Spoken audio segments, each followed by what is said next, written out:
Good morning, Live RC. We are live here in Lebanon, Ohio for the 2024 Roar On-Road Fuel Nationals. We about to crown some national champs today.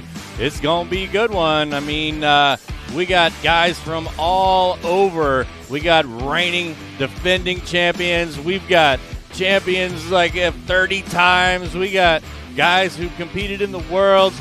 But up first, we're going to have our Masters class, B main, coming at you. Last night we ran our C main and we got a couple of bump ups. So now we're going to do our B main. So while we're waiting to get this race to start, make sure that you have hit that like button, you have subscribed, and you are getting notifications for whenever LiveRC.com is going live on Facebook, YouTube, wherever you're tuning in from. We appreciate you. My name is Matt Clark. I'm here with the LiveRC.com producers and camera guys and the whole LiveRC.com crew, and we're going to bring you the best show today. 2024 Roar On-Road Fuel Nationals. These cars are incredibly fast, and they're also incredibly loud. So if you never heard one of these cars go down the straightaway, I mean, man, they're just singing that nitro song, smelling like nitro fuel. It's just it's an incredible event, incredible venue. It's going to be a good day of racing for sure. But like I said, first up, we've got our B main Masters. Let's see. D main RC. Yeah, I mean, we wish you were here as well too. Yeah, it's Frenchie. It's let's see what the temperature is right now here. 70 degrees here in Lebanon, Ohio. It's bright, sunny, beautiful day. Couldn't ask for a better day to be out here racing. We've got about, 9 more races to go. We've got some 45-minute mains. We've got some good stuff coming at you, so can't wait for that. Alrighty, guys. Flagman has the race.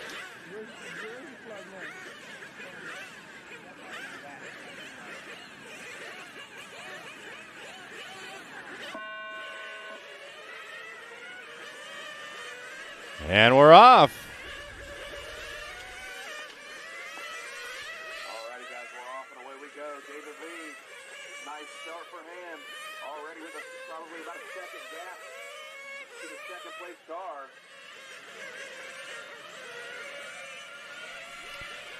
We got the Masters class, Rough driver warning. B main out on the track. Fast old guys. David Lee out front, 16-7 that time by. 45 seconds in now, 19-15 to go. This is a 20-minute long main here. Look at all these old guys. 16-2 out of David Lee, 16-3. I'm excited for the pit stops. It should be coming around 4 or 5 minutes or so. I don't think that we'll see a tire change in this one, a 20-minute long main. We may see a tire change in the 30-minute main for the Masters class coming up later. We got 2 45-minute mains today. We've got the 8-scale open and then the 10th scale sedan A main will both be 45 minutes. Car number 8, you got a stop and go. Car number 8, stop and go. Ooh, car number 8's being penalized. Got a stop and go infraction. 1:30 in, 18:30 to go, drivers. I got David Lee from Donna Garcia, Bill McLean, Ted Carrington, Rick Potepa, Philip Neiswinger. Neiswinger now moving his way up to the 5. Carrington down to the 6. Kaplan 7. Phil Crean 8. Charlie Williams 9. And Enda in the 10. 16-4 out of Donna in the pink and purple that time by her personal best. David Lee has hot lapping around in this one of a 15-9. He went 16 flat last time around. Let's see if we can catch your leader. Here he is around time with Jory. It's another 16 flat for David. Jory with the white, red, and gold. now making his way around the lollipop, into the sweeper, now down the back straightaway. David Lee into the dog leg. Around the carousel, across time of the scoring. This time by, it's a 16-1. Then you have Donna Garcia in the pink and purple. You got Bill McLean all over the back of her. That's the closest battle on the track.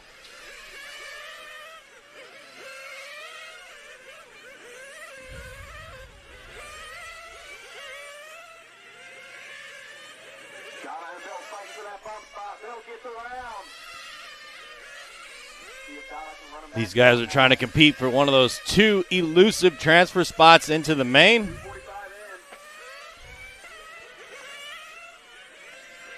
Let's go Team Serpent. We're about 3 minutes into this, 17 to go. David Lee out front, Donna in the number 2, Richard in the 3, Ted Carrington 4, Phillip 5, Bill McLean 6, Phillip 7, Charlie 8, Clemente 9. Clemente, one of our bump ups from yesterday.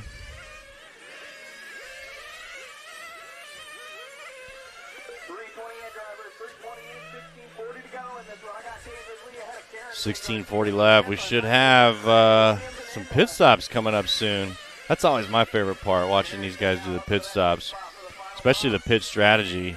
I'm really curious to see what the pit strategy is going to be in the open race coming up later today.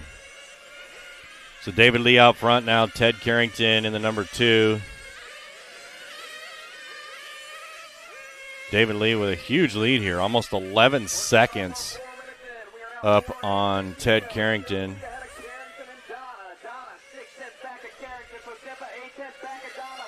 So the biggest battle here is going to be between Ted and Donna for the transfer spot. Ooh, we got, looks like Donna coming in here for fuel. Whoa, look at that pit stop. That mechanic was on it.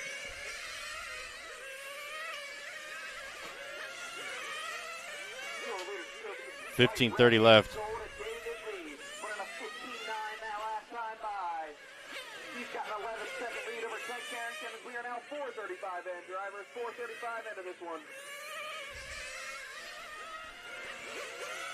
All right, so Donna going to fall down to the number 5 spot now. Ted Carrington taking over the 2, Richard 3, Phillip 4, Donna 5, Phillip 6, Clemente 7, Charlie 8, Bill McLean in the 9, Naris, Dana, and Reynolds.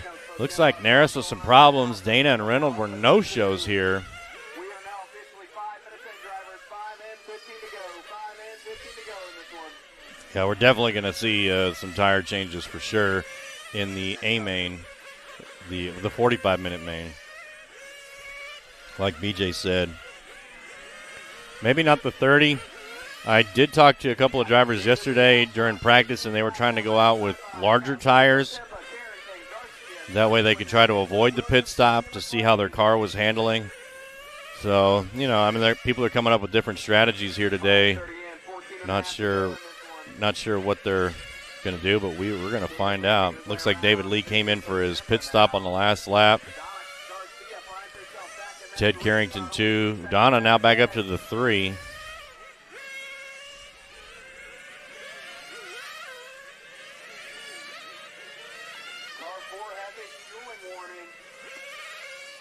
Following Donna around here in the all pink. Donna taking some really good lines here down the back straight. Donna trying to catch up to Ted Carrington here. Donna's about 4 seconds back from Carrington. David Lee with an 11-second lead up on Ted. So that is a big race here between second and third, Ted and Donna. And then Richard about 3 seconds back from Donna. So good battle for second, third, and fourth. They're trying to get up to that second spot so they can make the A main. Make the A main an Aurora national level event.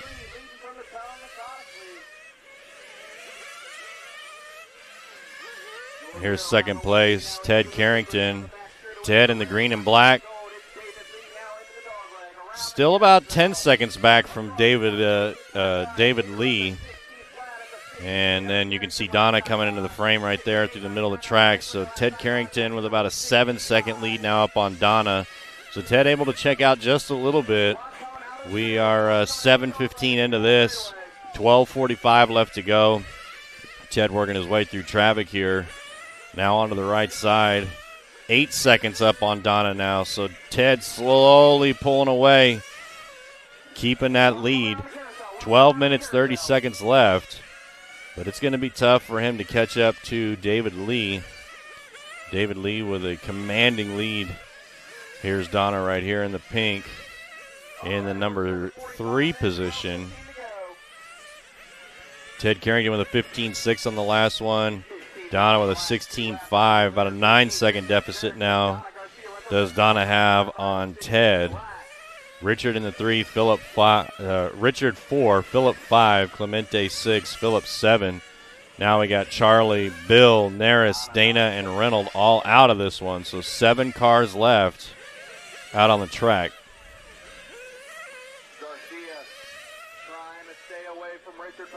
Carrington now 9 seconds back from David Lee.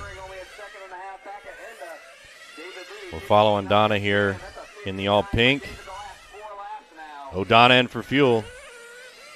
Watch this pit stop. Donna's mechanic is on it today.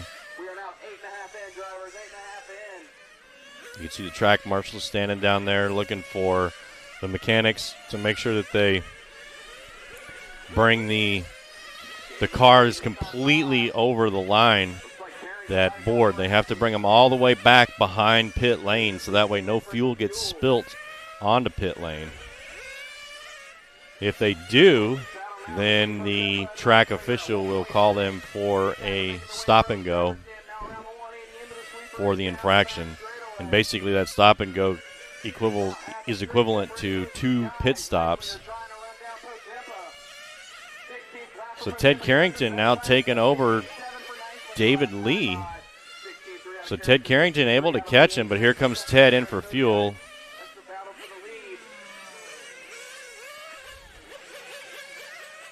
All right, so yeah, it looked like, last I looked, Ted was trailing David by 9 seconds or so. So David Lee must have come in for fuel. Ted Carrington able to take over the lead on that. So now down 7 seconds is Ted. We're following Ted around here in the green and black, down the back straight. 7 seconds back, so about a half a lap here is Ted behind David Lee. Richard now taking over the number 3 spot. Philip in the 4. Donna falls to 5. Clemente 6. Philip in the 7. Oh, got to stop and go for car 12 for Philip Kring. Oh, they got caught on the fuel for the pit stops, and there he goes for his stop and go infraction. So David Lee still out front. David Lee with a 15.8 in the last one. Ted with a 16.1, but Ted just clicks off a 15.5 there. So that was his hot lap.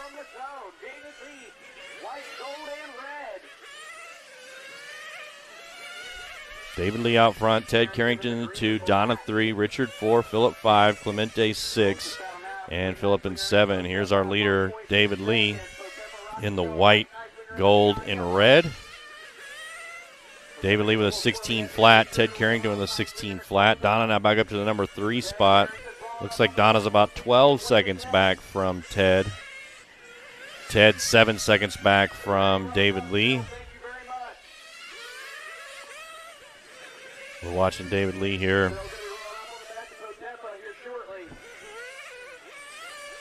So David Lee coming up to the back of number 4, about to lap up to the 4th position.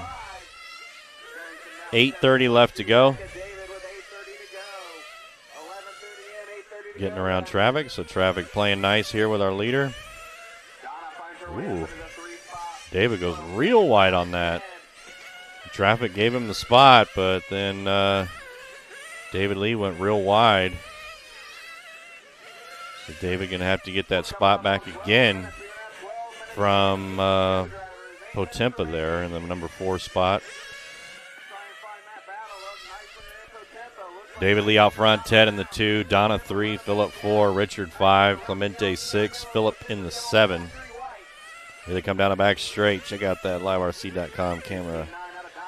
Man, that's my favorite shot. All right, David Lee with a 16.4. Ted with a 16 flat. So Ted able to gain a half a second. Now only 5.5 back is Ted Carrington. So here's David Lee in the yellow, white, and red, or gold. And here's Ted Carrington down a back straight. So they're separated by about a straightaway here. So Ted Carrington slowly catching up. Let's see what he clicks up there. 16.4 to David Lee's 15.8.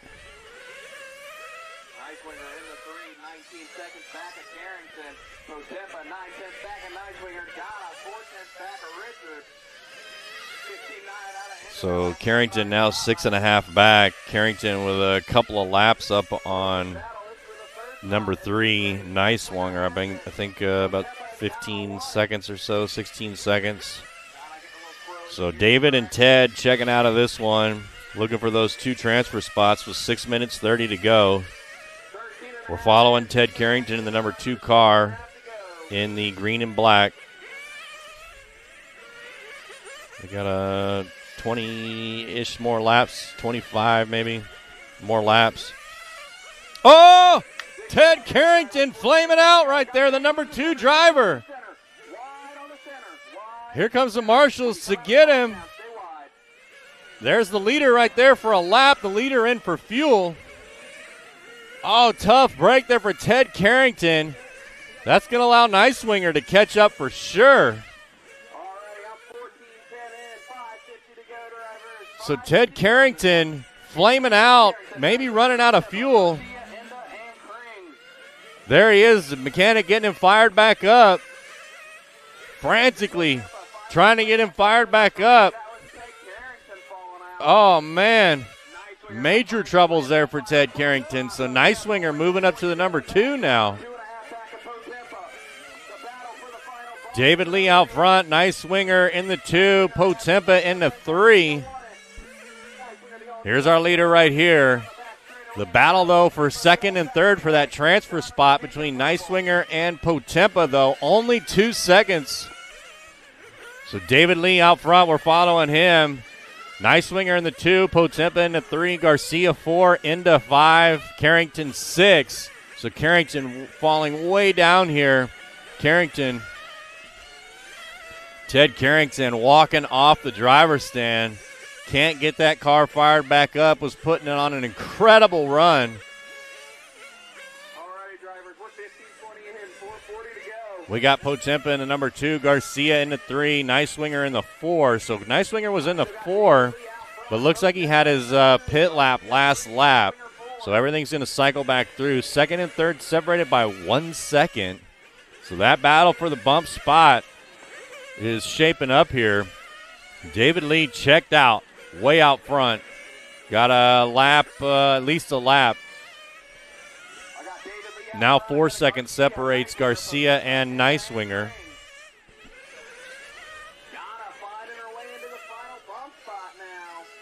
And this looks like Donna.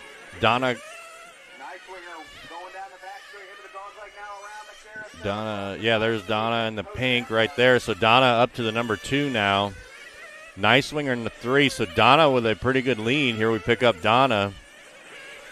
Donna onto the right side. Let's see what she runs here. 16.2 on the last one, 16 flat on that one. So good lap there for Donna. Here comes Donna in for fuel, the number 2 car. Currently got a 6-second lead up on Neiswanger.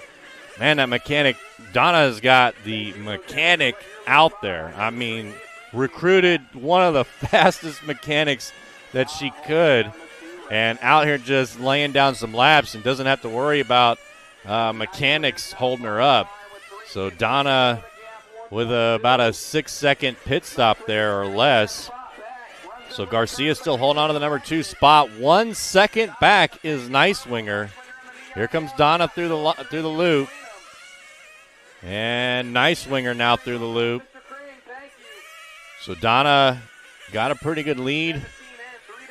1.6 seconds does Donna with less than 3 minutes to go. Donna in the all pink here. David Lee way out front. So David Lee just putting it in cruise control. But the battle for second for that bump spot up to the A main in the Masters class is right here between Donna Garcia and Philip Neiswinger. David Lee, 16-4 that last time by. 16-5 Donna, 17-4 Phil. Gap now 2.6. Donna starting to pull away. So David Lee out front, Donna in the 2, Philip in the 3, Clemente 4, Philip now to the 5. So we're only got 5 cars left standing here in this 20-minute main with 2 minutes left to go. The battle for second and third is where it's at between Donna and Neiswinger. Here's Neiswinger right here in the silver and yellow. And you see Donna right there. Oh, Donna getting caught on the bumper. Neiswinger getting the pass there. 1 minute, 40 seconds. Donna's going to have to put in some heater laps here if she wants to catch up. So Donna officially dropping to the number 3. Neiswinger up to the 2. Neiswinger with a 16-1. That mistake cost Donna 5 seconds. She only had a second and a half lead up on Neiswinger. So Neiswinger's heart is racing right now, and so is Donna's. Donna trying to catch up here.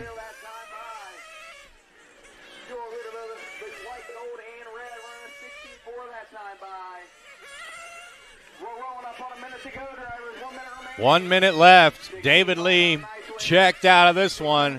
Going to have about a 2-lap lead when it comes down to the finish. We got Neiswinger, Garcia, Clemente, and Phillip.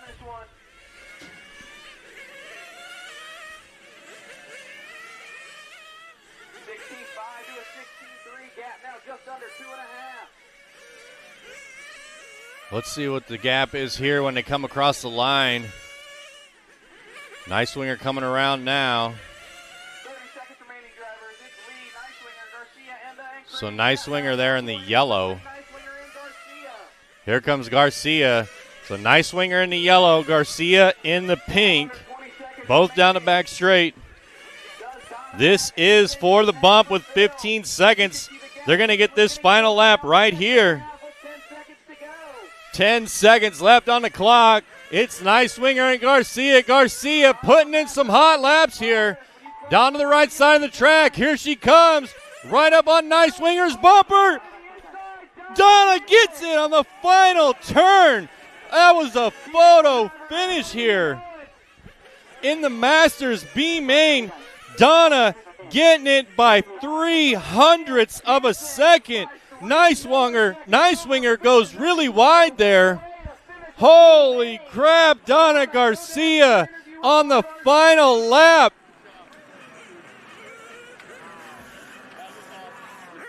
Man, holy cow, Donna Garcia on the final lap there. Just put her head down all the way through the back straight onto the right side. Had Neiswinger in her sights. Donna pulls up on his bumper and on the final turn takes it to the inside. And Neiswinger goes wide and she finishes 0.03 of a second up on Neiswinger. I mean, what a performance by Donna Garcia there, up onto the inside, and just takes it by 0.03 of a second. A photo finish if I've ever seen one. And Donna Garcia and David Lee going to the A main in the 45-plus Masters class. I mean, holy cow. What a race there. What a performance by Donna Garcia. And we got Donna Garcia right here. Donna, walk me through that final lap. First off, congratulations. What a run. But I've got to know how you were feeling on that final lap. Heart was pounding, head is racing, and I don't quite know how I raced it down. I just, as hard as I could on the throttle and just try and keep the corners tight. And kept seeing the gap getting narrower, and that was it. Man, I mean, we were sitting here in the LiveRC.com studio. The fans were cheering you on. I mean, I just got comments of, oh, my God, oh, my God, oh, my God. I mean, congratulations. And I've got to send a shout-out to your pit guy, too. Your pit guy on the gun. Without those fast pit stops, I mean, who knows where we would have been right now. But what a run there, Donna. Absolutely. Thank you. Man, so going up to the A-Main here at the Roar National event, I mean, you got to be feeling good. I am. Just happy to be there. Okay, anybody you want to thank? My husband mainly for choosing to wrench for me instead of race. I couldn't do it without him. Well, I mean, what a pit guy. What an incredible run there between you and Nice Swinger there. I mean, right on the last turn, you went to the inside and got it by 3/100ths of a second. So congratulations. I didn't think I was going to do it. So. Well, congratulations, and we'll see you later on in the A-Main. Awesome. Thank you. Donna Garcia there. I mean, whoa, that was an incredible run from Donna Garcia. So congratulations to her. I don't know if we'll see a better finish all day today. Yeah, I mean, what a way to start the day.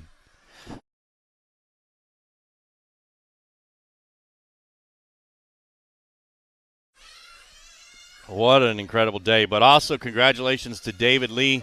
The shine going to Donna Garcia there with the photo finish. But David Lee put on an incredible run there. Was he was 2 laps up on Donna Garcia when he finished. So huge shout out to David Lee getting the finish. But we had to talk to Donna Garcia. We had to talk to the second place bump up. It was down between her and Nice Swinger, and wow, what a run. All right, let me check these comments while we're waiting for these guys to do their warm-up. Kathy Meyer, what's up? Here's your morning salute from Lebanon, Ohio. RC Only, my homie. Here's your morning salute from Lebanon, Ohio. Jeff Kaplan, go Donna Garcia. That's right. I mean, holy cow. We're rooting for Donna Garcia in the main for sure. Yeah, Frenchie. I mean, lots of time for something to go wrong. When we just saw it, that we had 12 drivers there, and only 5 of them made it to the finish line. Yeah, D. Mayna was her husband. She verified that, so that's cool. I mean, he was on the gun there. All right, we got a green flag here in the 8-scale open half. Ooh, we got a flame out there at the end of the straight already. This is a 30-minute main.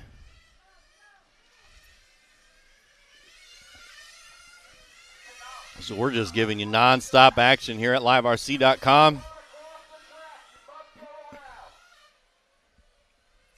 All right, let's see how this one shapes up. We got Jason Connolly, Joel Johnson, Bruno, Ted Hammer, McBride, Brad, Matthew Carone.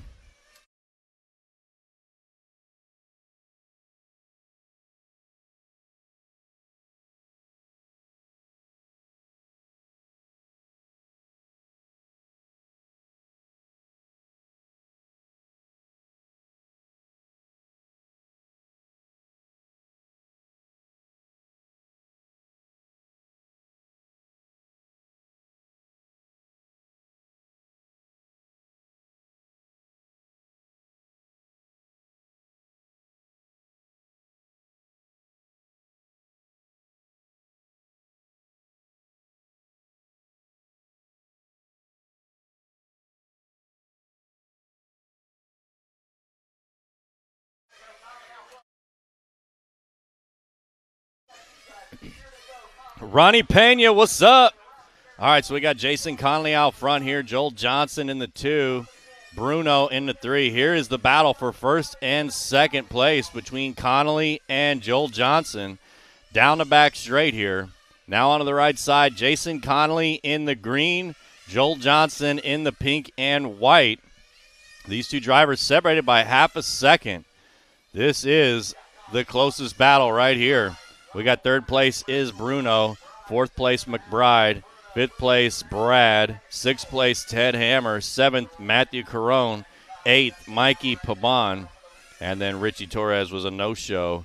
So Jason Conley out front. We're watching that battle right here between these two drivers. I talked to these guys out in the pits, and they were super excited about today's race.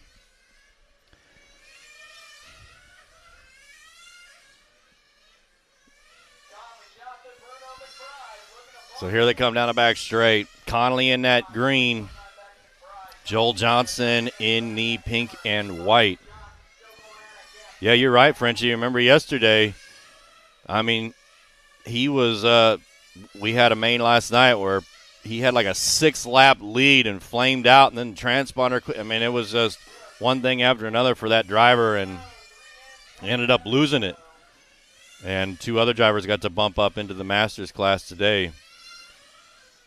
But the race right here is between Conley and Johnson for the number 1 spot here in the half open.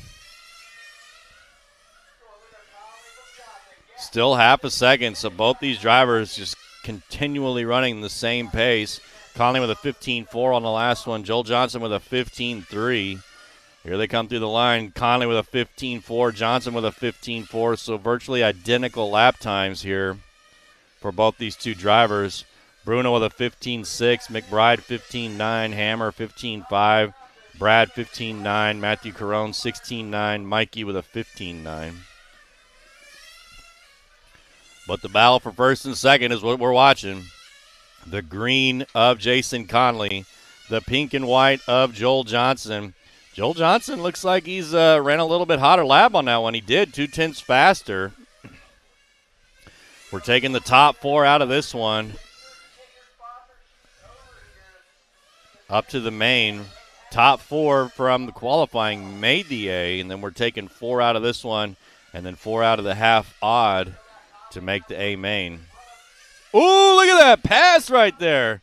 I don't know what happened to Conley, but Joel Johnson able to get around there. I don't know what happened. Maybe Conley, I don't know. They were both running identical times, and Conley just gave him the lead. I don't know. We got Bruno in the 3, Ted Hammer in the 4, Toffmile in the 5. Okay, here comes Jason Conley in for fuel. There's Scotty Ernst on the fuel gun. Good stop there from Scotty. Let's see when Joel's going to come in. I mean, we're at 5 minutes. Joel's got to come in soon.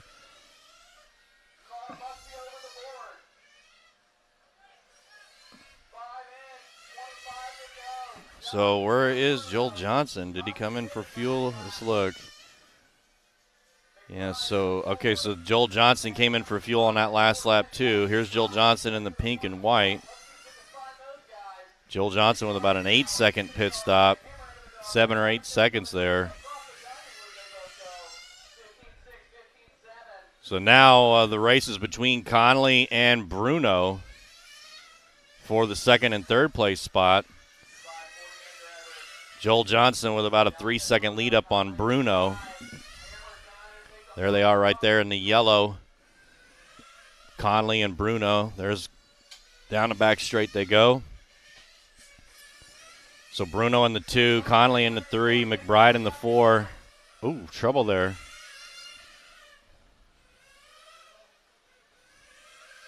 Joel Johnson out front. Bruno in the 2, Conley 3, McBride 4. Ted Hammer in the 5, Brad 6, Matthew in the 7, Mikey in the 8. We're watching 4 and 5 right here between McBride and Hammer. This is a good battle for the bump up position. Oh, who was that coming off? Was that Joel Johnson? That was our leader right there.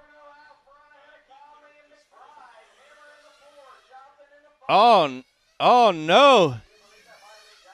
There's Joel Johnson off the driver's stand. So Joel Johnson was out front here. Had some issues. So Bruno now going to take over this. Conley moving up to the 2, McBride 3, Hammer 4, Brad 5. Tough break there for Joel Johnson. Was putting in some great runs. Joel Johnson had a 15-2 hot lap. Looks like Ted Hammer's got the hot lap of the race, so with a 15 flat. 7:30 down, 22:30 left to go.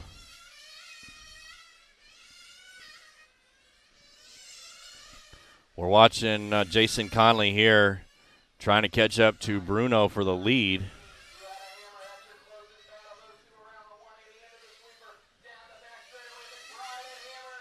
Here's the battle for 3 and 4 right here between McBride and Hammer. Here they come through the line. McBride 15-7, Hammer 15-7. So both those drivers with identical lap times. Down a back straight. McBride out front in the red, Hammer in the blue. We're taking the top 4 here. We still got 7 cars on the track. Tough break for Joel Johnson, man. Joel Johnson out. Joel Johnson was way out front. Well, I wouldn't say way out, but was definitely out front. Had a 2 or 3 second lead on Bruno. Bruno taking over, though. So McBride and Hammer is who we're watching here. McBride out front in the red, Hammer in the blue. Here they come through the middle of the track. McBride with a 15-7, Hammer with a 15-7. So they're not letting each other go. Whoa! What happened there from Hammer? His car just took flight. Did you see? Oh, man, that was crazy. All right, here's McBride in for fuel. McBride's, and there's Hammer in for fuel. Ooh.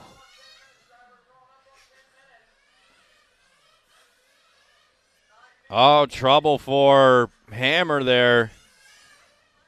Oh, man. Mechanic's picking his car up, putting it on the table. They're going to start wrenching on that car, so it looks like Brad going to take over the number 4 spot now. So now Jason Conley taking the lead back over from Bruno. Here's Jason Conley in the green. Man, that car of Hammer just took off like an airplane and then crashed. He didn't get his pilot's license. He just tried to go flying there. Wasn't able to do it. So Jason Conley out front still. Coming through the loop. Bruno taking over after that pit stop from Conley.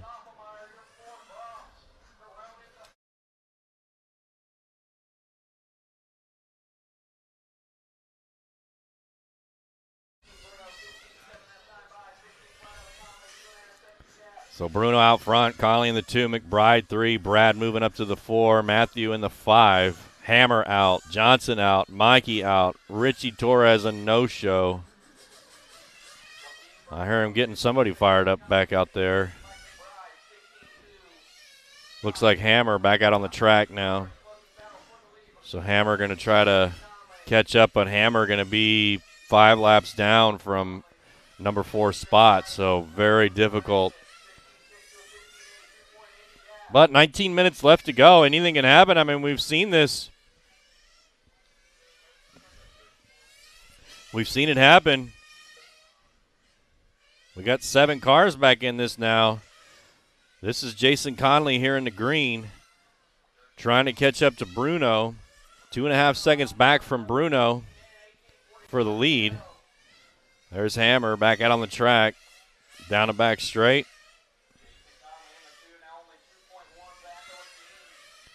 That's Mike McBride we're picking up here in the red and white. Mike McBride currently sitting in the number 3 spot.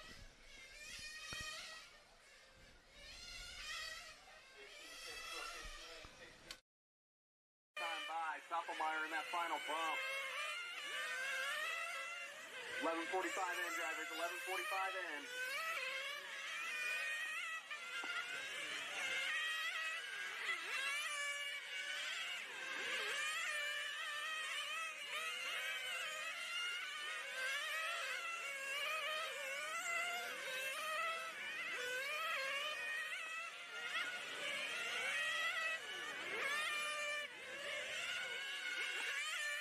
Bruno out front. Jason Conley, Mike McBride, Brad Doppelmayr, Matt Corona, and Chad Hammer. Mikey Pavon finds his way back out there as well. 12:25 in, 17:35 to go, drivers. All right, so we got Joaquim out front, Conley in the 2, McBride in the 3, Brad in the 4, Matthew in the 5, Ted Hammer in the 6, Mikey in the 7. Conley about 2.5 seconds back from Bruno right now. Let's see what they look like when they cross the line here. Bruno with a 15.7, Conley with a 15.8, McBride 4 seconds back from Conley. So McBride slowly catching up. McBride with a 15.8 there. Brad in the number 4 with a 16.5. And then we got trouble for Matthew maybe, or that was his pit lap, not sure. Ted Hammer back out on the track. I mean, as we've seen all weekend, these guys just need to stay out there because anything can happen in the top 4, and Ted Hammer can be right back in it. So, yeah, right, Frenchie? The engine sound, it's like a symphony out there, a symphony of nitro. The Nitro Symphony. Bruno, Conley, McBride, Brad.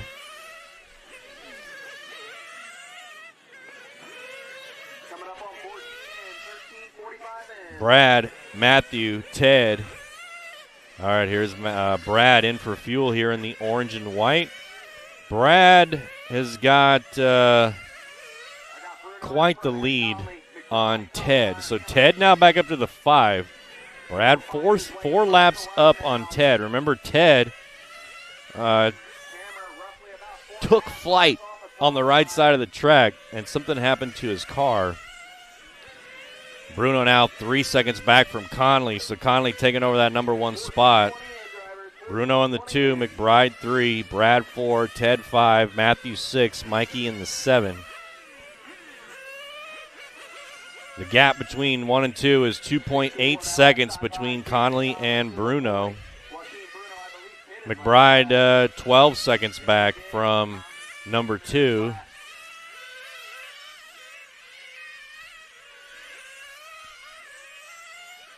I'll make that 2 seconds. So Bruno taking over now. 8 seconds back is Conley. Bruno just through the loop. Here's Bruno here in the orange and white. Just past the halfway point, 15 in, 15 down, 15 to go. Bruno through the loop with a 15.8 there. Conley way back. So Bruno checking out 15 minutes into this. On to the right. 15.8 for Bruno, 16.1 for Conley. Haven't seen any tire changes yet. I would imagine if we are going to see one, it'll be right around the next pit stop. I don't know if they're going to change tires with only 30-minute mains. Yeah, BJ, you're right. There is a ton of attrition here. I mean, we've seen Joel Johnson was way up front and then was out just like that. I mean, these cars are so fast, and one mistake putting them into the pipe or the rail will just cause havoc on their cars. And you got to feel heartbroken for these drivers because, I mean, Joel Johnson, I know he's been out here for 5 days just prepping and practicing and prepping and practicing. And then it all came down to just one mistake, and boom, he's out. No way he's catching back up. Even if he went back to his pits and puts the car back on the track, I mean, it'd be impossible for him to catch up now. 13:20 left. We're following Bruno around. Bruno with a 16 flat on that one. So Bruno putting down some good laps here. Conley about 9 seconds back from Bruno. McBride only 4 seconds back from Conley. Let's see where Hammer is. Is Hammer catching up? No, Hammer's still 4 laps down. But Hammer putting in some good laps here. Brad 17 flat to Hammer's 15.9. So Hammer could I mean, maybe potentially do it. Maybe. It's going to be a tough hill to climb for Ted Hammer, but he could possibly do it. If he's shaving a second a lap, and he's probably going to get at least 40-ish more laps. So 40 seconds. So that's like 3 laps. I mean, it's probably going to be, probably not. But he just stays out there and continues to run laps. So if something happens to one of the drivers at the top here, Ted Hammer will be right back in that bump spot.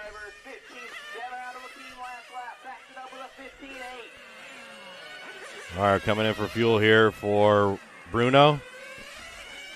Oh, that's Scotty on the gun there for Bruno, too. Yeah, so it looks like he's doing Bruno and Conley. Man, he's like dual-wielding fuel guns. He's got one on the right side, one on the left. One in his right pocket, one in his left pocket. Scotty just pulls them out. All right, here's Mike McBride in the white and red. Mike McBride in the number 3. Here's Jason Conley here in the green. Jason Conley down a back straight. Jason Conley with a 12-second lead up over Mike McBride. 6-second deficit from Bruno. Here comes Conley in for fuel. Look, Scotty on the gun again. They're getting their money's worth out of Scotty down there.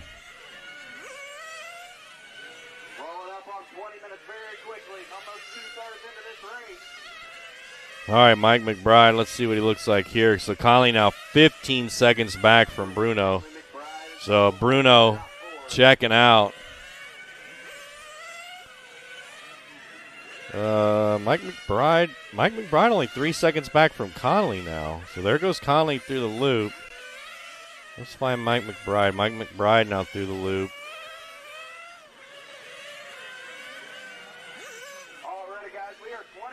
Bruno out front. Conley in the 2. McBride in the 3. Brad in the 4. Ted Hammer in the 5. Matthew 6. Mikey in the 7. Less than 10 minutes to go, so 2/3 done here with the 8th half even. Frenchie, yeah, I mean, you could have one pit guy pit everybody. I mean, technically there is no rules on pit crews. So I mean, a lot of teams will do that. They'll have one pit guy and they'll pit, guy number 1 on this lap and then guy number 2 on the next lap. Sometimes maybe in an on-road they'll split them up, like 2 laps. That way it gives the pit person enough time to fill up 2 fuel bottles instead of just 15-second gaps. So Bruno about to lap up on Conley here.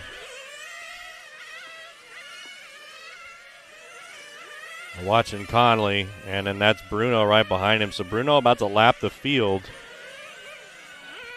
Conley in the 2, and Conley gives him the lap. So now Bruno with a lap on everybody with 8 minutes, 30 seconds to go. Conley in the 2, McBride in the 3. McBride only 3 seconds back from Conley here. So we're watching, there's Conley. See where McBride is on the track. McBride through the loop now. So there's McBride. McBride's got to get around a traffic car here to catch up to Conley for the number 2 spot. Comes McBride. McBride with a 16.4. Conley with a 16.3. So they got one car in between them. Looks like that is Brad, the lap car. starting lap 80. Bruno out front, Conley in the 2, McBride 3, Brad 4, Hammer 5, Matthew 6.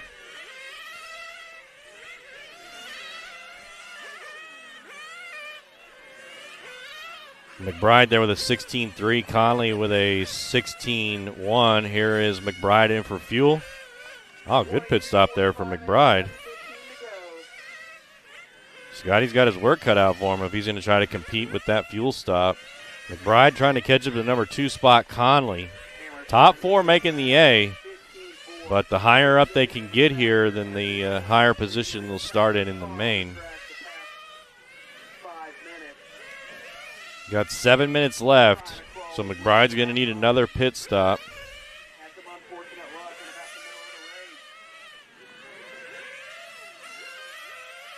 Let's see, looks like Conley through the loop there. There's Conley coming in and out of frame.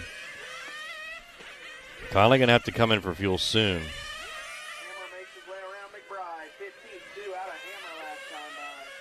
There goes Conley down the back straight. So it wasn't that lap. Maybe this lap he'll come in. Nope, staying out. So McBride's still sitting here in 3, trying to catch up to Conley, but Conley's going to have to fuel. Or maybe that was Conley in for fuel. No, here's Conley. All right, here comes Conley right now. Scotty on the gun. Man, Scotty must have been practicing that last night in the hotel room, because that was almost a flawless pit stop there from Scotty. Scotty must have been just practicing for these drivers. He may have also been pitting for Joel Johnson too. I'm not. Well, maybe not.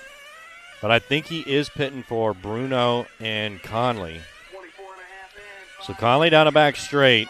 5:30 left. So Conley going to have to come in for a splash of fuel. Not going to make it. McBride right behind him now. So here's the battle for second and third between the green and the orange and white, between Conley and McBride. Both of them going to need another fuel stop. McBride going to have to come in first before Conley. But there's 5:10 left to go. And we got a battle shaping up right here for second and third. Traffic giving them the way.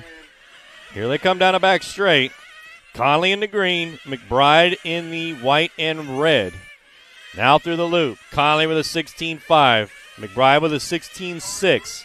So Conley a 1/10 of a second faster on that last lap. Bruno still out front. Conley in the 2, McBride 3, Brad 4, Ted Hammer 5, Matthew in the 6. But this is the battle right here for second and third between Jason Conley and Mike McBride. Mike McBride going wide there for traffic. So that's going to give Conley a 1/10 or 2 on this lap. Let's see what it looks like here. Conley with a 16.3, McBride with a 16.7. So McBride got to tighten up these lines, and he's doing it right there. I mean, that was a tight line down the back straight. Tightening up these lines is going to get him those 10s that he needs. Looking good there on the inside radiuses of those turns, now through the middle of the track. Oh, yeah, McBride's definitely got the lines over Conley here. I mean, he's already closed the gap. 3 minutes, 50 seconds left. Both are going to need a fuel stop. So let's see when they choose to do it. I know that Conley's got more fuel on board right now than McBride. So McBride going to have to pit before, but either one of these drivers can come in at any point and get fuel. The question is, do they come now or do they wait? Both staying out. 3 minutes, 30 left on the clock. McBride trying to catch up to Conley here as they work their way through the middle of the track. Conley slowly stretching it out now. So McBride in for fuel. Oh, what a pit stop there. Okay, so now Conley going to have to come in eventually. Conley came in with a little over 6 minutes to go. Oh, here's Conley right here. Scotty on the gun. Fuel's in. Car's out. Nice pit stop from. Oh, there's McBride. McBride taking the lead there. Bumping up to the number 2 spot was McBride. So McBride's pit stop just a little bit faster than Conley. So Conley falling to number 3 spot. Ted Hammer slowly catching up.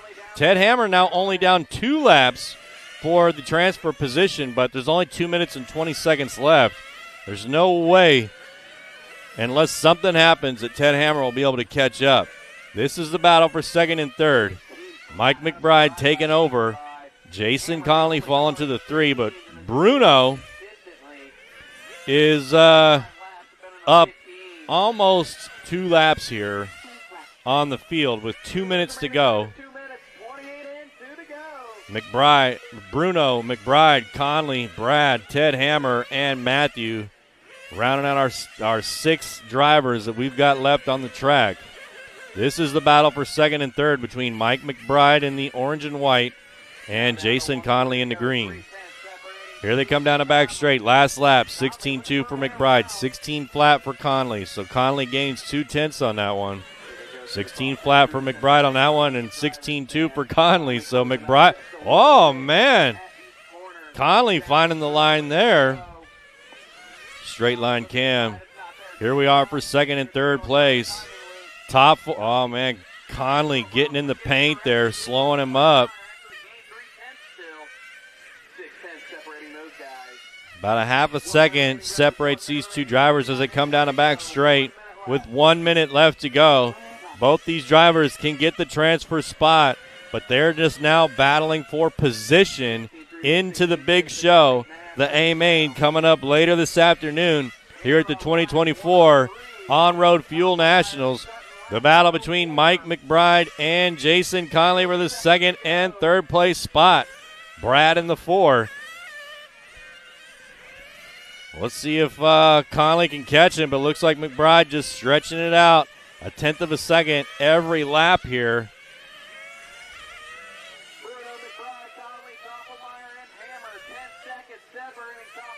Yeah, McBride with a 16.3, Conley with a 16.4 on that one. 15 seconds left to go. This is going to be their final lap for McBride and Conley. But Joaquin Bruno, with 5 seconds left to go, Bruno going to get his parade lap here. So Bruno taking the number 1 spot here in the half even 8 scale open. Bruno down the back straight in the orange and white, coming across the finish line. So Bruno taking this one. McBride, Conley, and Brad getting the 4 bump-up positions.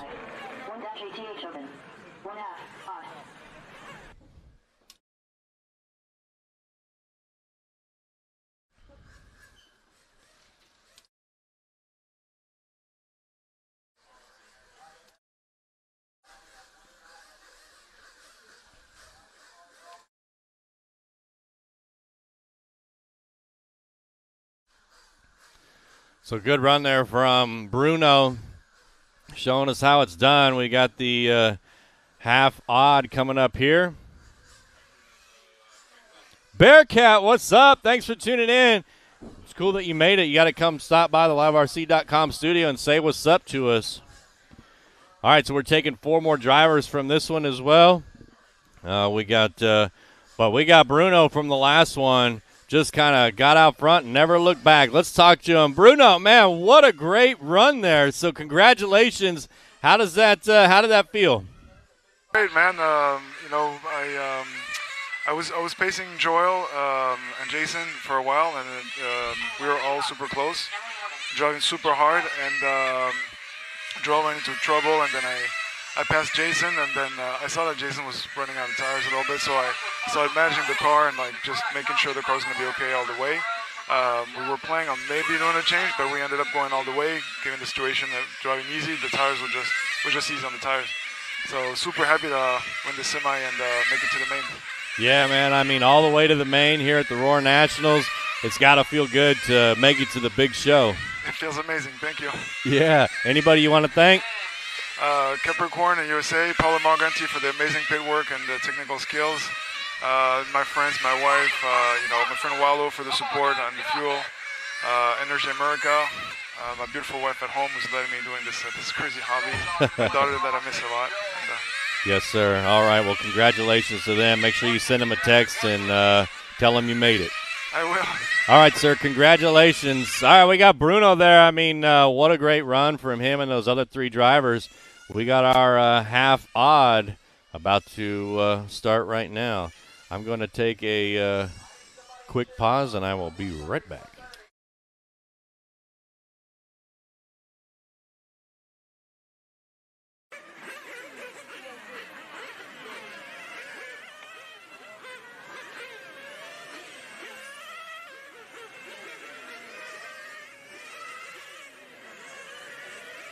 And then I need somebody in chair 4 as well. 1 minute, drivers, 1 minute.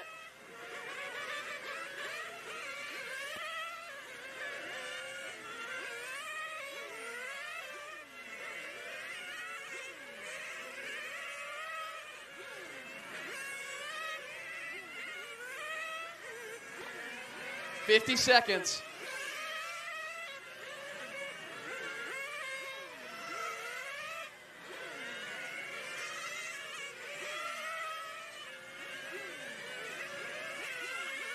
All righty, drivers, go ahead and bring them in.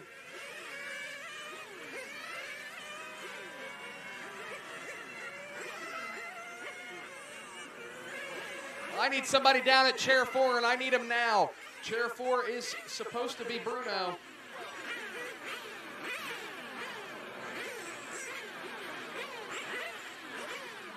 Here comes chair 4 down here, sir. All the way down here at the end. Walk him across, guys. Walk him across.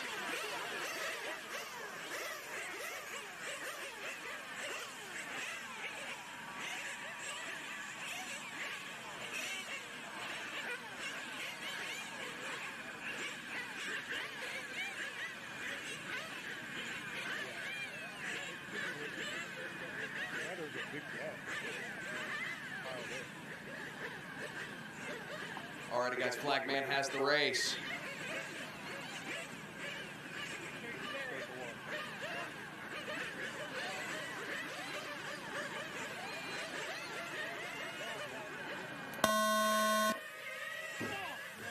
All right, they're off and away we go. Pulfer looking inside on Palazzola. It's not there. Junior Riley finding his way to the 3. Moat gets into him.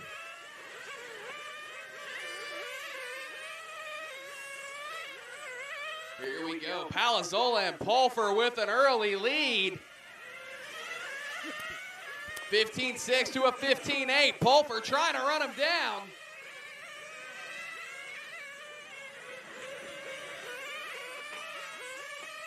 Pulfer all over the back of Palazzola.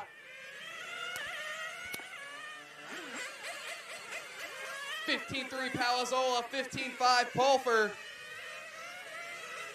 45 seconds in. Here they go across the timing loop this time. 15-5 to a 15-4 in the gap, 0.6 of a second. Pulfer trying to hang with Palazzola. Watts coming out of the 180.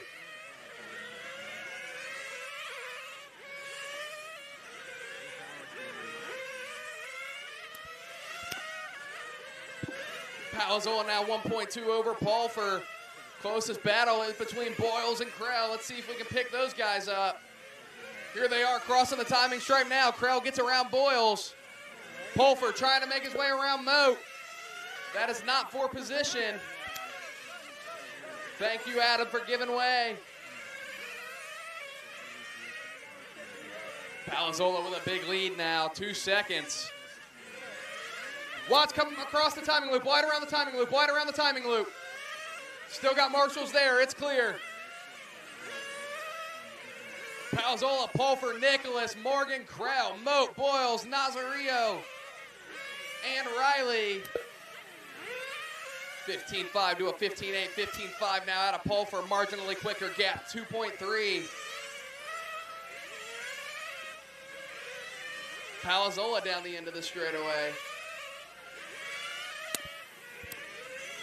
Pulfer crossing. Pulfer, hot lap of the run. 15-11, picking up 3/10 off Palazzolo. Closest battle between Emily and Andrew. It's 1.5. That's for the 3 spot. 15-4 Palazzolo, 16-3 Pulfer. We're 2.5 in. Pulfer coming in.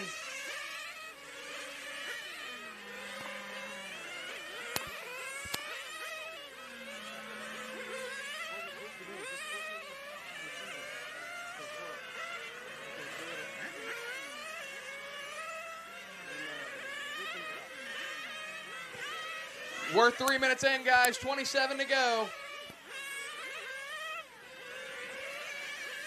27 to go, drivers.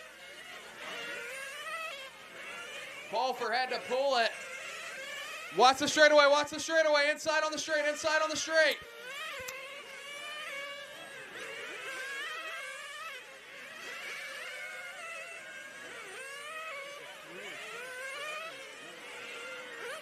Three and a half in, 26 and a half to go. Palazzolo 15-8. Pulfer falling down to 7. Still lots of time left in this one.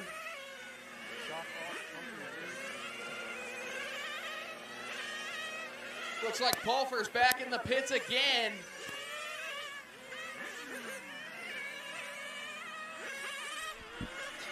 All right, we got Palazzolo out front. Andrew in the 2, Emily 3, Kobe 4, David 5, Adam 6, Victor 7. Mike Pulfer with some problems there, and Junior with some problems. So Adam, Mike, and Junior look like they may be out.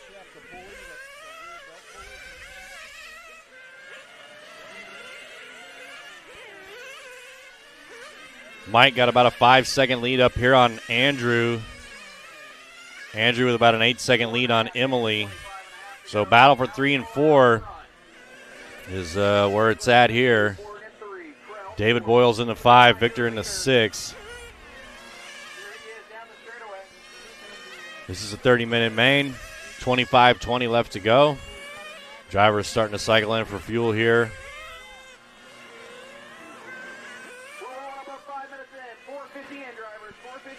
Emily now with about a 5-second gap on Kobe. Kobe with about a 15-second lead on Andrew falling down to the 4. So they're all cycling in for fuel here.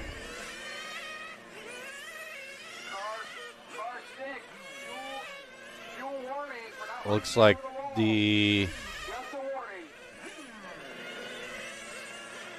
Emily may have just came in for fuel there. Oh, nope, that wasn't her.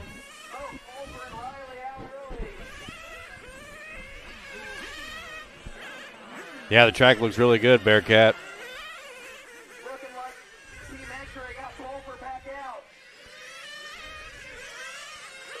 Michael out front, Emily in the 2, Andrew in the 3, Kobe 4, David in the 5. Michael almost with a full lap up on the field already.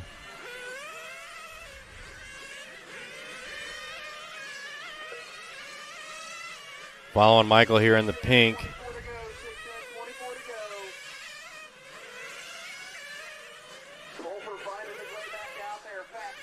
Michael down the back straight. Pulfer now back underway.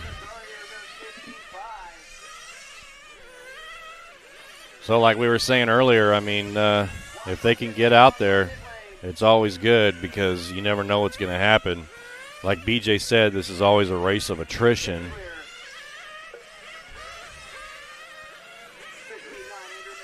Watching Michael come around here in the pink. 6:40 in. Michael came in for fuel around the 4-minute mark. 4.5.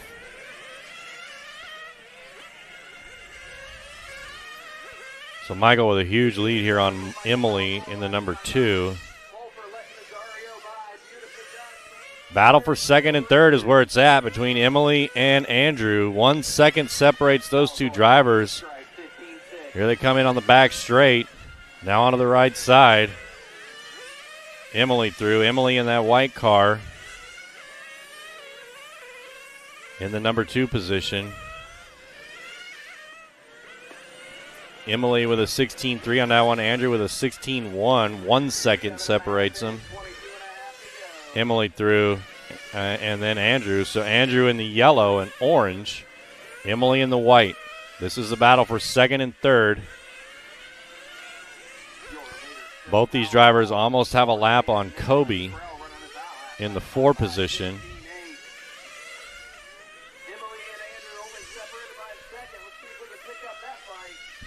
Kobe with a lap on Victor in the 5. So 1, 2, 3, and 4 kind of solidifying their positions here.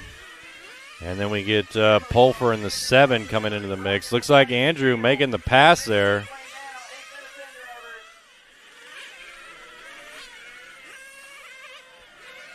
No.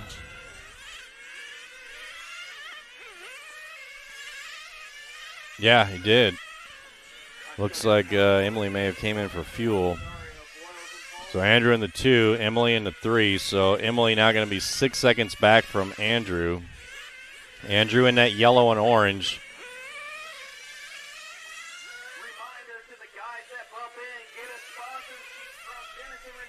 Andrew staying out there.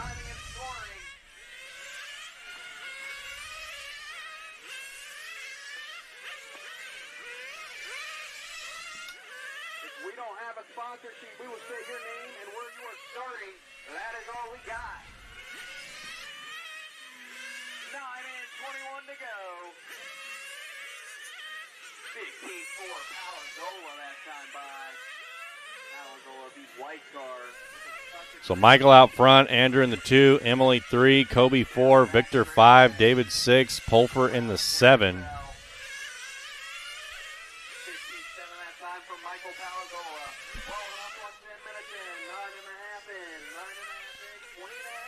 And we're picking up our leader here.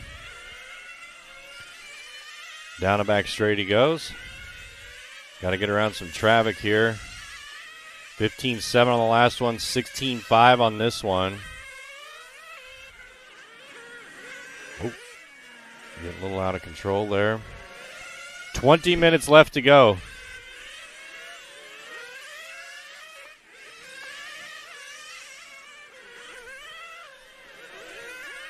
He should be coming in for fuel anytime if he hasn't.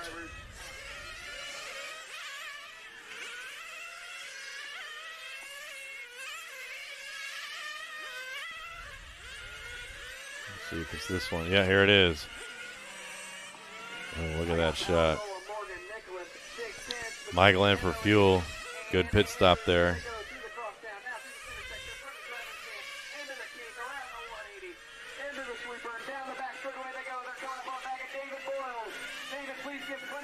Thank you, David. Very well done from those drivers right there. Then you're going to have the leader roll up on you now, David.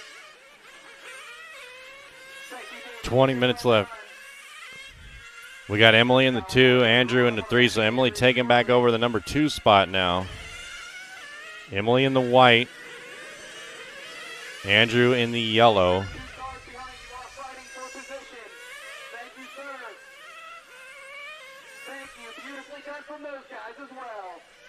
The traffic getting out of the way there. Nice job from the traffic. Oh, Emily getting a little sideways.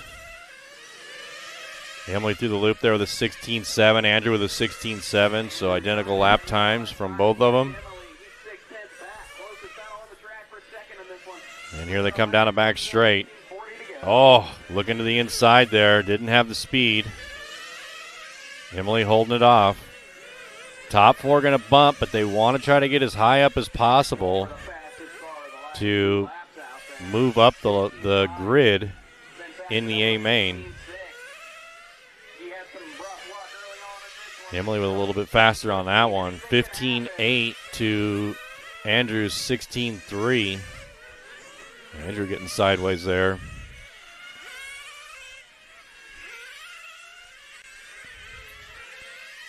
Andrew getting sideways on a couple of these turns. Maybe his tires are going away. I don't know. Andrew definitely looks like he's sliding around more than Emily is.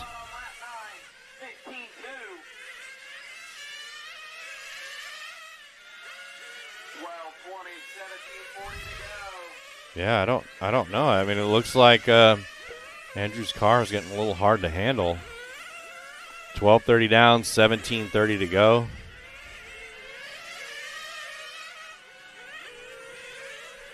Looks like that's Victor in the front. Okay, here comes Emily for fuel. 12:40 in, 17:20 to go. Good pit stop there for Emily. But Andrew going to take the lead now, but Andrew going to have to come in for fuel soon as well. Palenzola leading the way, running on 15.4 last time by. Let's see what he brings by this time. 15.8. Michael out front, Andrew in the 2, Emily 3, Kobe 4, Victor in the 5, David 6, Mike Pulfer in the 7. We're following Emily around here on the backside of the track. Emily with a 16.5 on that one. Andrew with a 15.8. 13:20 in, 16:40 remaining. I don't know. To me, it looked like Andrew's car was getting hard to drive, but maybe not. Maybe I was just seeing things. Andrew 16.4, Emily 16.2, so gains 0.2 on that one. Palenzola last time by. 15.3. Pulfer last time by. Pulfer another 15.3. Still following third place, Emily.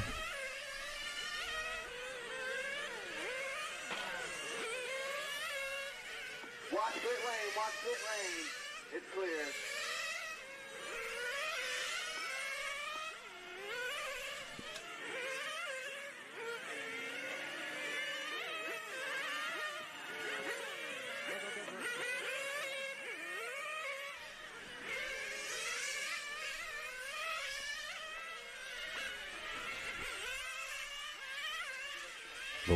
We're following Emily here, and let's see what she does.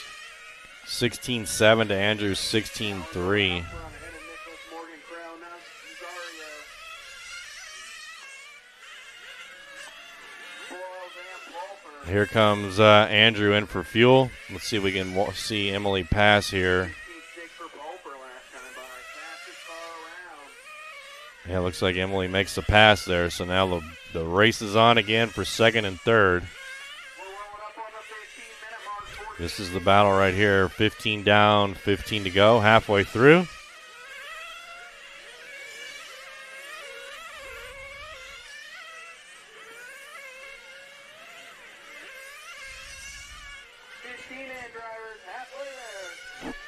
Mike Pulfer still sitting in the 7. Mike Pulfer clicking off some hot laps, though. 15.6 there. Mike Pulfer trying to catch back up.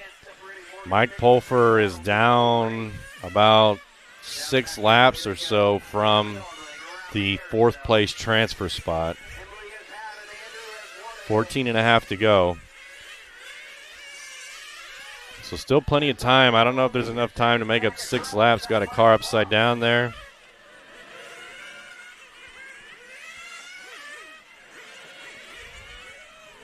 Here. Andrew trying to catch up to Emily here for the 2nd place spot.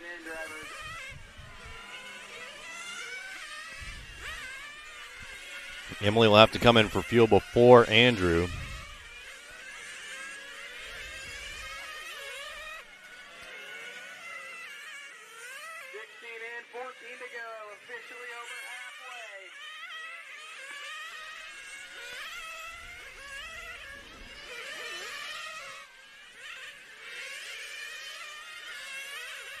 Still a battle here for 2nd and 3rd. Oh, Andrew catching up all over Emily's bumper there. Oh, man, I thought he was going to get the inside there. Michael out front, Emily 2, Andrew 3, Kobe 4, Victor 5, David 6, Pulfer in the 7. Andrew pushing it, getting to the inside. Emily gives it to him. So Andrew now taking over the 2nd place position. Emily going to have to come in for fuel soon. Andrew making that car work. Andrew with a 16.3, Emily with a 17.2 on the last one.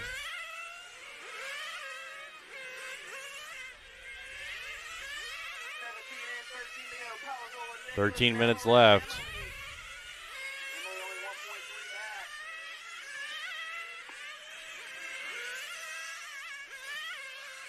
Pick up David Boyles here in the number 6 car.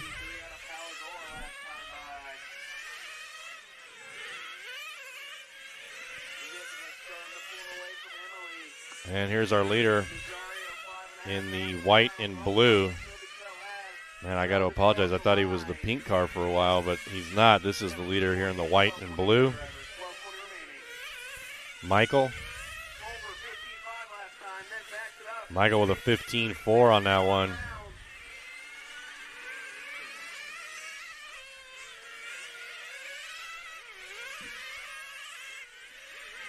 Michael, the top seed here in this in our half-odd main. 15.4 on that one. Alzola's hot lap is a 15.2. Pulper also has a 15.2. Pulper running some good laps here, but it's going to be very, very difficult for Pulper to catch up. You can see Pulper right there in front of him in the pink and gray. Pulper running for the X-Ray team. There's Pulper and Michael. Pulper currently sitting in the number 7 spot. Had some adversity early here in this race. Now trying to catch back up. Wants to get one of those 4 transfer positions.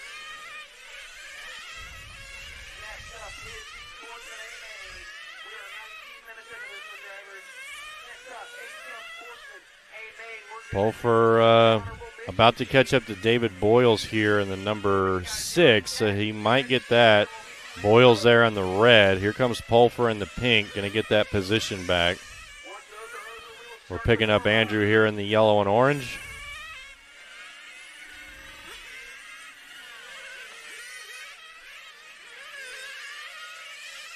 This is Kobe here in number 4.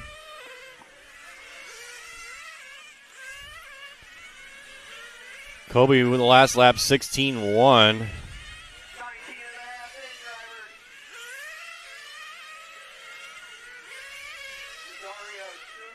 Kobe with about a 2.5 second lead on number 5, Victor. So Victor trying to catch up here to get that number 4 transfer spot. Kobe on that one with a 16.2. Let's see what Victor runs when he comes through here. 17.2, so a second slower was Victor. Not doing him any favors there. Got to find 10 minutes.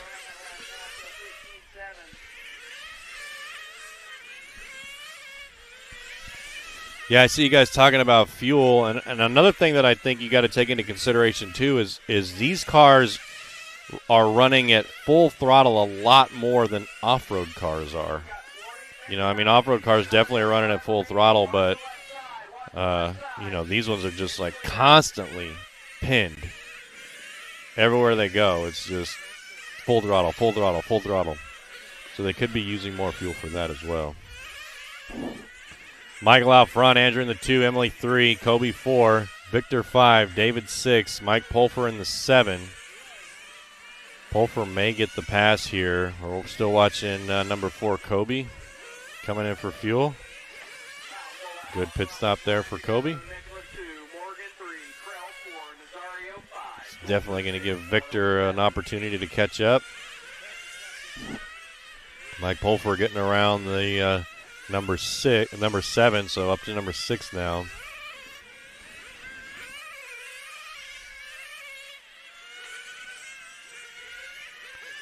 Here's our leader in the teal and white.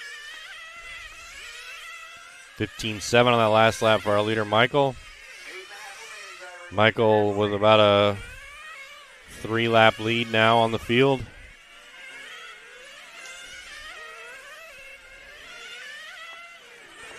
David, yeah, the weather is perfect. It's 75 degrees. It's supposed to be in the mid-80s today. Sunshine, nice cool breeze. We're just, you know, loving life here in Lebanon, Ohio. At the 2024 Roar On-Road Fuel Nationals.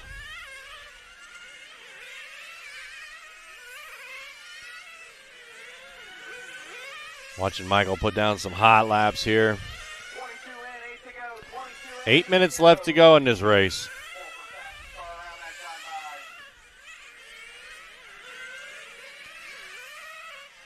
The closest battle is for the transfer spot between Kobe and Victor. Victor trying to catch up. Victor is about 7 seconds back for the transfer position. Kobe on the last lap with a 16.8. Victor with a 17.9. Kobe 16.6 on that one. Let's see what Victor gets here. 17.8. So Kobe each lap stretching it out about a second. We pick up Victor here in the number 5 position. Victor could tighten up these lines for sure. Taking him slow and wide. Victor with an 18.4 on that one. Onto the left side of the track, down and back straight he goes. Kobe ran a 16.9 on the last lap. Let's see what Victor's got here. Giving way for the leaders. Victor with an 18.3. It's going to be very, very difficult for Victor to catch up to Kobe without tightening up the lines here. Here's our number 4 car, Kobe.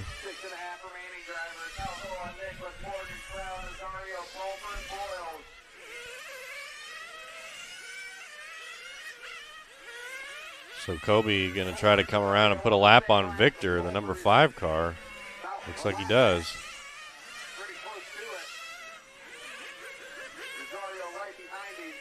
Pulfer still in this too, so there goes Pulfer in the pink and gray. Pulfer currently sitting in the number 6. Got 6 minutes left. Very hard for him to catch up. But just hoping that something may happen to one of these cars. There is no close battles out there. Here's Pulfer for fuel. He's out. Good pit stop there for Pulfer. Picking back up on number 4, Kobe.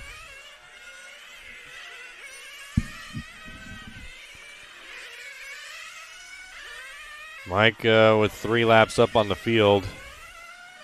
Coming up for the 4th lap now.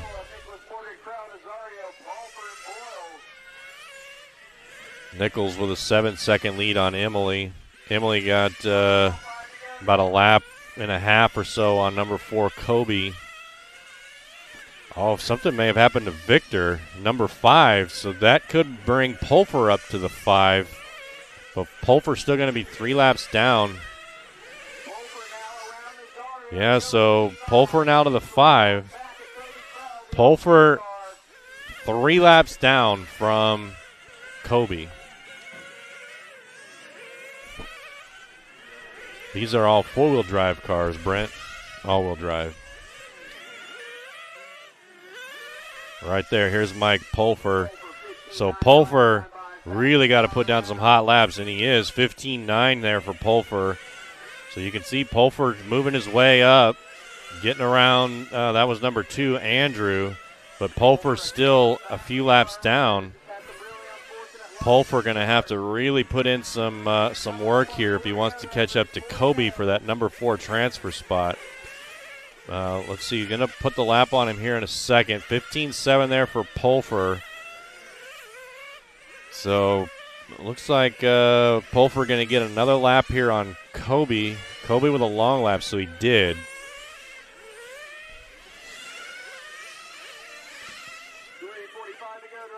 I got a instant replay here of Victor coming into the pits. Let's check this out.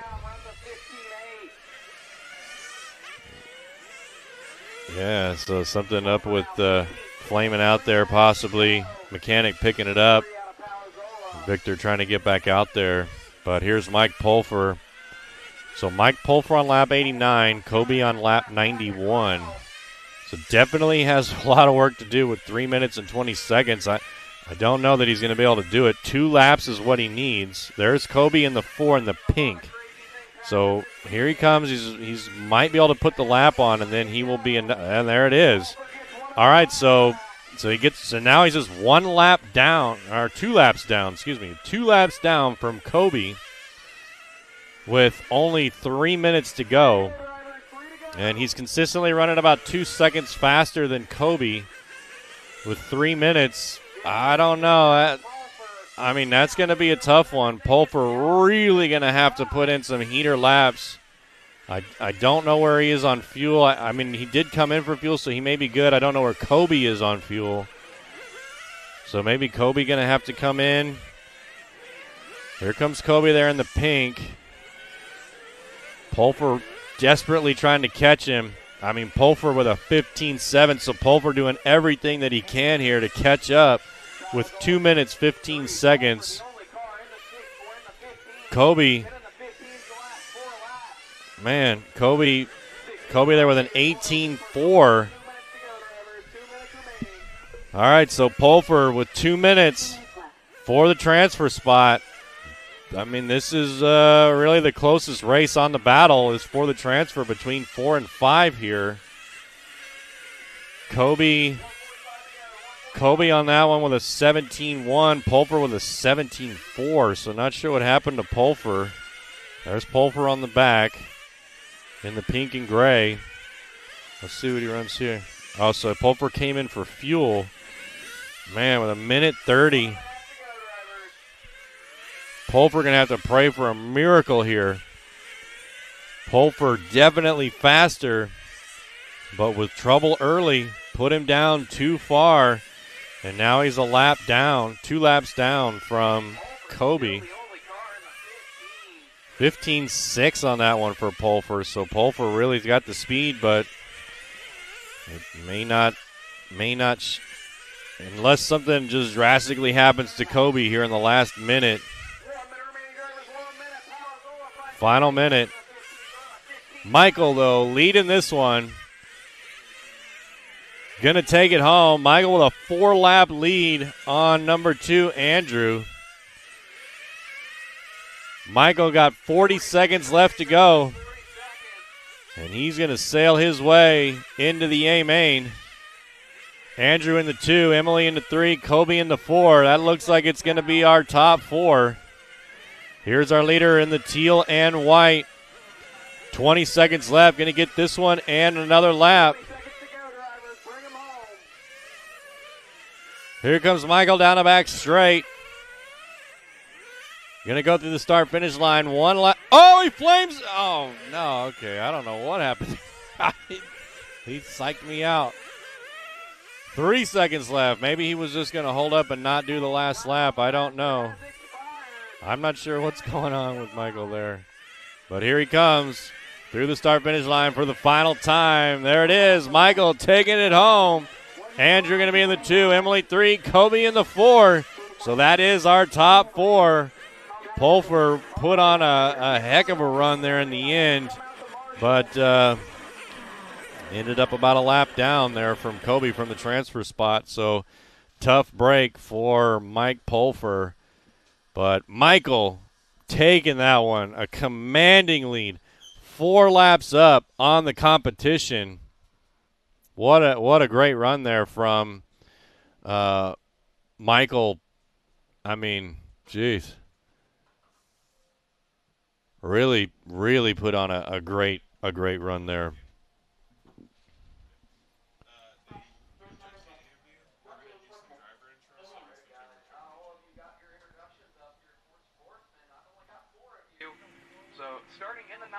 All right, we're going to do some driver intros here. In the 8, we have Stu Smith. The 7, We got James Polanski in the 6 from Lebanon, Ohio, running a Serpent chassis, GP tires, OS engine, VP fuel. Thank you to all the racers at Queen City RC. Special thanks to Bobby and Adam Moat, Mike Pulfer for all the help. In the 6th spot, we got Mike Wyatt. In the 5, we got John Schweitzer. In the 4, we got Mike Stuchel from Troy, Ohio. In the 3, running a Mugen chassis, Hot Race tires, VS engine, TNR fuel. Special thanks to Dan Lewis and the Thunderdome crew and to Nick Altieri for all the help. In the 3 spot, we got Carl Inulat.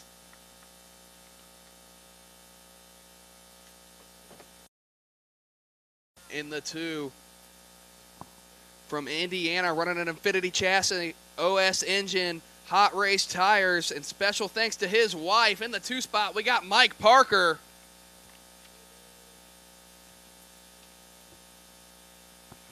from Cary, Illinois, running a Serpent chassis, Matrix tires, OS engine, Energy Fuel.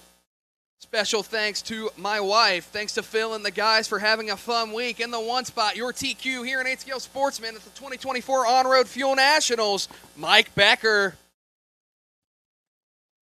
Alrighty, guys, let's go ahead and get the marshals out here, get cars fired up, and get going.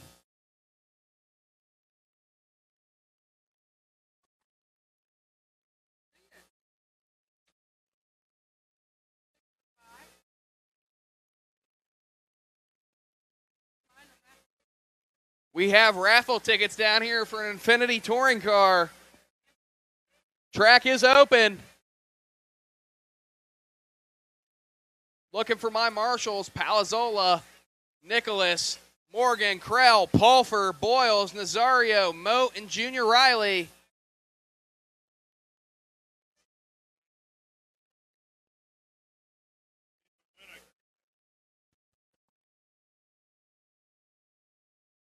Becker.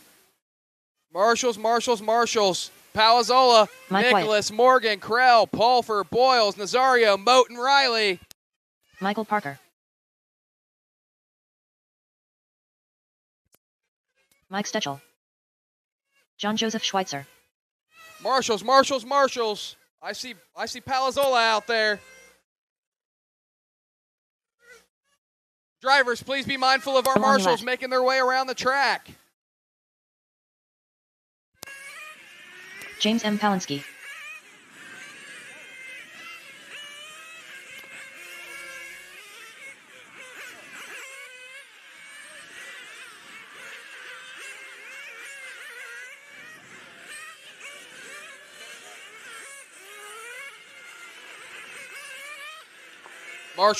Marshals. I see Junior making his way out. Needs somebody in chair 2. Pulfer is assigned to chair 2, but I don't really care where you guys marshal as long as you're out there. 2 minutes, guys.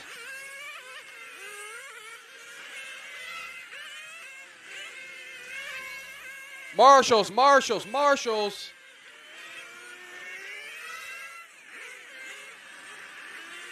I see Livermore making it out for Pulfer. Thank you, Mark.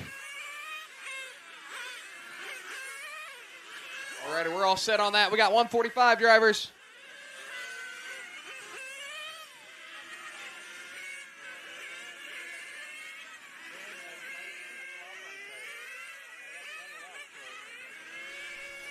All right, we got some shout-outs here for Mike Becker. Mike Becker, the top qualifier here in this one.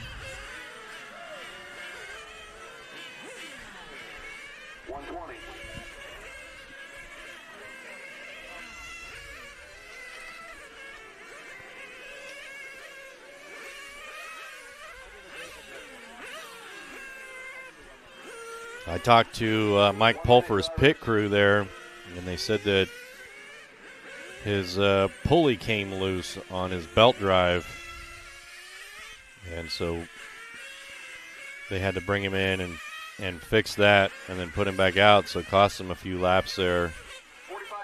But he was really on the move there in the end.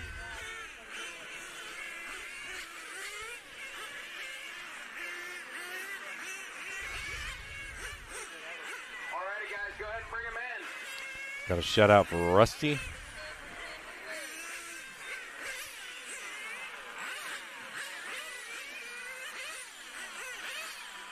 Yeah, great work from all the marshals. That's right. They're out there handling business. Alrighty, guys, go ahead and walk them across. Pit mechanics heading out. Walk them.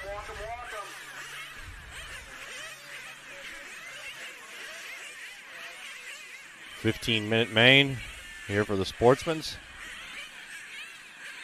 Race 6 of 11.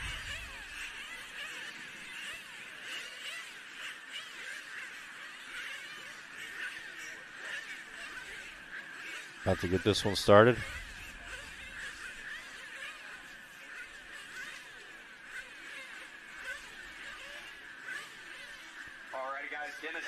All right, we got Mike Becker out front, Michael Parker in the 2, Carl 3, Mike 4, Schweitzer 5, Mike Wyatt 6, James 7, Stu 8, and there they go.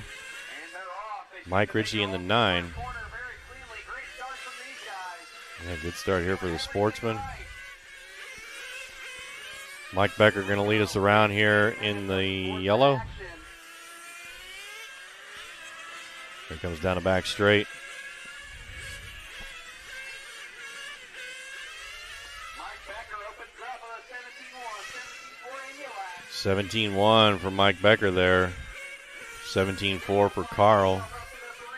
Mike Becker down the back straight. Mike Becker in the green. Carl not letting him get too far away here early. Carl in the orange and white. Oh, Mike Becker going really wide there. So Carl right behind him.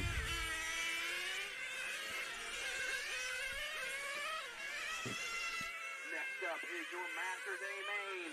After this one, we're a minute 10 in, drivers.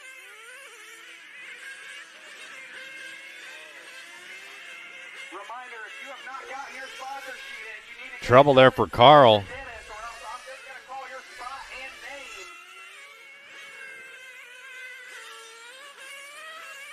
Minute 30 in, Becker ahead of Stuchel now up to the Mike Becker out front. Stuchel up to the number 2 now after that mistake from Carl. Carl in the 3, Michael 4, Schweitzer 5, Mike Wyatt 6, James 7. We got the battles going on through the crosstown.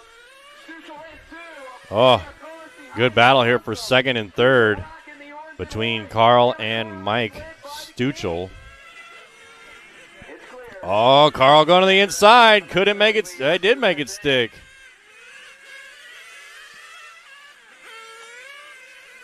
Uh-oh. What's going on here?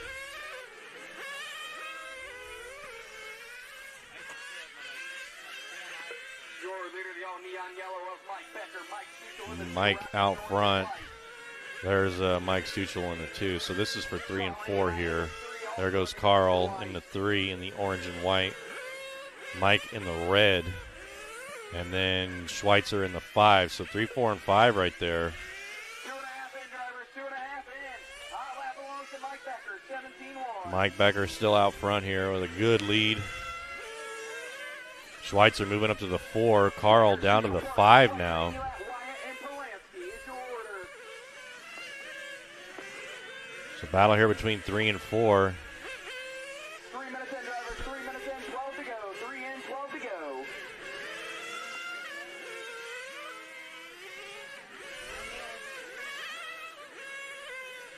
Becker out front, Stuchel in the 2, Mike Parker in the 3, Schweitzer 4, Carl 5, Mike Wyatt 6, James 7, Stu Smith and Mike Ritchie no shows. Let's see if we can find these guys. We're following Michael Parker here in the red and white, The blue and orange. 6 tenths back. and then Schweitzer behind him. 6 tenths back of Wyatt. Here's our leader, Mike Becker. Coming around the 180. Carl on its lid. Carl on its lid. 180 left side. 180 on the left side. Still there. It's clear. Becker, Stuchel, Parker, Schweitzer. Mike Becker through the loop. Here's 17-6 in the last one, 18-3 on that one. Front, 6-second lead. Stuchel, 2.5-second lead over Parker. Stuchel in the 2. Half over Schweitzer. Oh, okay. So now we got a battle for second and third shaping up now between Stuchel, Parker, and Schweitzer. Comes our leader across the loop now. 4 minutes in, drivers. 4 minutes in. Watch coming through the center section. Watch coming through the center section. It's clear. 4:15 in. 4:15 in. Mike Becker with a 18-5 on that one. I don't know what's going on with his car here. 17-1. We are 4.5 in, drivers. Parker starting to make some inroads on Stuchel. Parker, the red and white. 18-5 on the last one for Becker. Parker looking inside and outside. It's not there. 19-9 there on that one. These guys going down. It's a long lap. Okay, here he comes for fuel. Mike Stuchel and Mike Parker. Oh, had to get some tuning. No fuel. So Becker was having some engine tuning problems there. Was really slowing him down. Here comes Stuchel and Parker. Oh, Parker getting it wrong there. So battle for second and third here.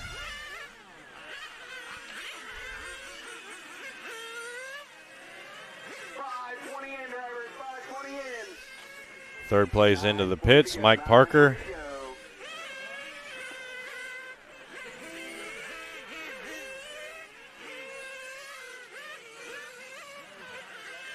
We're following Stuchel around.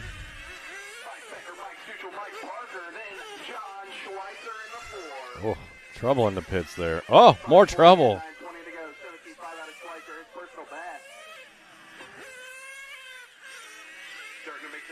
And he's back out. Long pit stop. Closest battle for the final podium position. Parker and Schweitzer. Reminder, for Masters, it's going to be the same routine we did for Sportsmen. We're going to do. All right, Schweitzer and Stuchel for the podium spot. 2.5 seconds separates those two drivers. Mike Becker, Mike Parker, Schweitzer, Stuchel. Schweitzer moving up to the number 3 now. Stuchel 2.9 back of Schweitzer. This could be Schweitzer. 8:30 left to go on the clock.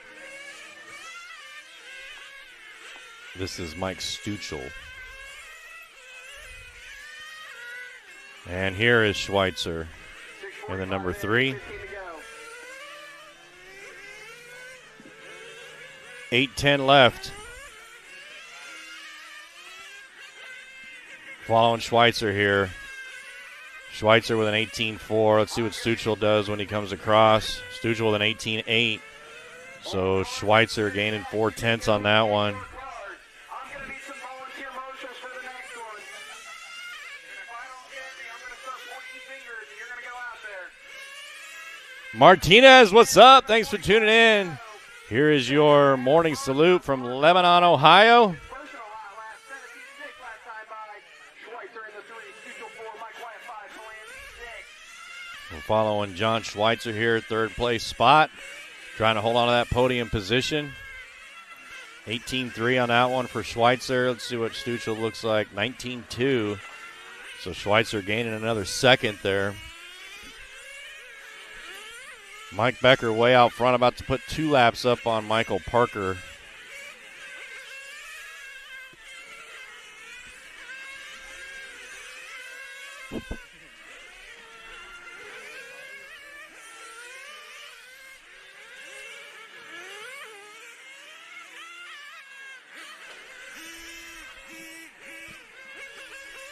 .650 left. Becker, Parker, Schweitzer, Stuchel, Wyatt, Polanski, Carl, Stu, and Mike all out. Mike Becker out front. We are 8:20 in. Here is Mike Stuchel in the number 4 spot. 19.4 on the last one, trying to catch up to Schweitzer for that podium spot. Here's Mike Becker in the yellow. We'll need volunteer marshals for the next race.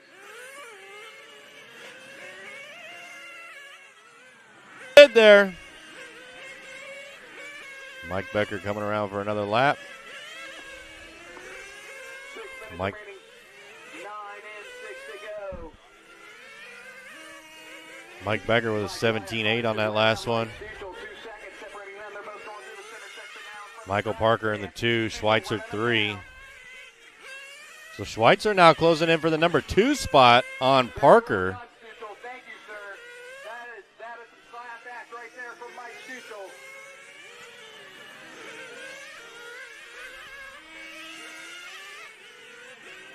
There goes Parker through the loop, Schweitzer through the loop.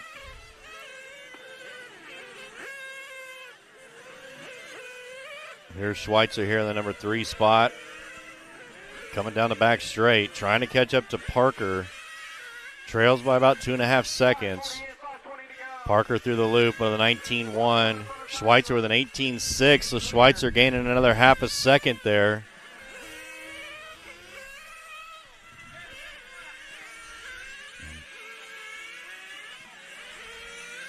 Onto the right side of the track. Schweitzer trying to catch up to Parker. 10 minutes in, drivers. 10 in, 5 to go.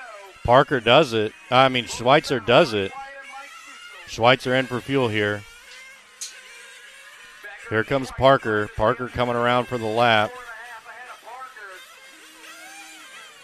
So it looks like Parker got the lap back. Oh, big wreck back there on the back straight. 10, 20 in, 4:40 to go. 4:40 to go. Reminder, I will need volunteer marshals. That could have been Parker. I think that was Parker. Parker getting carried off by the marshals there. So that's going to allow Stutzel to move up to the number 3 position. So big problems there for Parker. Stutzel coming into pit from the 3 spot. Saw him bounce off the rail back there. 15 to go. So now our top 3, Mike Becker, Schweitzer, and Stutzel. Mike Parker falling down to the 5. You can see him carrying his car there in the pits. 4 minutes remaining, drivers. 4 to go. Following John Schweitzer here with 4 minutes left to go on the clock. Closest battle is for 2 overall. John Schweitzer and Mike Stutzel. Oh, trouble for Stutzel. So Mike Wyatt now taking over. So the closest battle now between 3 and 4, Wyatt and Stutzel for that podium spot. Mike Wyatt and Stutzel separated by 1 second here.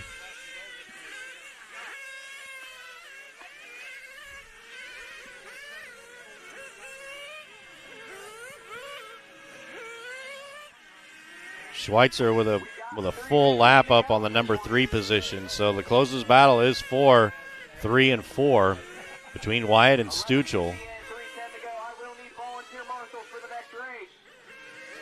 Here they come through the loop. Looks like Wyatt there in the blue. Stutzel right behind him in the red and white. So Mike Wyatt down the back straight in the blue. Mike Wyatt on the last one 19.4. Mike Stutzel 20 flat. 2:50 remaining. Wyatt there with a 19 flat. Stutzel with a 19.3. So Wyatt stretching it out. A couple of tenths each lap.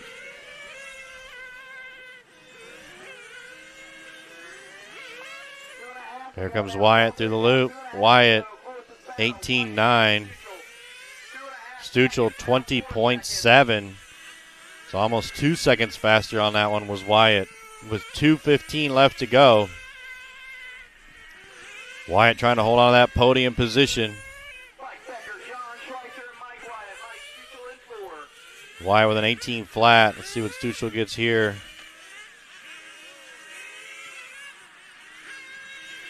2 minutes left. Final 2 minutes. Stutzel with a long lap. Must have came in for fuel there. Mike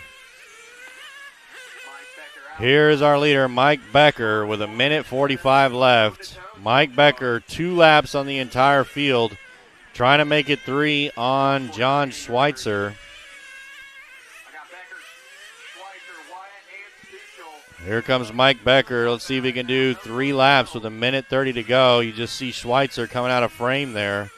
We're watching Mike Becker in the yellow down the back straight. And there is Schweitzer. 1:15 to go in this one, drivers. Becker, Schweitzer, Wyatt. Mike Becker in the yellow. Oh, trouble for Mike Becker. 1 minute remaining, drivers. 1 minute to go. Next up, HCL Masters, A-Main. Final minute. We got our Masters A-Main coming up next.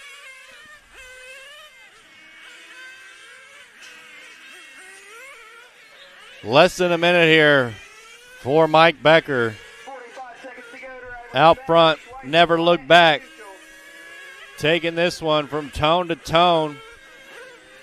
Mike Becker currently 2 laps up, looking to make it 3 here on John Schweitzer. Drivers. 30 seconds remains. Mike Becker in the yellow. Looking to the inside, and he does it. So now he's 3 laps up. 2 laps. Excuse me. 2 laps. 2 laps up. Here's Mike Becker with 15 seconds left to go. Seconds remaining, drivers. Gonna get this one and one more. Mike Becker about to be on his parade lap here. And he's going to do it. Here he comes through the middle of the track. Mike Wyatt, you were caught at the line. Everyone else, go till you cross. Mike Becker taking home the Sportsman A-Main here at the 2024 Roar On-Road Fuel Nationals. Mike Becker taking it.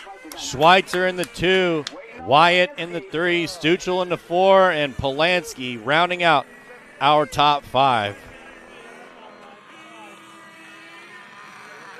Look at Mark Livermore. What a class guy. Wait until all the cars are finished to go back. That's how it's done, Mark. You're appreciated. Up next, race number 7. 1-ATH Masters, 45 years and older. A-Main.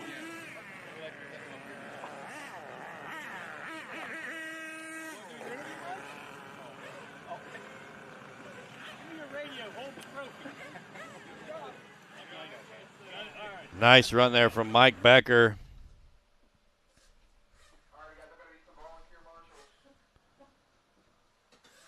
Okay, lost the wheel on the back straight there.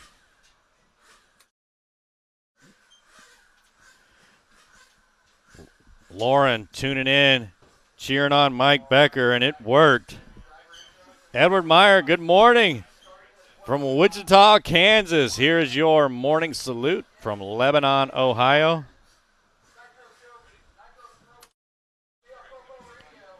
Hi, let's get a little chat with Mike Becker in that Sportsman class. Mike, congratulations, Sportsman A-Main winner. That's got to feel good. Yeah, it's all right. I just ran for my life and stayed out of trouble. Yeah, so it looks like you were having a little adversity there with some engine tuning. What was going on with that? Yeah, it went a little fat, or it was lean bogging, so we had to fatten up the top a little. Okay, and your mechanic was on it, and you were able to finish with a 2-lap lead. So Yeah. really, really great run there. Anybody you want to thank? Yeah, Phil and all the guys, they were just a lot of fun. What's that? I'm sorry? Phil and all the guys. Phil was my pit man. Okay, very cool. Well, nice run there, and you get to take home some hardware, right? Yeah, all right. Yeah. Okay. Well, congratulations to you, and can't wait to see you in the Open next year. Yep, thank you. Yes, sir. All right, Mike Becker there, really putting on a good run and showing us what's up there. But now we got our 8th Masters A-Main coming up.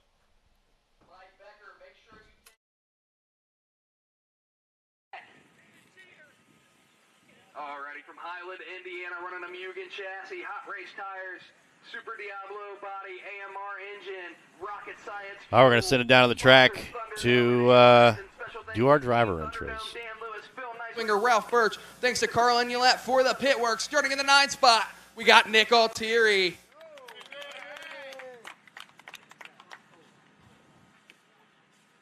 From San Francisco, California, running a Mugen chassis, OS engine, Lens tires. In the 7th spot, we got Maurice Hayes. Sorry, in the 8th spot, wrote the wrong number.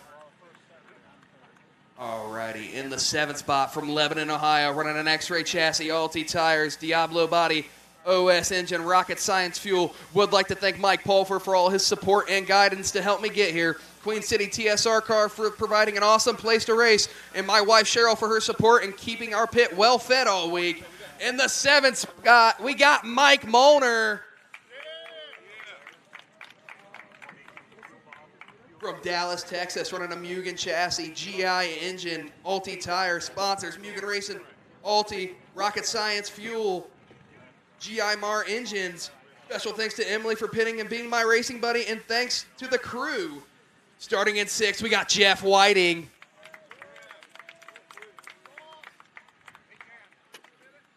Colorado Springs, running a Capricorn chassis, Matrix tires, OS engine, Rocket Science fuel. Sponsors, RC Target, Avid Bearings, Rocket Science Fuel. Thanks to Robert, Dave, Paulo, and Tara for the pit work, and to Zach and Dylan for the support. In the 5 spot, we got Sal DeFazio. From San Jose, California, running an Infinity chassis, KO Propos Servos, OS engine. Sponsors, NorCal Hobbies, Hobbytown, Prime Hobby Distribution, Team Powers, Fly Sky. Big thanks to my buddy Joel Johnson for all the help. Scotty Ernst and Jason Conley. The 4 spot, we got Eric Vasutin. In the 3 spot, we got from Milwaukee, Wisconsin, Infinity Chassis, Hot Race Tires, Kabuto Engine, and VP Racing Fuel. Sponsors Infinity, SMJ, Hot Race, VP Racing, Reedy, Avid, Drake and Aeromax, ProTech RC, Gravity RC, Red RC, One Up Racing, Track Joe Hobbies, Live RC. Thank you to TSR Car for the hospitality and hosting the Nats.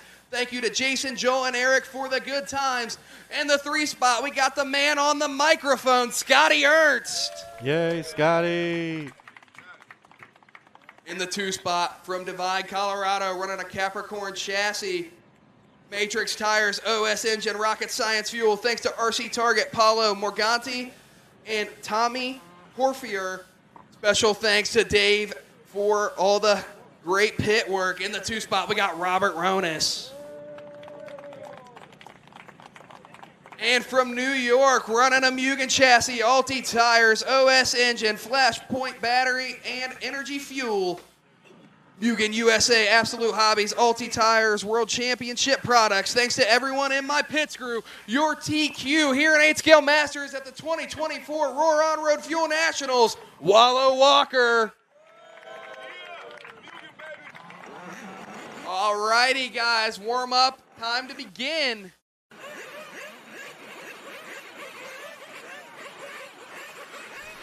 All right, here we go. This is a big one. We're about to crown a national champion here for the old guys. Going to be an old Roar national champion in the 45 years and older 8-scale Masters. We got Wallow Walker, Robert Ronis, Scotty Ernst, Eric Van Suten, Sal, Jeff, Michael, Maurice, Nick, Dan, David, and Donna. You know we got to cheer for Donna in this one. Donna with that epic move there on the final lap in the B main earlier this morning, excuse me. Donna with the finish of 3/100ths of a second over the competition, getting the bump spot up here into the A main. So Donna Garcia, we are secretly rooting for here in the LiveRC.com studio. And Scotty Ernst, of course. But it's going to be tough to beat Wallow Walker, the top qualifier here.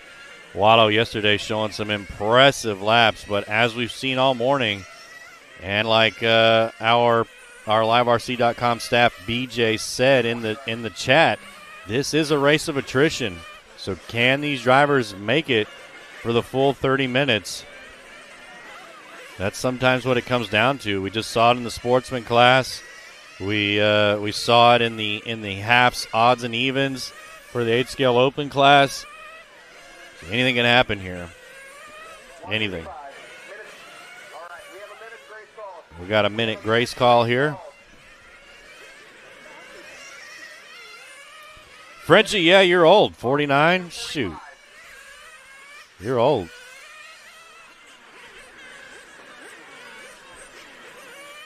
Flavio, thanks for tuning in. We appreciate your support. Here is your morning salute from Lebanon, Ohio.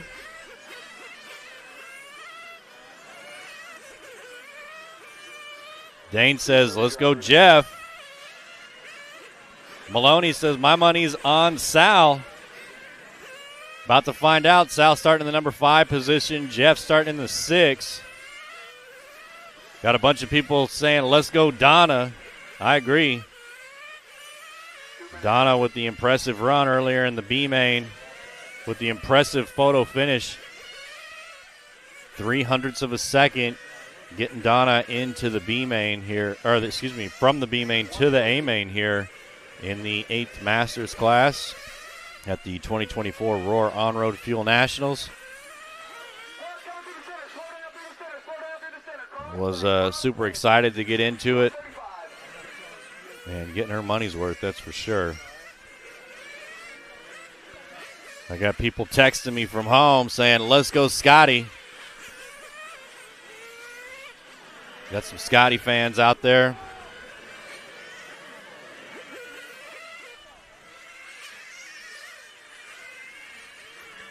My homie from home, Elliot, texting me saying he should come out here and show the geezers what's up. He ain't never touched an on-road car in his life. I think he did a Euro truck once. But he did do really well, so they inverted the field on him, made him start last. Less than a minute here, we're going to get this one underway. Got more cheering for Donna. Got one for Let's Go Wallow. Jermaine, Let's Go Wallow. JW, good luck, Scotty.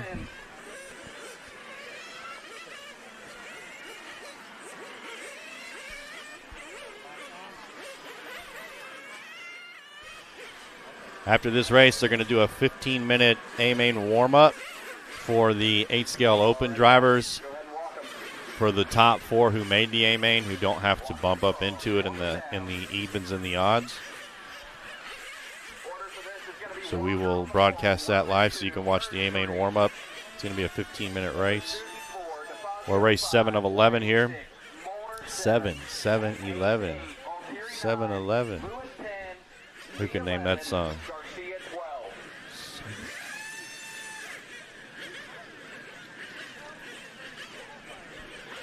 30 minutes. And our 45 years and older 8-scale Masters. Flavio says, old guys, my class. Good luck to all these oldies. Yeah, let's do it. Tony Thompson, let's go Wallow. You got this. Tony, thanks for tuning in. We appreciate your support. Chris, good luck, Wallow. I'm telling you guys, Wallow's going to be tough to beat. Green flag, here we go. Wallow coming around here. Wallow leading the field. Good clean start there.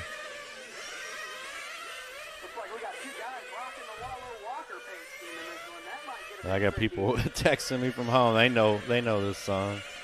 All right, so Wallow out front here. Robert in the 2, Scotty 3, Eric 4, Sal 5. Oh! Robert up on the bumper there. Scotty was nowhere in the picture to take advantage of it. Here comes Wallow on the white and in the white and red. Robert in the orange and green. Scotty in the yellow.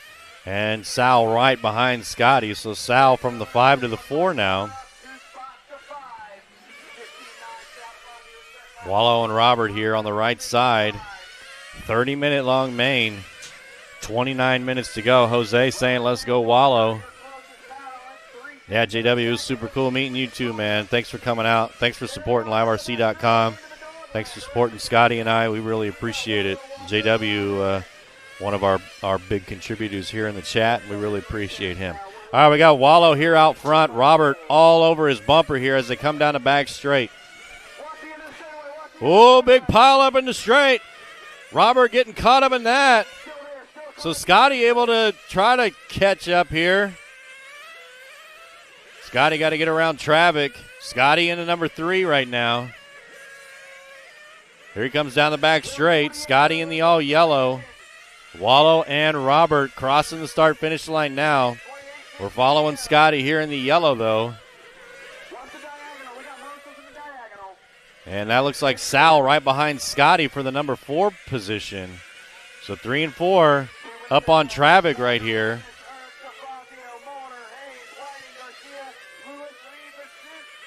Oh, Scotty gives it up. So Scotty dropping to the 4 now. So Sal up to the 3. It's Wallow, Robert, Scotty, Sal, Michael, Maurice, Jeff, Donna, Dan, David, Eric, and Nick. So our Donna Garcia up to the 9 now. Here's our leaders, Wallow and Robert. They're coming up on a – oh, man, you see that? Robert looking to the inside there. Wallow getting a little sideways.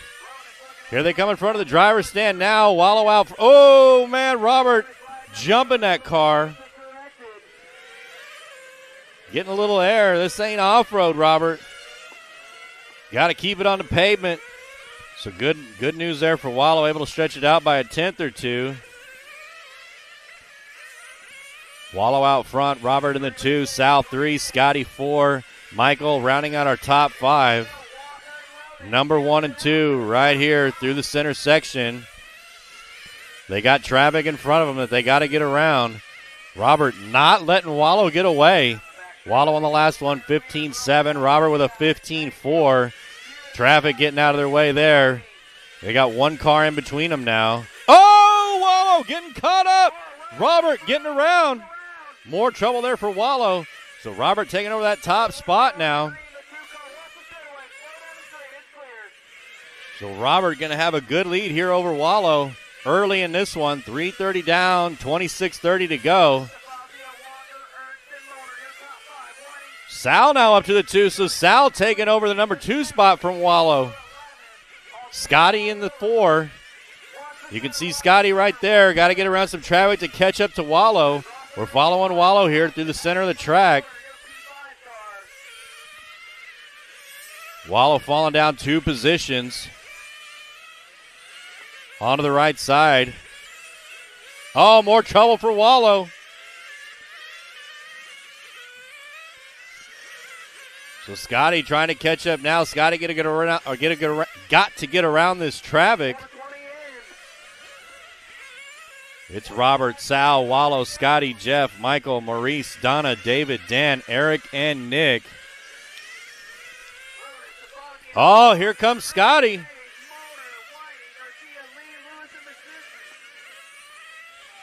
.440 down. Oh, big wreck on the back straight there. Not sure whose car that was. Sal falling to the number 4 position.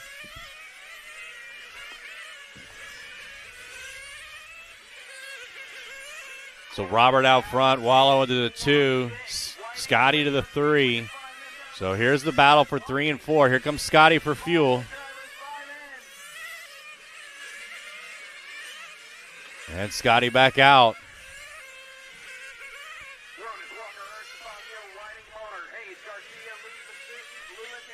Wallow with a 16-3 on the last one. Robert with a 22-8. Must have came in for fuel. Sal with a 15-5. So Sal with some hot laps here. Wallow Walker back up to the number 2 now. I'll make that 3. Here's Wallow here in the pink and silver car.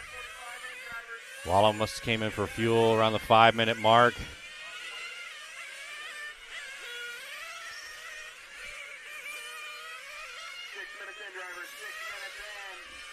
Following Robert here in the orange and green.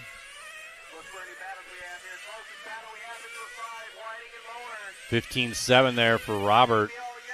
Sal through the loop on a 15-7 as well. Wallow with a 15-7. Scotty with a 15-7. Oh, Scotty gaining on Wallow now. Wallow there with a 15-9. Scotty with a 15-6. So that's the closest race. And then we got Jeff Whiting. Jeff Whiting is about a lap down from Scotty. So the battle for 3rd and 4th, the podium spot between Wallow and Scotty, is the closest race on the track. We're watching it right here as it develops. Wallow in the pink and silver, Scotty in the yellow. Here they come through the middle of the track. Scotty trying to keep these lines tight. Got to catch up to Wallow here. Wallow on the last one, 15-6. Scotty with a 16-2. So Scotty falls off pace there just a little bit. Let's see what it looks like here. Wallow 15-8. Scotty 15-8. So identical lap times for those two drivers. Here they come onto the left side. The pink and silver Wallow, yellow for Scotty. They got traffic coming up now that they got to get around. Here they come through the center section. Wallow getting around one car. Now onto the left side and down the back straight goes Wallow. Wallow 15-6, Scotty 15-7. Let's see what it looks like here. Two cars separate 3 and 4 for our podium spot. Drivers getting out of both of their ways. Here we go. We're picking up the leader, Robert Ronas.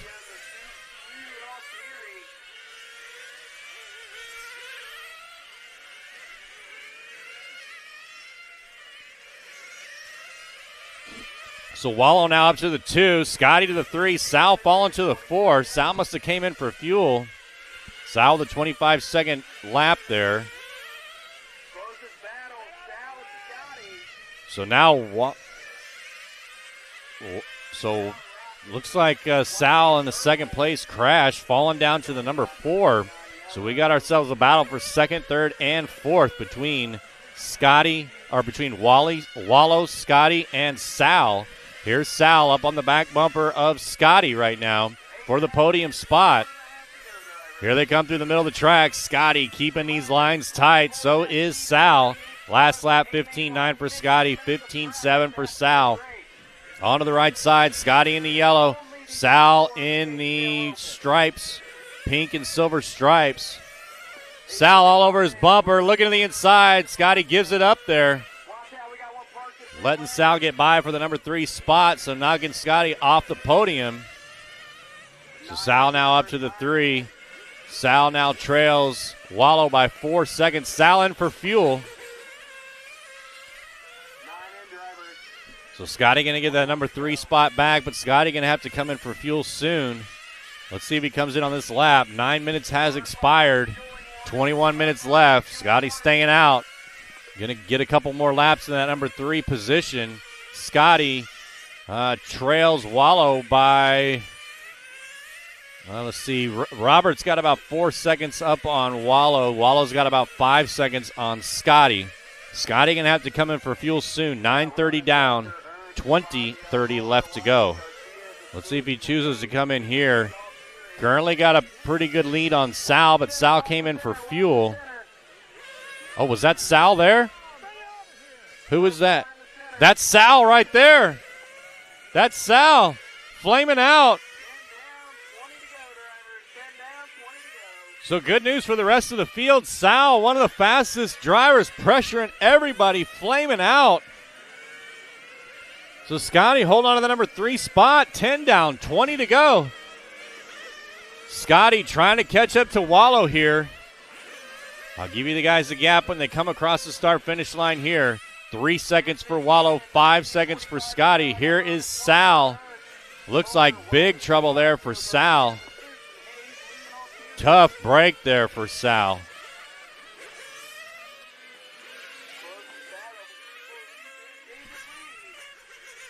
19:30 left to go.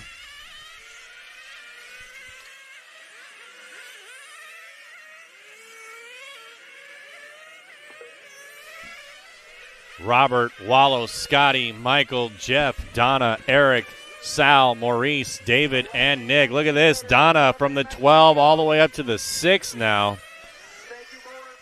3 seconds is the gap between Wallow and Robert. Scotty 4 seconds back for the number 2 spot. Here's Donna in the all pink. Donna battling here for the number 4 position now. Donna in the pink trying to catch up to Jeff Whiting for the number 5 position. It's a good battle here for 4 and 5.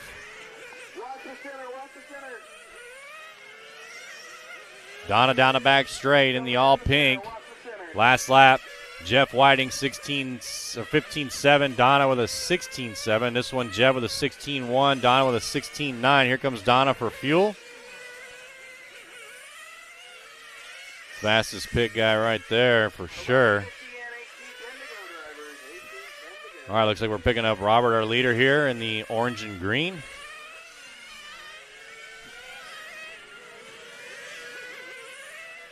Last lap 15.6, this one 15.6.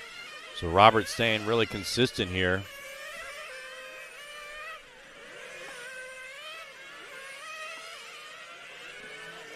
Wallow Walker 16 flat.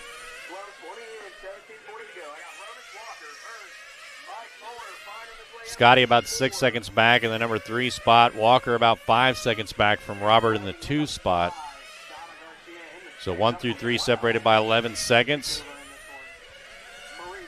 We're following Robert here, 16.1 on that one. Wallow with a 16.4. See what Wallow can do here, 15.9. So Wallow gaining 2/10. 17:10 left on the clock.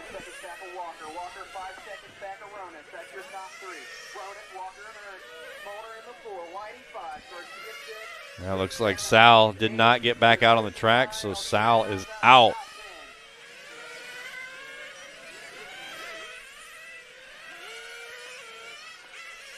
Got cheers for Let's Go Donna. 16:45 left on the clock. Robert, Scotty now up to the 2. Wallow 3. Michael 4. Jeff 5. Donna 6. David 7. Oh, here's Sal. They got Sal back out. David Lee 7. Maurice 8. Eric 9. Nick 10. Sal in the 11. Dan in the 12. Here comes Scotty in the green.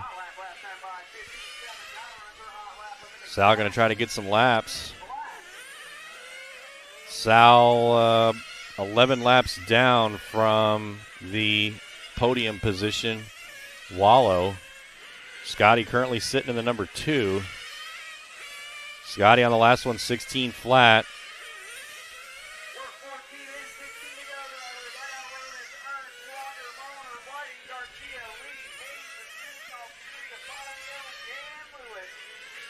So Robert with a full lap here on Scotty. Almost. Wallow Walker trying to catch up to Scotty here. 15-9 on the last one for Scotty, 15-6 for Wallow. That's the closest race right there for second and third between Scotty and Wallow. Robert about 12 seconds up on Scotty. Scotty about 7 seconds up on Wallow.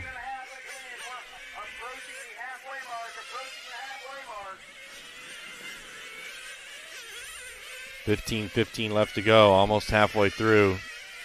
Robert, Scotty, Wallow, Michael, Jeff, Donna, David, Maurice, Nick, Eric, Sal, and Dan.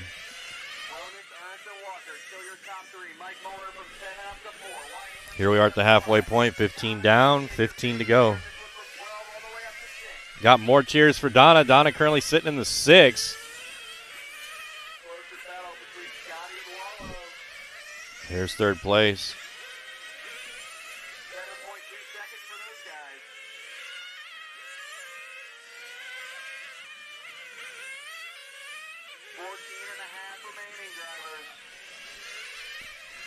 So Robert out front, Scotty in the 2. So is Scotty catching up here to Robert? Robert must have came in for fuel.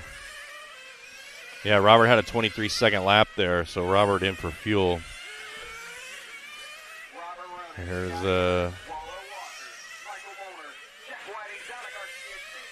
Sal. There's Robert in the orange and green. Oh, Wallow making the pass on Scotty. So still, that's the battle to watch right there between second and third, between Wallow and Scotty. Those two drivers separated by about a second. Wallow with a long lap. Must have been a fuel lap, so Scotty getting the number 2 spot back. We're watching Robert go around the track here in the orange and green. Robert with a 10-second lead now on Scotty. Last lap for Robert, 16 flat. Scotty with a 16-1. Scotty with about a 10-second lead on Wallow now. Scotty on the last one, 16 flat. Wallow 15-9.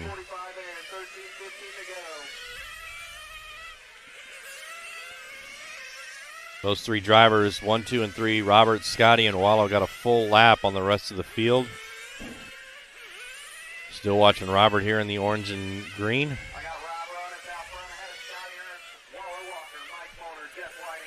Scotty Ernst now with about a 9-second lead on Wallow, so Wallow shaving off a second. Scotty and Wallow both with a 15-9 on the last lap. Scotty, that one, 16-5. Wallow with a 15-7, so shaving off another second there on Scotty.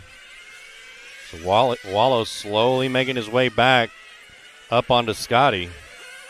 Michael in the 4, Jeff Whiting 5, Donna 6, Maurice 7, David 8, Nick 9, Sal 10, Eric 11, and Dan in the 10. Here's Wallow. Wallow trying to put in some hot laps to catch up to Scotty. Scotty with a 16-7 on the last one. Wallow with a 16 flat, so Wallow slowly shaving off time here.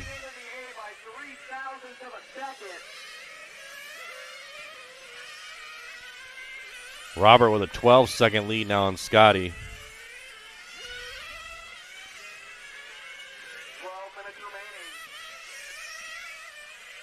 Wallow on the left side of the track. Wallow a tenth of a second faster on that last one than Scotty. So Wallow consistently a little bit faster than Scotty every lap. Scotty 16.3, Wallow 15.5, so another almost second. So Wallow down now to just 7 seconds behind Scotty. Wallow in the silver and pink here. There goes Scotty down the back straight. Scotty with a 16 flat, Wallow 16 flat, so even times, 15.9 there for Scotty, so good lap. Scotty got to keep some of those together, or Wallow's slowly going to catch up. Still plenty of time left here with 11 minutes to go. Scotty 15.9 on the last one, backs it up with another 15.9. That's what Scotty needs. Keep these lines tight. Here he is on the left side of the track now. Scotty looking really good here. This lap's going to look like a good one. On the right side. Yeah, keeping it tight here, Scotty. 16 flat. Wallow with a 15.8 there on the last one. Let's see what Wallow gets here on this one. 17.9 for Wallow. So Wallow with a long lap. So Scotty gaining 2 seconds. 9 seconds is the deficit now for Wallow. So Scotty and Wallow still the closest race here. Scotty now only 10 seconds back from Robert with 10 minutes left to go. So, I mean, it's possible, but he's got to gain a second a minute. So, which means he needs about 2/10 a lap. Robert on lap 74. Scotty coming around for lap 74. Wallow on 73. Michael on 71. Jeff 71. Donna 68. David 65, Maurice 64, Nick 62, Sal on lap 60, Eric finished on 41, Dan on 16. So Robert and Scotty on the same lap, and here they come. Scotty closing in on Robert. Robert must have came in for fuel. There's Robert there in the orange and green. Scotty right there in the yellow. Scotty got like 3 or 4 cars in between them. Here comes Robert. Robert got to get around a bunch of traffic here.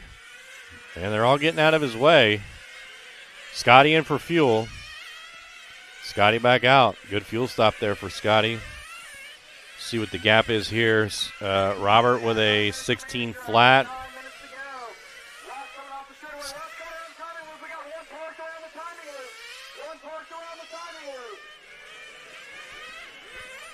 Here comes Robert again. Let's see what he gets here.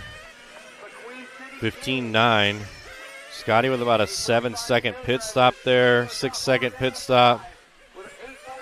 Let's see what Scotty clicks off on this one. 16.2. Okay, Scotty. So Scotty. I wonder.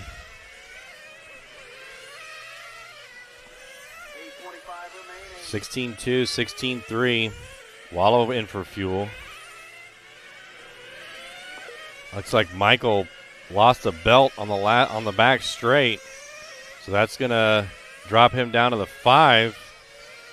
Donna 2 laps down for Michael, so that's going to put her up in the 5. Here's Robert right here in the orange and green. 8 minutes left to go. Here's Sal for fuel. Man, that was a fast pit stop. Jeez. All right, so the gap, 10 seconds between Robert and Scotty.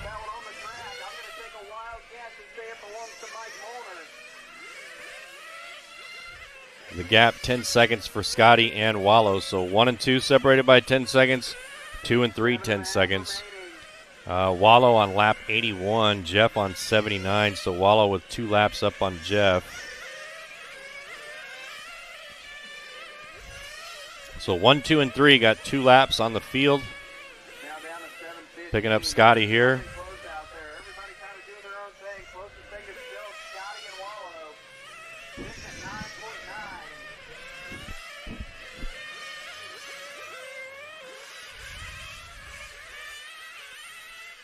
7 minutes remains. Still following Scotty here. Robert gaining on Scotty to get that lap. 15-7 for Robert, 16-2 for Scotty, 15-9 for Wallow. Robert backs it up with a 15-8 there. Let's see what Scotty's got here. 15-9, so good lap for Scotty. 6.5 left to go in his 30-minute main. Scotty down the back straight. And we're picking up Wallow here. Wallow down the back straight onto the right side in the pink and silver. Wallow clicking off a 16.5 on that one. Got a dead car right in the middle.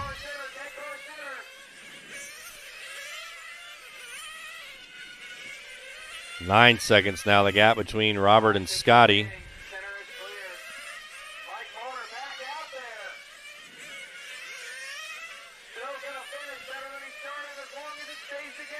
I don't know where Scotty. Oh, this Scotty. 17-8, so Scotty with a long lap. Here comes Wallow. 15-9. So 10-second gap now between second and third. 5:20 left to go on the clock. Gap between first and second is 11.5 seconds. Bonus back to Earn. They're picking up Scotty again on the right. 15-9 there for Scotty. Good lap. Scotty got to keep it in that high 15s. Bonus Earn. We are now 25 minutes in. 5 to go. 9 cars remains here in 12-car field. Top 4 is still open. You have a practice session of 15 minutes after this race. Scotty onto the left side in the all yellow. 15-6 there for Scotty. Impressive, Scotty, running a good lap. 16 flat. Robert in for fuel in the last lap.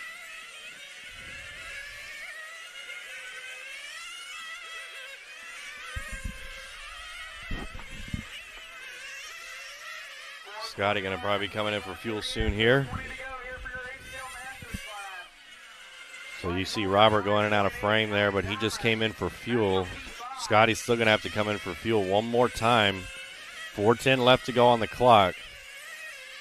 Not sure when he's going to choose to do so. Here he comes. Scotty needs a good pit stop here, and he got one. Now 8.1, he's picking up some time. We could have a race for 2.5 by the end of this one. 3:45 remaining. All right, so Robert out front. We're watching Scotty here. Here's Robert down the back straight. Robert on the last one, 16-7. On this one, 16-3. Here comes Scotty down the back straight. So these guys are separated by 10 seconds or so still. Make it 8 seconds. 16-1 on the last lap for Scotty. And it's going to be very hard for Scotty to catch up to Robert. But Scotty with a good lead over Wallow for the top 3. Wallow on lap 97, Jeff on 93. So top 3 now stretching it out even more. Got a 3-lap lead on the field, does the top 3. Jeff on lap 94, Donna on lap 90, Michael on lap 90, David on 89, Nick 85, Sal on 85.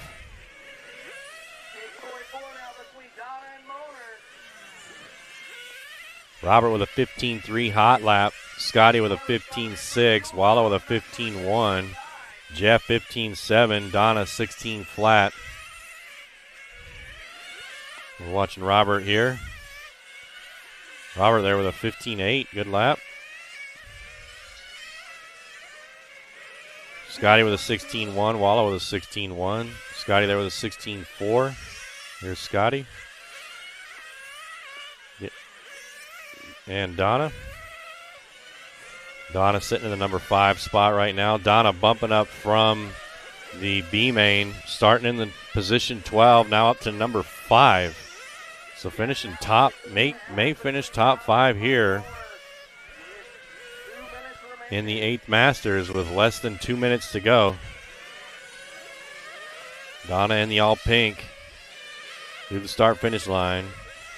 Here's Scotty. Scotty in the number 2. 16.5 on the last lap. Wallow with a 15.5.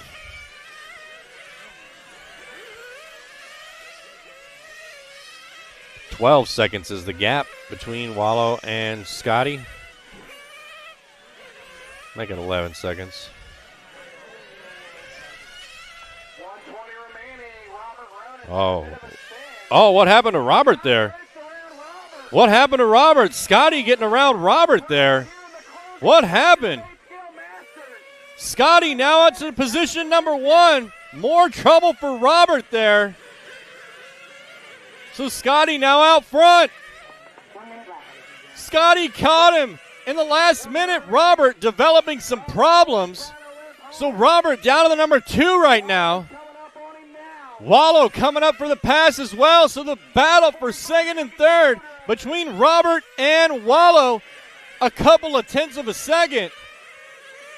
Here's our first place driver, Scotty, in the yellow. But the battle, Donna flaming out. Trouble for Donna there, but Scotty way out front here. Scotty got 25 seconds left to go. Scotty could take it home here in the 8-scale Masters class. Getting all the Wallow up to the number 2. Robert with major problems. Scotty now lapping him. 5 seconds. This is going to be Scotty Ertz's final lap. Scotty going to walk home. The Roar 2024 On-Road Fuel Nationals champion for the 8-scale Masters. Here he comes to make it official. Scotty Ernst, your national champion here in the 8-scale Masters class. In the final minute, Robert Ronas developing some problems. Wallow up to the 2. There he is. A happy guy, Scotty Ernst, taking home the top spot. Get to take home the big trophy. Scotty freaking Ernst, the national champion. Wallow finishing in the 2. Robert Ronas with some problems finishing in the 3, but freaking look at that trophy. My goodness. Golly. Hopefully Scotty can fit that in his Mary Poppins suitcase, because that is a huge trophy that Scotty's got to take home. My goodness. Scotty Ernst just kept putting down hot, consistent laps.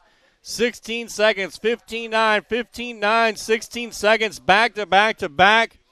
Never lost sight of Robert Ronas and Scotty Ernst taking it home. And there he is, Scotty, with his huge trophy. Scotty, how's it feel to be the first national champion here at the 2024 Roar On-Road Fuel Nationals?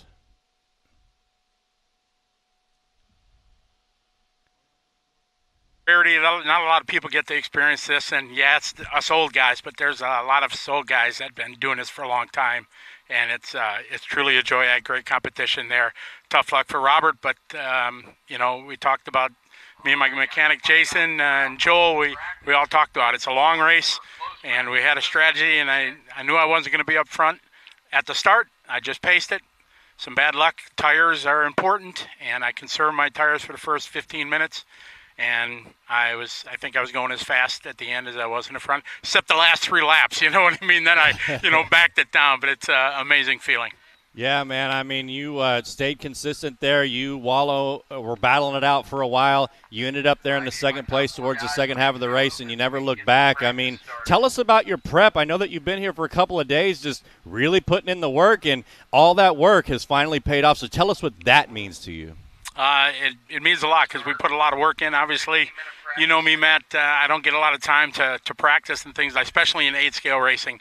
I get to do this once, twice a year, and it's become my favorite, something that I absolutely love to do. But we had a game plan, and after I had a couple first good qualifiers yesterday, I knew it was in the main. It doesn't matter if I was going to start 3rd or 5th or whatever. So in qualifying number 3, I set up my main setup. car setup, tire wise and stuff like that. Did a lot of odd things to see if it worked.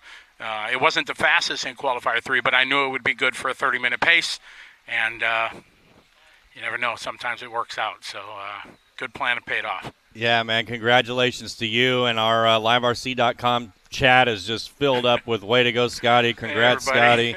Go Team Infinity. So you got a lot of support, a lot of love out there. My one question, though, is how are you going to fit that gigantic trophy into your Mary Poppins suitcase? Well, thankfully, I drove from Milwaukee here, so I got a 7-hour drive, and it's going to be a little bit more sweeter now being able to do this. This is my 3rd Roar title, and I don't know, this one might be the best because pretty much all the best Masters guys in America were here. There's a couple guys from California that weren't here, Kevin and Bill and a few others, but otherwise it's a who's who of the Masters, and for this year it's cool to stand on top of the box. Very cool. You want to thank anybody? Absolutely. First, I got a shout out to Jason Conley, my mechanic. We do it together every year. He's been with me for both my 1/8 nationals, so it's definitely a team effort. Joel Johnson, he's been my racing buddy now ever since I got into 8 scale, and to be able to bounce ideas off of him and get set up, helping if I'm lost on something, he'll put his car aside and take a look at my car and say, yeah, this is wrong and do this. And he's a legend in racing. He's just a great guy, and it was great to have him. Eric Vasutin was with us, and we had a good group. Thanks to Infinity and all my sponsors. This is first time running the brand new IF18 3 car, and it's worked great.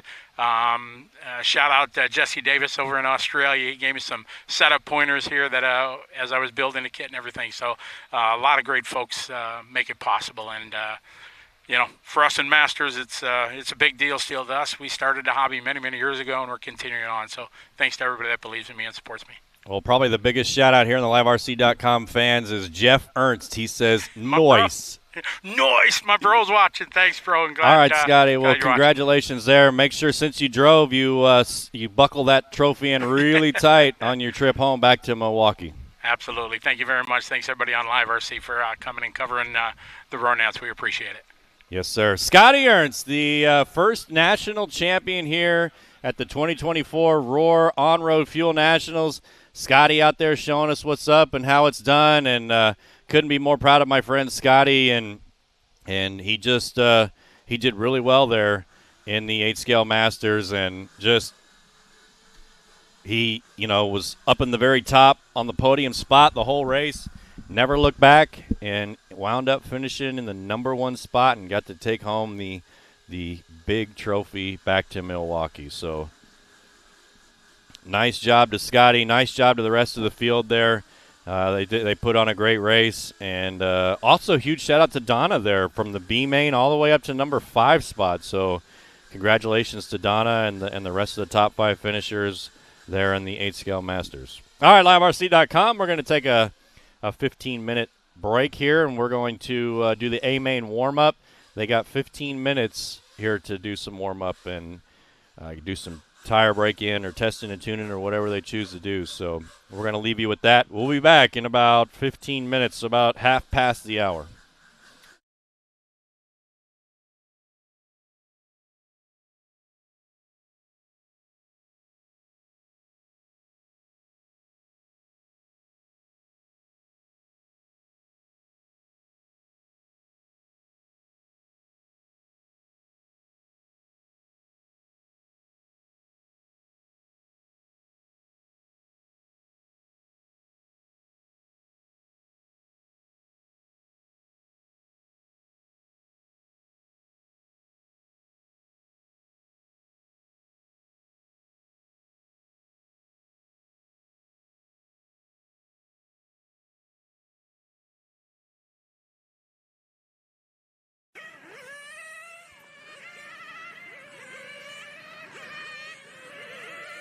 Nineteen 5, 18 4, 17 7, 16 2,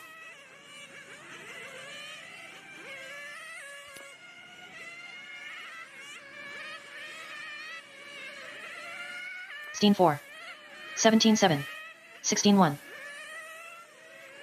15 5.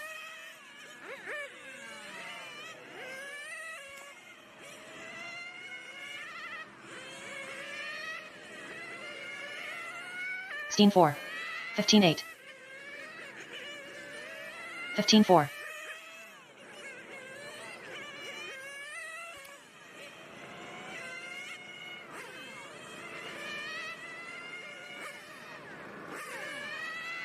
15-6. 15-2.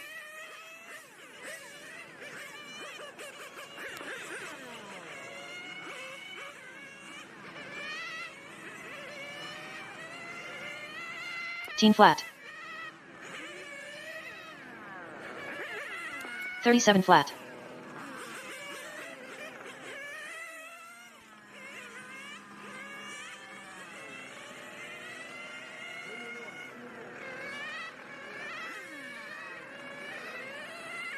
31.8.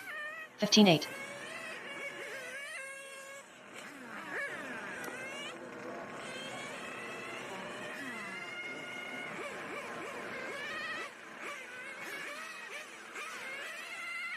15-4.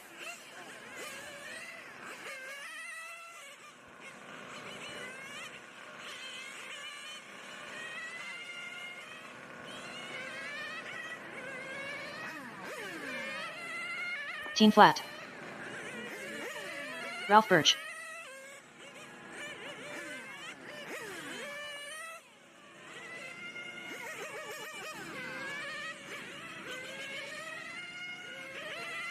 15-2. 16-8. Bryce Butterfield. 15-3.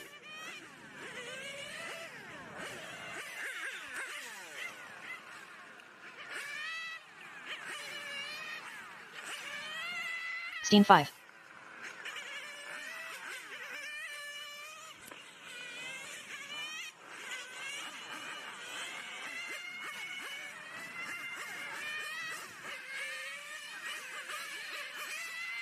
15-2.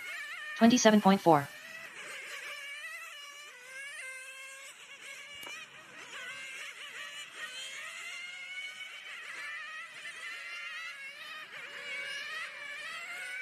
15 flat. 15-6. 54.4.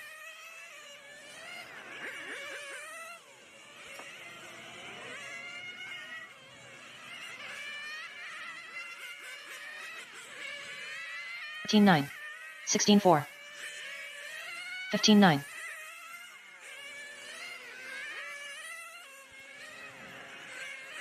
23.7.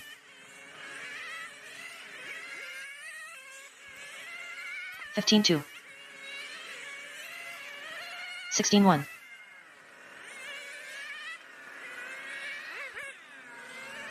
15-3.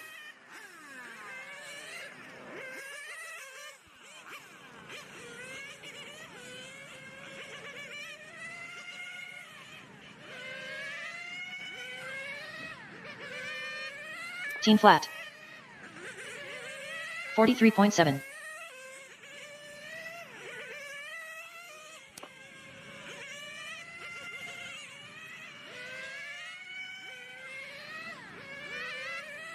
15-4.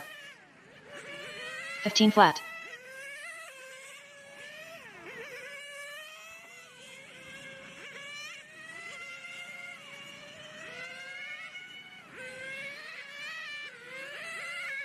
15-3. 15-1.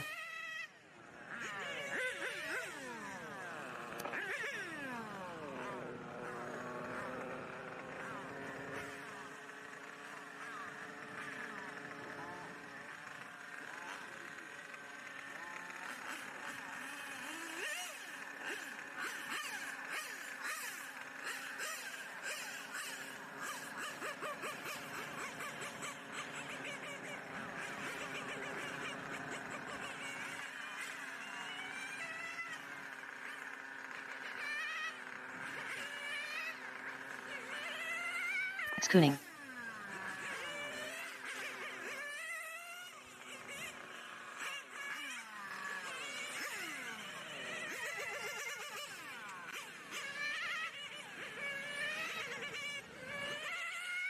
$15.7.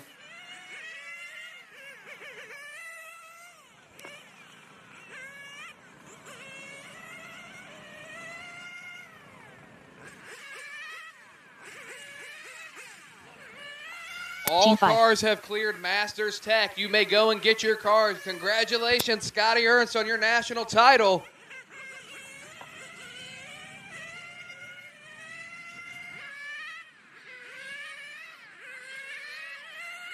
9.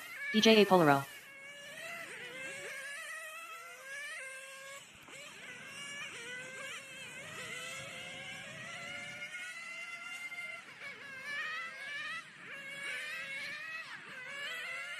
Teen 8.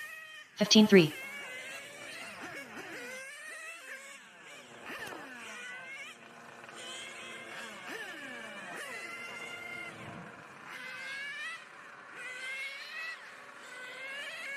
Teen 2.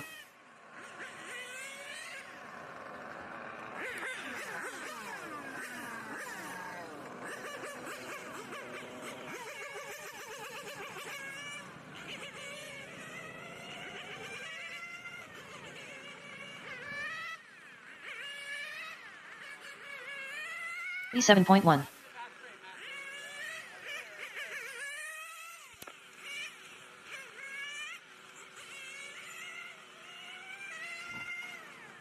All right, last call for raffle tickets. 16 flat. 50/50/raffle.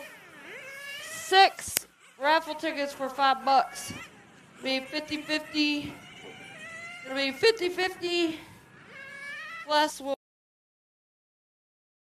All right, I'm here with Bryce Butterfield. Bryce, I mean, tell us about this track here in Lebanon, Ohio. What's the difference of what you notice here versus other tracks that you've competed on? This track has a very unique feature, you know. It's got a lot of up and down hills and little quick, sharp jolts, and it's definitely very unique compared to most of the tracks I've gone to. A lot of the tracks are very wide 180s, and these are very sharp back and forth, so it's very different. So you're a 10 scale guy. Maybe tell some of our viewers the biggest difference that you noticed going from 10 scale to 8 scale. 8 scale is overall just an easier class to drive. 8 scale is what we call the F1 of RC. A lot of traction, a lot of power. 10 scale takes a little bit more finesse. You got to slow down in the corner and drive the car. Personally, I'm a 10 scale guy. I prefer 10 scale, but 8 scale is definitely the easier class to run. Yeah, so I mean, we definitely expect to see you up at the top of the leaderboard this weekend. And on that note, when you're navigating this track, what would be the hardest section of the track? To me, honestly, the hardest section would be the end of the straightaway right here. It's a little far from us, and with it being a double apex, you want to hit it just right, and sometimes you miss it, sometimes we get it. Yeah. So is there, do your brakes come into a big thing here? Because I've heard in 8 scale, people don't really use brakes much. Yes, in 8 scale, brakes are definitely a finicky question because a lot of people like brake and a lot of people don't. I personally don't run very much brake, so I had to definitely put a little bit more brake in my car for when I came here. Okay, very cool. Well, Bryce Butterfield, we wish him a lot of luck this weekend competing here at the 2024 On-Road Fuel Nationals. Thank you. All right, I'm here with Jeff and Emily Whiting. Jeff, tell us about this track and what you've experienced so far. Well, this is our second time to the track, first time for Emily. Lauren and I were here last year. Yeah, the track is good. The traction's kind of equal, I'd say, front and rear. There's no sealer on the track yet, so it's pretty normal, I'd say, compared to some seal tracks. Yeah, it's got a couple bumps, but I think it's a lot of character, and I really like the layout. That's cool. And Emily, I know you do a lot of forms of racing. I've seen you do some Mini Z stuff in the past. I mean, how does 8 scale compare to everything else that you've done? I think Mini Z helps a lot with 8 scale because they're so sensitive to movements, and that it really helped my 1/8 skills. But tracks like this are fun. It's very smooth and flowing. The weather makes it a little tricky to know exactly what's going to come, but hopefully we got it right. Yeah, so Jeff, as Emily just stated, I mean, the weather is going to be a huge factor, not only today, but every day that we're here. So how is that going to play into your setup this weekend? Well, that's a good question. Yesterday, it started off, I think, fairly cool, and our cars were pretty good. But as the track temperature went up and the temperature went up, I think we lost the handle a little bit. So we kind of searched a little bit with the tires. We felt like our setup was pretty good, and engines and everything were good. But just that last little bit, it's always hard to get. You can get 99%, but the last 1% is tough. But I think we got a pretty good setup now, and we know what we'll do if the traction gets really hot on Sunday. I think we know what to do, so we should be pretty good. Very cool. And Emily, coming all the way from Texas here to Lebanon, Ohio, have you got to do anything fun while you're here? Not yet. It's usually pretty hectic on race days. Unless you plan for fun things, it doesn't typically happen, but usually when we're all together, especially with my sister and brother, when we're all together, it's fun no matter what, because we're just a close family and goof around. Fair enough. And Jeff, last question for both of you. If you had to rank the hardest section of the track, what would it be? That's a good question. I think probably the right side for us. I think the left side we got a pretty good handle on, but I think the right side's a little tricky for us here and there just to keep our momentum up. Really, I think the whole track has got a good layout. There's no significantly dangerous places. I have seen a few spectacular crashes coming into the straightaway. There's off camber, and that wants to suck you to the boards, but if you know ahead of time, I think it's pretty good. We really haven't had any serious issues, so I think it should be good. And Emily, same question for you. As you've been driving throughout the weekend and getting to experience this track, what would be the hardest section for you? I just need more steering. That's a common theme for our family. Over the years, the kids are always, I need more steering. And so we'll have to try to find some more steering. All right, well, we got the father-daughter duo here at the 2024 On-Road Fuel Nationals, and we wish them luck this weekend, so good luck to both of you. Thank you. Thank you. All right, here with Joel Johnson. Joel, you're a prolific on-road guy, and you've been doing this for a long time. Tell us what separates this event, the national level event, versus some of the others that you participated in. Well, anytime you have a national championship up for grabs, it just makes it that much more special. I mean, other races are big and they're very prestigious, but you can't say you're a national champion unless you come to the Roar Nationals. So that is where, that's what gets the crowds here and gets me out of bed and come to race these things. So. Yeah, that's cool. So, I mean, you've had a lot of success at the Roar events, and take us back to the very first one that you won, and tell us what it was like when you were, a couple of years ago, just a young man, and what it was like at that event. Yeah, it'd been 1981, just a minute ago, as the kids were saying. I was 13, and I won a 12 scale stock class at the time, and it was very heavily competed. The Team Associated had their huge team, and I was with MRP at the time. I don't think MRP's around anymore, obviously, but very similar feel. I mean, it was obviously a lot of hobbyists out there doing it, but it was still very, very serious. And you try to have fun, but then again, you come here to race and win. So had a great time. It was my second nationals that I've ever been to, and kind of set me on my path, I guess. We're doing this for 47 years now, I think. So. Well, fast forward to 2024. Here we are, Lebanon, Ohio, and we got some weird track conditions going on. So, tell us a little bit about what you can expect out on the track throughout the weekend from the weather that we've had and, progressing on through. The term is variable. So the track, it's very fun. It's got a lot of undulations, which makes it very challenging. And it's also, now of course with the rain, we have variable conditions because we get out there and put some rubber down, and then the rain kind of washes away what we put down, and caster and all that. So every time you hit the track, depending on if the rain stays away, it could be different. If the rain stays away, then it'll just get better and better and better. And then we also have, as it gets warm, probably tomorrow and Sunday, the water's starting to seep up through the asphalt, which that's exciting because you can't see that, and then your car just spins out. So it'll be a challenge, but same for everybody. So you will just have to work around it. Yeah, so it sounds like in RC you're just going to be hunting tire choices and that kind of thing throughout the weekend. So are you doing anything fun while you're here in Lebanon, Ohio? Yeah, well, the town is beautiful just down the street. I mean, it's from the 1800s, and today we went down, had breakfast because it was raining, and kind of walked around Main Street, and man, what a great city. It's just gorgeous, and some of the big Victorian houses around here and everything. So we actually got to do a little sightseeing, which is rare when you're at an RC race because you're always at the track. So anybody traveling through here, you got to come to Lebanon because it's a sight for sure. That's cool. So, I mean, we've got racers like yourself, and I mean, tell us about the talent that you can expect to see here. Yeah, well, we've got the best, I think, guys, 8-scale guys here. So you got Bryce Butterfield, Apolero, Max is here, who's the defending champion. Ralph Birch, obviously legend. So yeah, I think it's going to be a tough race. Just to get the top 8 will be a challenge for sure. So which is great. That's what it should be. All right, last question for you. This track in particular, what would you think the toughest section of the track is? The crosstown, tidal wave, or whatever you want to call it, in the middle of the track. It goes from camber to getting onto it to off camber, getting out of it. There's water seeping up through the track and that left-hander at the end, and it's a tire killer if you want to run it hard. So tire wear is an issue here. So we're going to have to manage the tires, and so it depends on how fast you want to go. So that's the challenge, I think. All right, well, we wish Joel Johnson good luck this weekend against all the heavy competition that he's got here in all the classes that he's running. So good luck to you, Joel. Thank you.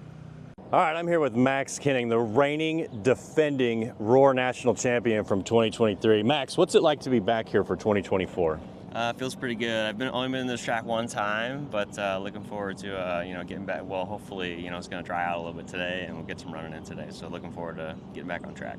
Very cool. So you said you've only been here one time. I mean, how does this track size compare to last year's track that when you won your national title on? Yeah, this track is obviously a lot bigger. The track in Texas is great facility. Paul's a great guy. He runs that track really well. That track is definitely a lot smaller than this one. It's a little bit smoother than this track too. This track it's got a little bit of bumps to it, so just make a few minor setup changes, and hopefully we'll be right there. All right. So speaking of setup, walk us through what it's like to set up and tune an 8-scale on-road car. I mean, these things are hitting 60, 70 miles an hour. I mean, you have a big long straight here versus maybe a shorter one at a different track. What's it like to do the setup for that? Right. Yeah. So it's definitely gearing is a big factor into it. You got to really, obviously on a bigger track, you got to gear up a little bit so you get more top speed. You cannot easily, if you have the wrong gearing, you can easily lose 2 or 3 tenths just down the straightaway or like in the longer crosstown section here. As far as setup wise, we're going a lot faster here than we were at that smaller track, so we're definitely got to stiffen up the car a little bit, and just because stop the roll of the car a little bit. So when it comes to setup, what is the biggest factor that you got to take into consideration? Is it suspension? Is it tires? What is it? Yeah, so tires are definitely a big factor in 8-scale for sure. And I've found last year, the shock package, if you don't have your shock package right, which is similar to off-road, right? If you don't have your shock package right on the money, then your car is struggling a little bit. So. Okay, and you've come from a 10-scale background as well on 10-scale carpet. What's the difference between going from carpet to asphalt? Right, it's definitely, the speed difference, there's a little bit of speed difference. Obviously, the size of the car is a little bit bigger, the grip's a little bit different. Asphalt compared to carpet, the car, reacts a little bit differently. Personally for me, I like being outside, so this just takes me back to when I used to race go-karts when I was a kid, so.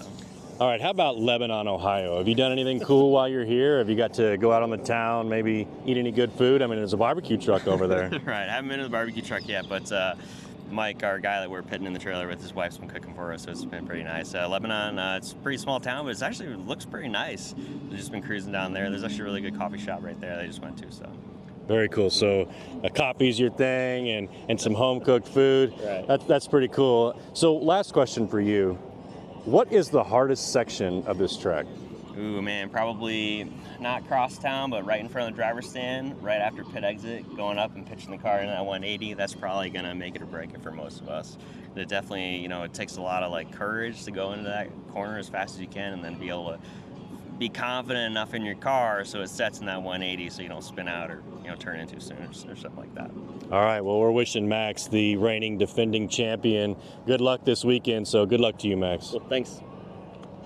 All right, I'm with Mike Pulfer. Mike, you played a huge role last year in the national champions pit strategy. What's it like being a pit guy for an 8-scale on-road car? Well, it can be a little challenging, especially when some of his success comes down to your how well or poorly you do. So it's a lot of fun. Max and I have been friends for a long time, so it was a lot of fun to help him and help tune engines and help him with clutch stuff. So that's something that a pit guy will do to try to help out, your driver. Yes. So tell us about a pit strategy. Here in on-road, you're pitting every 4, maybe 5 minutes or so. And during that pit stop, you're looking for fuel and tires. Is that right? Yeah. So depending on how your engine's tuned or whatever, you may have to, run a little shallower or longer in a pit, or a little shorter. So you have to basically time what your pit stop's going to be from the end of the race and work it backwards so you know where you start. Kind of like NASCAR a little bit. And then same with tires. You have to measure what your tire wear is in the qualifier. And then, again, you got to figure out where you want to end up. And then you have to basically add it backwards. So that's how you start. Yeah, so, like you said, being a pit guy for a national champion is a huge responsibility, because the race could come down to winning or losing because of you. I know that there's a certain caveat rule in on-road racing where you have to take the car behind the board. Can you explain that a little bit? Yeah, so it's a little bit different. Some guys have a little bit different strategy, but when you grab the car, it comes in the pit, it has to come all the way over the wall, and the fuel has to be in and exposed into the tank. You cannot bring the fuel gun back over the wall, so it has to be out and go back down. So if you do bring the fuel gun back over the wall and you are flagged for that, what happens? So you get basically a stop and go. So they'll the scoring will call you for, you have to pull over and do a stop and go. You got to come to a complete stop, and then you can get going again. So you can lose some pretty valuable time. Yeah, so it's almost like you run 2 pit stops versus just one, because you have to complete your lap and come back in. So not only being a pit guy with huge stress, you're also racing in this race. Tell us about this track versus other tracks you've been at. So this track is a little different. The club did a really good job. So the fairgrounds put this in for us. So this track has a lot of different undulations. It's a little bit bumpy. And it's also a little abrasive on tires. So you gotta plan all that into how you're going to race and qualify and ride heights and all those things. Yeah, so you guys are just true in tires all day long and all that stuff. And this is a question I ask everybody. What would be the hardest section of the track? Oh, good question. I think the hardest section of the track is actually what we call the crosstown. So it's the long left-hander.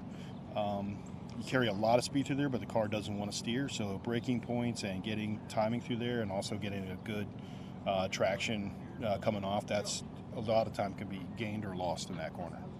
Very cool. Well, we can't wait to see Mike this weekend on the driver's stand and in the pits. It's going to be an incredible thing to watch. Take care, RC America. I'm here with Scotty Ernst at the 8-Scale On-Road Fuel Nationals. Scotty, tell us about Lebanon, Ohio. It's a brand new track that they built here recently. There's been a couple good tracks here in Ohio, but due to life and things like that, they've lost them. But the fairgrounds here built a really nice track, and it's we're running out of racetracks, so we appreciate every track we have in the country. And they agreed to host the Roar Nationals, so people are here from coast to coast. We're looking forward to it. That's awesome. And tell us about the different classes that we'll see this weekend. I know that we have several. Yeah, there's 1/8, and that's divided. I think they just have 2 classes: Masters for us young guys, and then Open Division where everybody can go. Then there's 10 scale, 200 millimeter nitro touring cars, and then I think they have a local class which is a 1/8 pan car class. I'm not sure exactly what the rules are for that, but yeah, it'd be fun. So there's I think we got about 100 entries this weekend, so it's cool. Everybody's asking me, they're surprised to see me not with a microphone in my hand but a radio, so I'm looking forward to it. Yeah, that's awesome. So tell us a little bit what it's like on the other side, actually being in the pits and having a week off to yourself to just enjoy this hobby that you love so much. I do. I got into the 8-Scale stuff a couple years ago. I started the Asian Nitro Series with Infinity a couple years ago over in Asia, and I saw how awesome the cars were, and I just really fell in love with them. So right after the pandemic, I got me an Infinity car and I started running, and it's the most fun RC I've ever had. To take a car, shift it into second, go 60, 70 miles an hour is pretty epic. So it's a lot of fun. You're really working on your car. Your hands get greasy. It's like you're working on a real race car, and it's just a blast. Man, that's awesome. So you came from a couple 100 miles, you drove here, and you're staying here in Lebanon. Tell us some things that you may get into while you're here. You going to try that Waffle House? No, I don't think we're going to have a Waffle House. I don't know. The weather's going to dictate what we do here. We had to dodge some rain, but we were able to hopefully get things rolling today. And tomorrow and Saturday and Sunday look good. So we should have some good weather and hopefully get our qualifiers and mains in. But I don't think Waffle House is on my schedule this week. Very cool. Well, Scotty Ernst here. Let's wish him luck this weekend in his the Masters class, the young man's class, here at the 8-Scale Fuel On-Road Nationals. All right, I'm here with Bryce Butterfield. Bryce, I mean, tell us about this track here in Lebanon, Ohio. What's the difference of what you notice here versus other tracks that you've competed on? This track has a very unique feature, you know.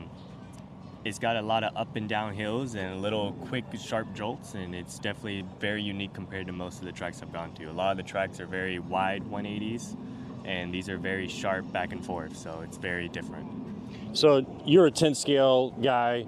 Maybe tell some of our viewers the biggest difference that you noticed going from 10-scale to 8-scale. 8-scale is overall just an easier class to drive. 8-scale is what we call the F1 of RC. A lot of traction, a lot of power. 10-scale takes a little bit more finesse. You got to slow down in the corner and drive the car. Personally, I'm a 10-scale guy. I prefer 10-scale, but 8-scale is definitely the easier class to run. Yeah, so I mean, we definitely expect to see you up at the top of the leaderboard this weekend. And on that note, when you're navigating this track, what would be the hardest section of the track? To me, honestly, the hardest section would be the end of the straightaway right here. It's a little far from us, and with it being a double apex, you want to hit it just right, and sometimes you miss it, sometimes we get it. Yeah. So is there, do your brakes come into a big thing here? Because I've heard in 8-scale, people don't really use brakes much. Yes, in 8-scale, brakes are definitely a finicky question because a lot of people like brake and a lot of people don't. Me, I personally don't run very much brake, so I had to definitely put a little bit more brake in my car for when I came here. Okay, very cool. Well, Bryce Butterfield, we wish him a lot of luck this weekend competing here at the 2024 On-Road Fuel Nationals. Thank you. All right, I'm here with Jeff and Emily Whiting. Jeff, tell us about this track and what you've experienced so far. Well, this is our second time at the track, first time for Emily. Lauren and I were here last year. Yeah, the track is good. The traction's kind of equal, I'd say, front and rear.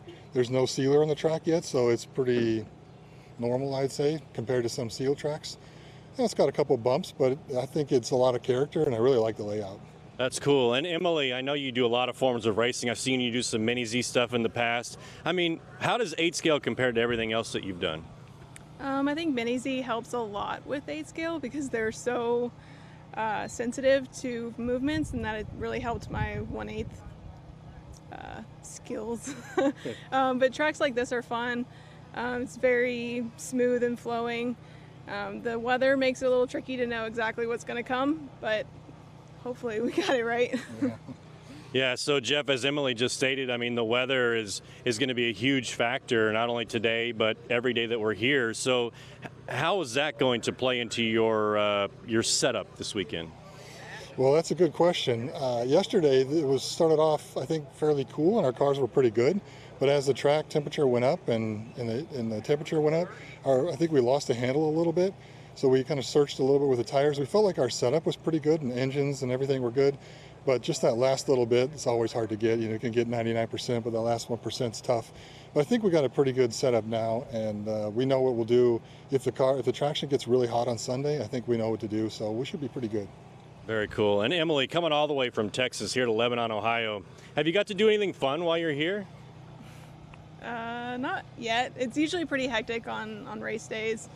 Unless you plan for fun things, it doesn't typically happen, but usually when we're all together, especially with my sister and brother, when we're all together, it's fun no matter what, because we're just a close family and goof around. Fair enough. And Jeff, last question for both of you. If you had to rank the hardest section of the track, what would it be? Well, that's a good question. I think probably the right side for us. I think the left side we got a pretty good handle on, but I think the right side's a little tricky for us here and there just to keep our momentum up. Really, I think the whole track has got a good layout. There's no significantly dangerous places. I have seen a few spectacular crashes coming into the straightaway. There's off camber, and that wants to suck you to the boards, but if you know ahead of time, I think it's pretty good. We really haven't had any serious issues, so I think it should be good. And Emily, same question for you. As you've been driving throughout the weekend and getting to experience this track, what would be the hardest section for you? I just need more steering. That's a common theme for our family. Over the years, the kids are always, I need more steering. And so we'll have to try to find some more steering. All right, well, we got the father-daughter duo here at the 2024 On-Road Fuel Nationals, and we wish them luck this weekend, so good luck to both of you. Thank you. Thank you.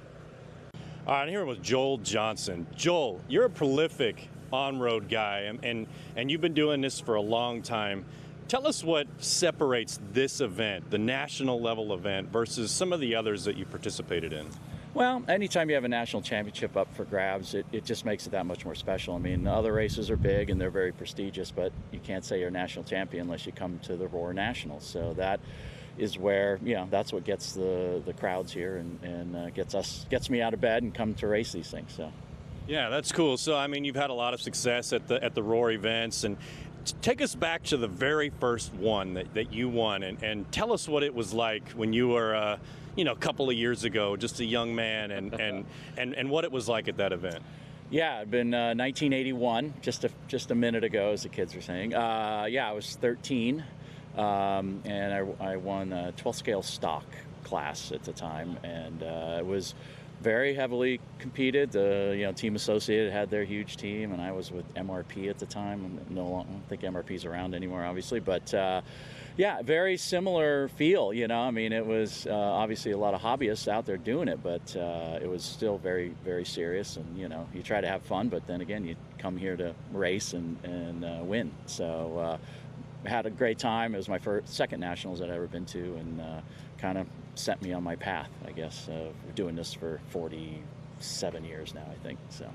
Well, fast forward to 2024. Here we are, Lebanon, Ohio, and we got some weird track conditions going on. So, tell us a little bit about what you can expect out on the track throughout the weekend from the weather that we've had and, progressing on through. The term is variable. So the track, it's very fun. It's got a lot of undulations, which makes it very challenging. And it's also, now of course with the rain, we have variable conditions because we get out there and put some rubber down, and then the rain kind of washes away what we put down, and caster and all that. So every time you hit the track, depending on if the rain stays away, it could be different. If the rain stays away, then it'll just get better and better and better. And then we also have, as it gets warm, probably tomorrow and Sunday, the water's starting to seep up through the asphalt, which that's exciting because you can't see that, and then your car just spins out. So it'll be a challenge, but same for everybody. So you will just have to work around it. Yeah, so it sounds like in RC you're just going to be hunting tire choices and that kind of thing throughout the weekend. So are you doing anything fun while you're here in Lebanon, Ohio? Yeah, well, the town is beautiful just down the street. I mean, it's from the 1800s, and today we went down, had breakfast because it was raining, and kind of walked around Main Street, and man, what a great city. It's just gorgeous, and some of the big Victorian houses around here and everything. So we actually got to do a little sightseeing, which is rare when you're at an RC race because you're always at the track. So anybody traveling through, you got to come to Lebanon because it's a sight for sure. That's cool. So, I mean, we've got racers like yourself, and I mean, tell us about the talent that you can expect to see here. Yeah, well, we've got the best, I think, guys, 8-scale guys here. So you got Bryce Butterfield, Apolero, Max is here, who's the defending champion. Ralph Birch, obviously legend. So yeah, I think it's going to be a tough race. Just to get the top 8 will be a challenge for sure. So which is great. That's what it should be. All right, last question for you. This track in particular, what would you think the toughest section of the track is? The crosstown, tidal wave, or whatever you want to call it, in the middle of the track. It goes from camber to getting onto it to off camber, getting out of it. There's water seeping up through the track and that left-hander at the end, and it's a tire killer if you want to run it hard. So tire wear is an issue here. So we're going to have to manage the tires, and so it depends on how fast you want to go. So that's the challenge, I think.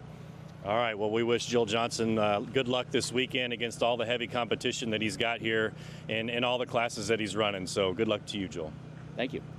All right, I'm here with Max Kenning, the reigning, defending Roar National Champion from 2023. Max, what's it like to be back here for 2024? Feels pretty good. I've only been in this track one time, but looking forward to getting back. Well, hopefully, it's going to dry out a little bit today, and we'll get some running in today. So looking forward to getting back on track. Very cool. So you said you've only been here one time. I mean, how does this track size compare to last year's track that when you won your national title on? Yeah, this track is obviously a lot bigger. The track in Texas is great facility. You know, Paul's a great guy. You know, he runs that track really well. That track is definitely a lot smaller than this one. It's a little bit smoother than this track too. This track it's got a little bit of bumps to it, so just make a few minor setup changes, and hopefully we'll be right there. All right, so speaking of setup, you know, walk us through what it's like to set up and tune an 8-scale on-road car. I mean, these things are hitting 60, 70 miles an hour. I mean, you have a big long straight here versus maybe a shorter one at a different track. What's it like to do the setup for that? Right, yeah, so it's definitely gearing is a big factor into it. You know, you got to really, you know, obviously on a bigger track, you got to gear up a little bit so you get more top speed. You cannot easily, you know, if you have the wrong gearing, you can easily lose 2 or 3 tenths just down the straightaway or like in the longer like crosstown section here. As far as like setup wise, we're going a lot faster here than we were at that smaller track, so we're definitely going to stiffen up the car a little bit, and you know, just because they're, you know, stop the roll of the car a little bit. So when it comes to setup, what is the biggest factor that you got to take into consideration? Is it suspension? Is it tires? What is it? Yeah, so tires are definitely a big factor in 8-scale for sure. And I've found like last year, like the shock package, if you don't have your shock package right, which is similar to off-road, right? If you don't have your shock package right on the money, then, you know, your car is, you know, struggling a little bit, so. Okay, and you've come from a 10-scale background as well, on 10-scale carpet. What's the difference between going from carpet to asphalt? Right, it's definitely, I mean, the speed difference, there's a little bit of speed difference. Obviously, the size of the car is a little bit bigger, the grip's a little bit different. You know, asphalt compared to carpet, the car, you know, reacts a little bit differently. So, I mean, personally for me, I like being outside, so this just takes me back to like when I used to race go-karts when I was a kid, so. All right, how about Lebanon, Ohio? Have you done anything cool while you're here? Have you got to go out on the town, maybe eat any good food? I mean, there's a barbecue truck over there. Right, I haven't been to the barbecue truck yet, but Mike, our guy that we're pitting in the trailer with, his wife's been cooking for us, so it's been pretty nice. Lebanon, it's a pretty small town, but it looks pretty nice. We've just been cruising down there. There's actually a really good coffee shop right there that I just went to, so. Very cool. So a coffee's your thing and some home-cooked food. Right. That's pretty cool. So last question for you. What is the hardest section of this track? Ooh, man, probably not crosstown, but right in front of the driver's stand, right after pit exit, going up and pitching the car in that 180. That's probably going to make it or break it for most of us. It definitely, you know, it takes a lot of like courage to go into that corner as fast as you can and then be able to be confident enough in your car so it sets in that 180 so you don't spin out or, you know, turn in too soon or something like that. All right, well, we're wishing Max, the reigning defending champion, good luck this weekend, so good luck to you, Max. Well, thanks. All right, I'm here with Mike Pulfer. Mike, you played a huge role last year in the National Champions pit strategy. What's it like being a pit guy for an 8-scale on-road car? Well, it can be a little challenging, especially when some of his success comes down to your how well or poorly you do. So it's a lot of fun. Max and I have been friends for a long time, so it was a lot of fun to help him and help tune engines and help him with clutch stuff. So that's something that a pit guy will do to try to help out, you know, your driver. Yes. So tell us about a pit strategy. Here in on-road, you're pitting every 4, maybe 5 minutes or so. And during that pit stop, you're looking for fuel and tires. Is that right? Yeah. So depending on how your engine's tuned or whatever, you may have to, you know, run a little shallower or longer in a pit or a little shorter. So you have to basically time what your pit stop's going to be from the end of the race and work it backwards so you know where you start. Kind of like NASCAR a little bit. And then same with tires. You have to measure what your tire wear is in the qualifier. And then, again, you got to figure out where you want to end up. And then you have to basically add it backwards. So that's how you start. Yeah, so, I mean, like you said, being a pit guy for a national champion is a huge responsibility because the race could come down to winning or losing because of you. I know that there's a certain caveat rule in on-road racing where you have to take the car behind the board. Can you explain that a little bit? Yeah, so it's a little bit different. Some guys have a little bit different strategy, but when you grab the car, it comes in the pit, it has to come all the way over the wall, and the fuel has to be in and exposed into the tank. You cannot bring the fuel gun back over the wall, so it has to be out and go back down. So if you do bring the fuel gun back over the wall and you are flagged for that, what happens? So you get basically a stop and go. So the scoring will call you for you have to pull over and do a stop and go. You got to come to a complete stop and then you can get going again. So you can lose some pretty valuable time. Yeah, so it's almost like you run 2 pit stops versus just one because you have to complete your lap and come back in. So not only being a pit guy with huge stress, you're also racing in this race. I mean, tell us about this track versus other tracks you've been at. So this track is a little different. The club did a really good job. So actually the fairgrounds put this in for us. So this track has a lot of different undulations. It's a little bit bumpy. And it's also a little abrasive on tires. So you gotta plan all that into how you're going to race and qualify and ride heights and all those things. Yeah, so I mean, you guys are just true in tires all day long and all that stuff. And this is a question I ask everybody. What would be the hardest section of the track? Oh, good question. I think the hardest section of the track is actually what we call the crosstown. So it's the long left-hander.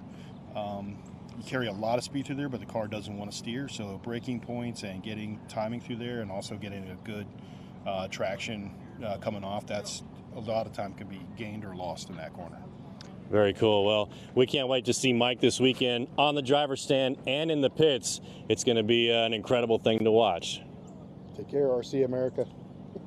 I'm here with Scotty Ernst at the 8 Scale On-Road Fuel Nationals. Scotty, tell us about Lebanon, Ohio. I've a brand new track that they built here recently.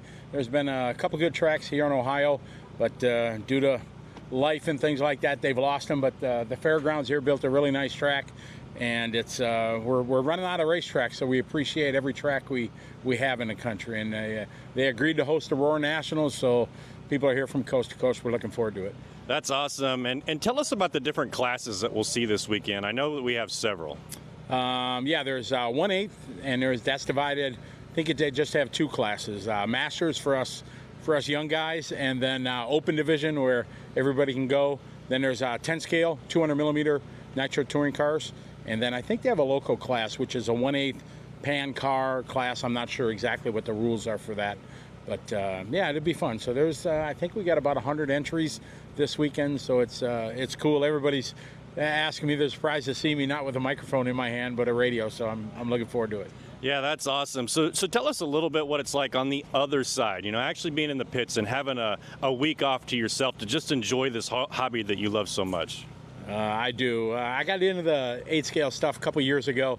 I started the Asian Nitro series with Infinity a couple years ago over in Asia, and I saw how awesome the cars were, and I just really fell in love with them. So right after the pandemic, I got me an Infinity car and I started running, and it's the most fun RC I've ever had. To take a car, shift it into second, go 60, 70 miles an hour is pretty epic. So it's a lot of fun. You're really working on your car. Your hands get greasy. It's like you're working on a real race car, and it's just a blast. Man, that's awesome. So you came from a couple hundred miles, you drove here, and you're staying here in Lebanon. Tell us some things that you may get into while you're here. You going to try that Waffle House? No, I don't think we're going to have a Waffle House. I don't know. The weather's going to dictate what we do here. We had to dodge some rain, but we were able to hopefully get things rolling today. And tomorrow and Saturday and Sunday look good. So we should have some good weather and hopefully get our qualifiers and mains in. But I don't think Waffle House is on my schedule this week. Very cool. Well, Scotty Ernst here. Let's wish him luck this weekend in his the Masters class, the Young Man's class, here at the 8 Scale Fuel On-Road Nationals. All right, I'm here with Bryce Butterfield. Bryce, yeah, wishing Scotty luck. See, it worked. Because of that, he came in first place there in the 8 Scale Masters class.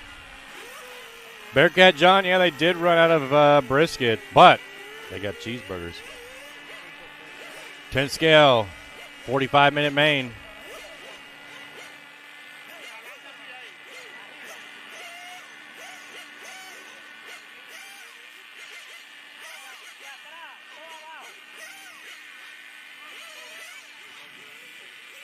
Alright, guys, your 2 minutes starts now. All right, they're giving these drivers 2 minutes to warm up, and then we're going to do some driver intros. Fast drivers in this one all weekend.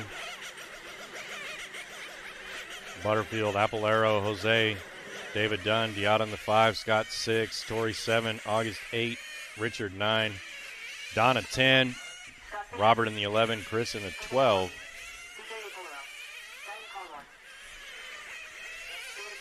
They're getting them all checked in here. Minute 30 on the 2 minutes, guys. Got about a minute and a half left.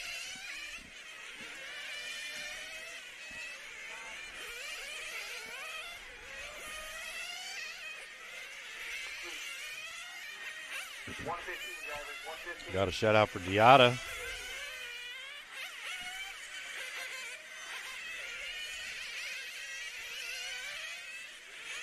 "45 minutes. Race 8 of 11. Got 4 more left to go. Got 10 scale, GT, 8 scale pan, and then open. 45 seconds, drivers.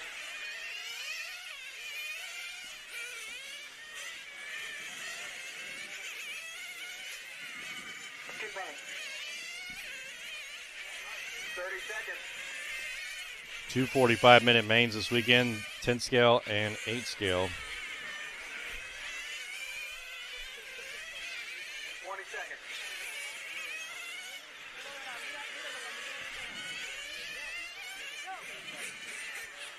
Got about 15 more seconds. They're going to bring him in.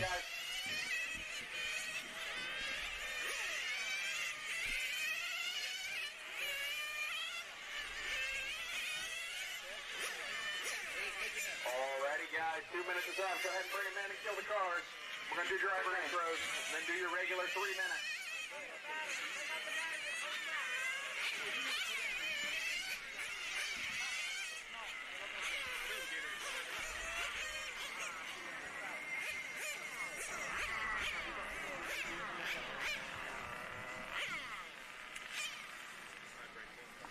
Okay, we're going to send it over to the chat, or excuse me, the track announcer for some From Virginia Beach, Virginia.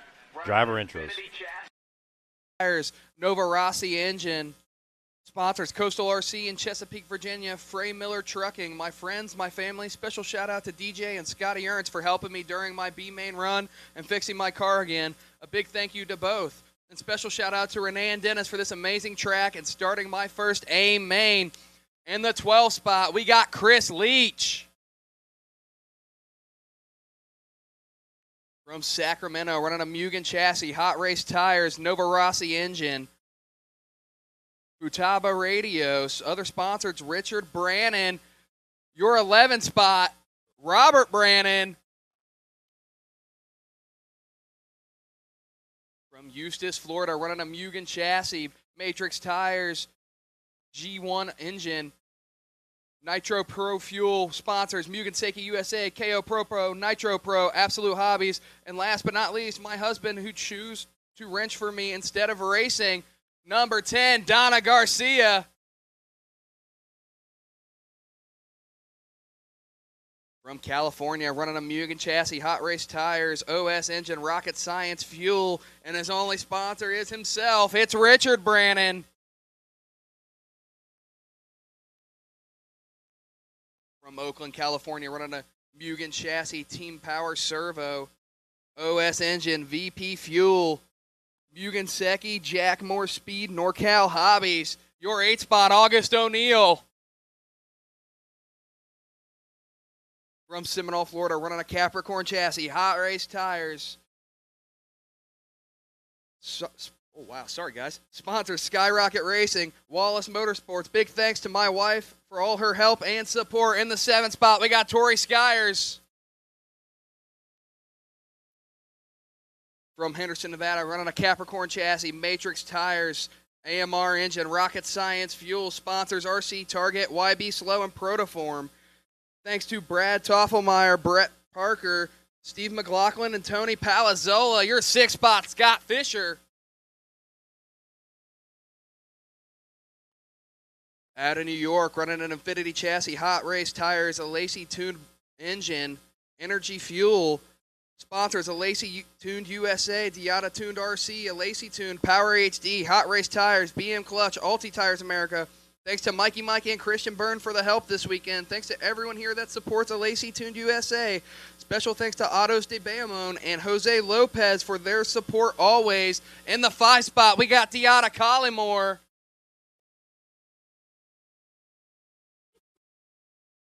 Running a Serpent chassis, Hot Race tires, Wallace Engine, TNR Fuel, Team Exile, RC Speed Secrets, Serpent America, Diata Tuned RC, Hot Race Tires, Dunn Graphics, and DR Concepts. Your 4 spot is David Dunn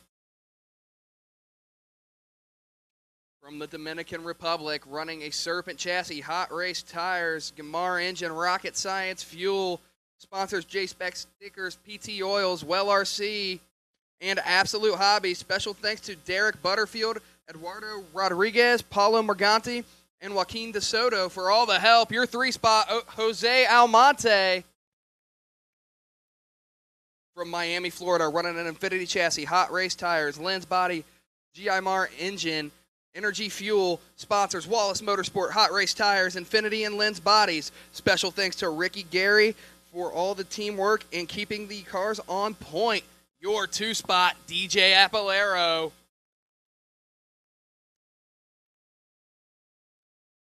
from California, running a Serpent chassis, Alti Tires, a Lacey tuned engine. Sponsors Serpent, a Lacey Tune, Team Power, Sanwa, Lugs RC, Alti Tires, PT Oils, One Up Racing, J-Spec Stickers, and Good Wine Racing. Your TQ here at the 2024 Roar On-Road Fuel Nationals and 10-scale 200mm sedan, Bryce Butterfield. I need a marshal at chair 2. All right, here they go. Going to get them a little more track time again. Getting them fired up.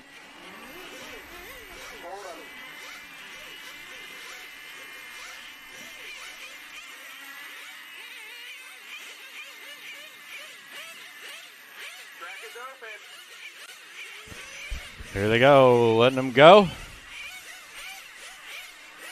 Make sure they're fully warmed up.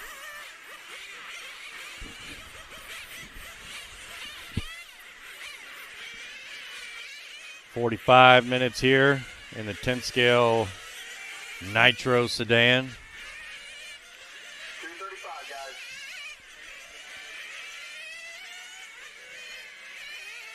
Doing some donuts there for the camera.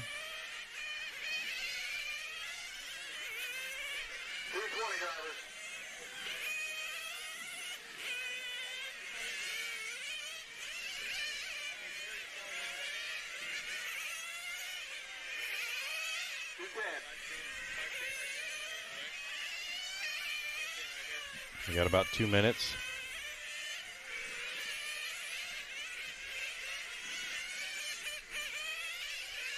Under 2 minutes now, drivers.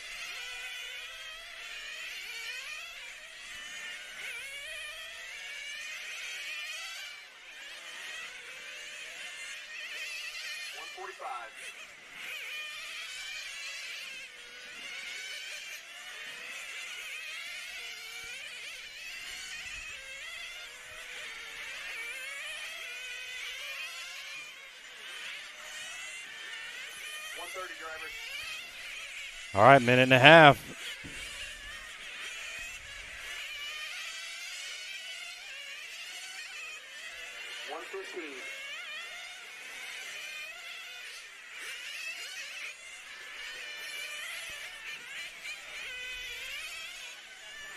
It's warming up here in Lebanon, Ohio.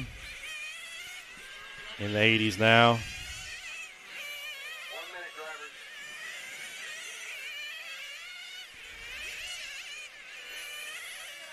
Starting to feel it here in our container. Little sweat box. 45 seconds.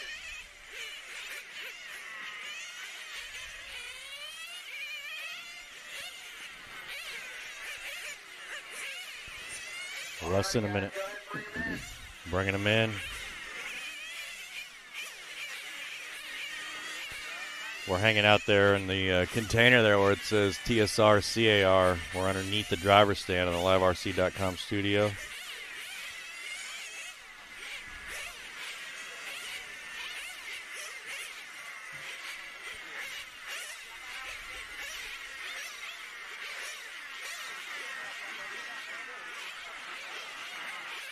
Drivers are starting to bring them in.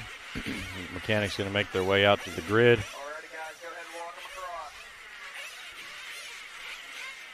Race director calling them out to the starting grid.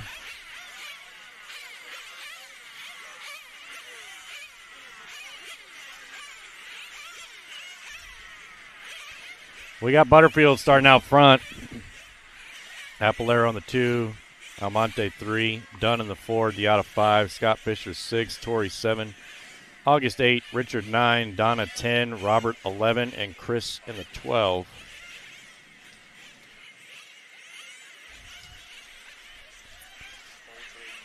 All getting ready to get fueled up. 45 minutes.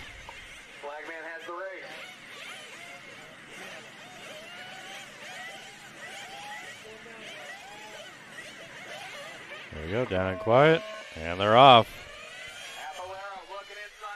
Butterfield going to lead us around here. Good start here in the 10 scale class. Apolero checking up here on Butterfield.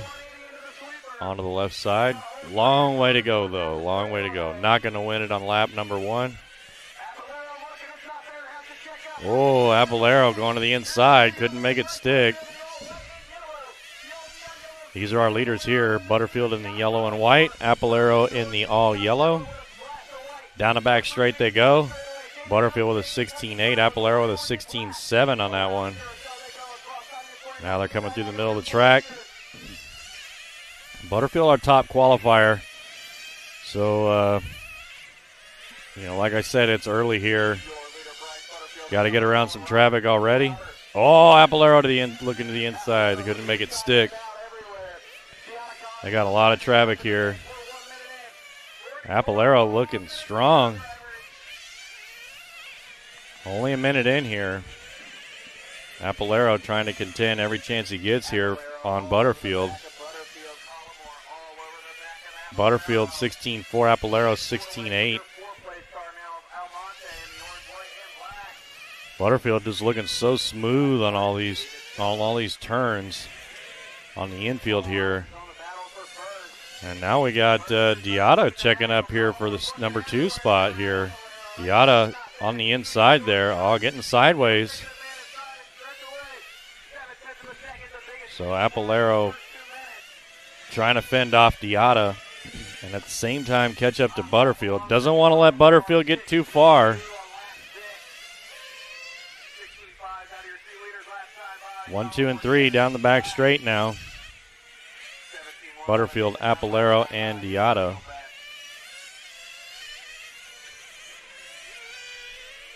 Butterfield in the white, Apolero in the yellow, Diata in the yellow and white.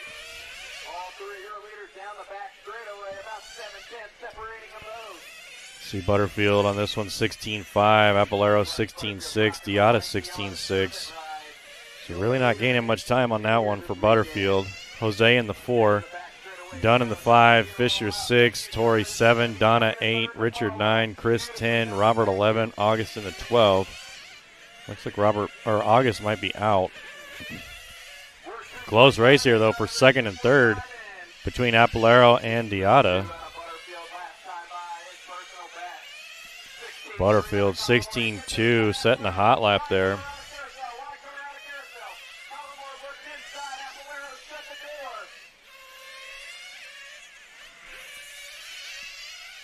So Apolero going to get a little lead here now on Diata. Butterfield 16.4, Apolero 16.6, Diata with a long lap, 20 seconds. So Diata got some work to do to catch back up. Almonte with a 16.9, so Jose about 2 seconds back from Diata. 41:30 left.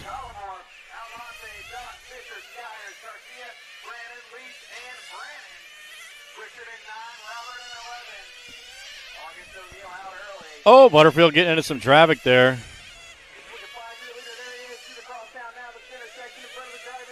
Coming in front of the driver's stand here. All the traffic getting out of his way. 16.9 on the last one for Butterfield, 16.5 for Apolero. 16.2 on that one, 16.238. There's a hot lap there for Butterfield.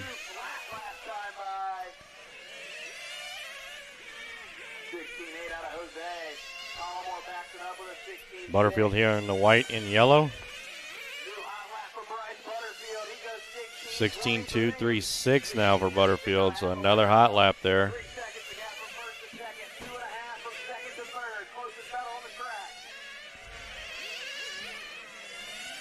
2 seconds separate second and third, DJ and Diata. That is the closest race, looks like, right now. 440 down. Car's in for pits. I can hear him getting fired back up out there. There's a dead car right there. Here comes Butterfield in for his first pit stop. 4 minutes, 50 seconds.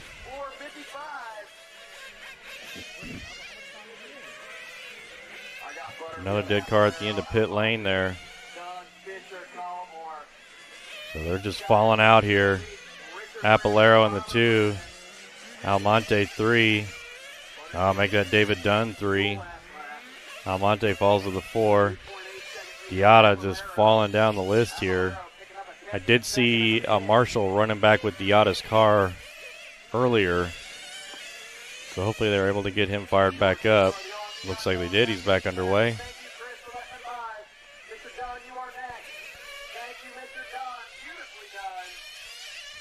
So 4 seconds separates Butterfield and Apolero. Apolero through the middle of the track.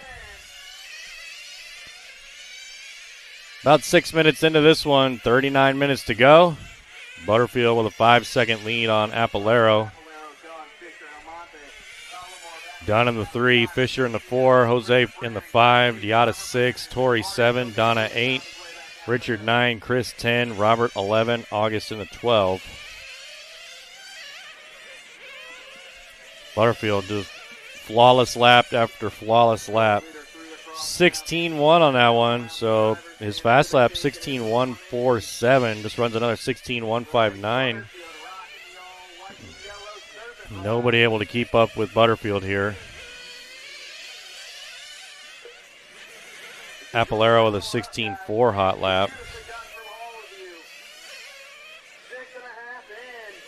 Butterfield up and over the barrier.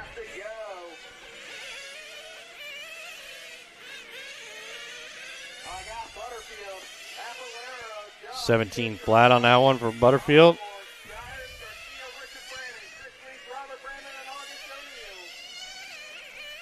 Apolero now 7 seconds back from Butterfield.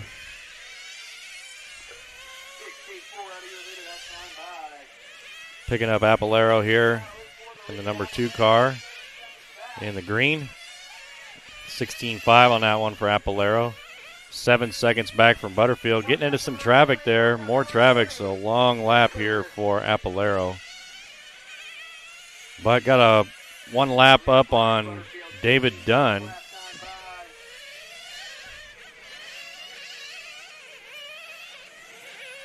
Wonder what's going on with Apolero's car here. Something happened to Apolero's car. It looks like his car might be broken. Oh, no, now he's back out. Apolero able to get back out on the track.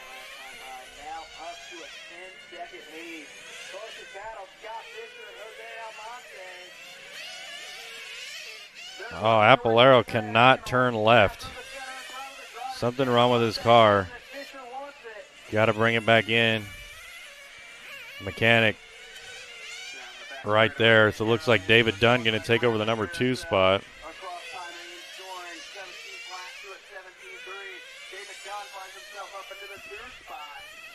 So David Dunn up to the 2 now.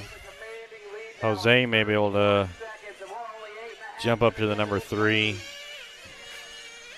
But Bryce Butterfield on lap 31.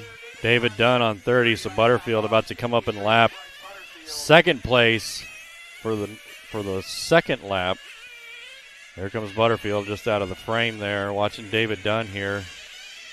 David Dunn in the white and blue. David across the start-finish line. And Butterfield gets it.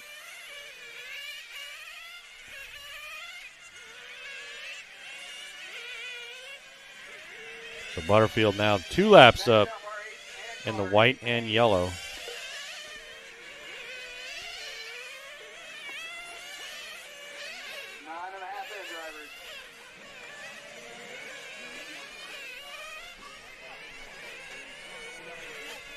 9:30 down, 35:30 to go. Yeah, Bearcat, he's definitely running on rails. I mean, it's just a flawless performance here from Butterfield. Butterfield already 2 laps on the field and less than 10 minutes in.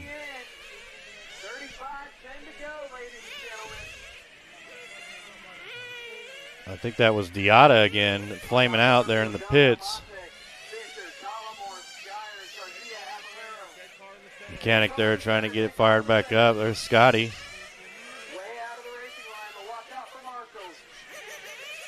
Oh, national champion Scotty. In the pits.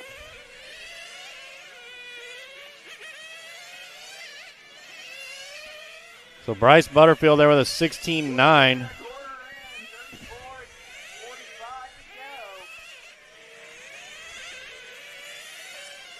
Butterfield 2 laps up on the field. David Dunn in the 2, Jose 3, Scott 4, Diata 5, Tori 6, Donna 7, Richard 8, DJ 9, Chris 10, Robert 11, August in the 12.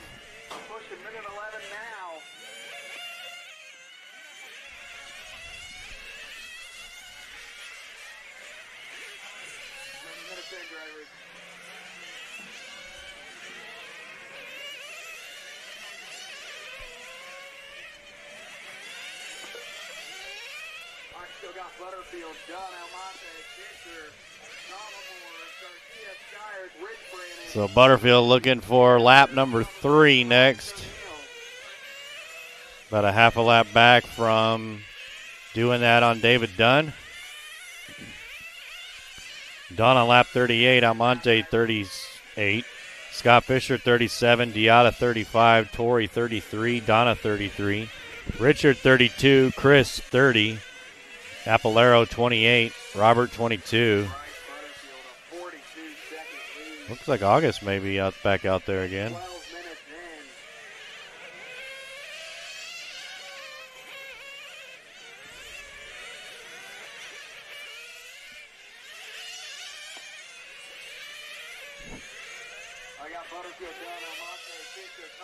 There's Butterfield in the mix of some traffic, getting around. 12 down, 33 to go. Butterfield may be looking to come in for fuel soon.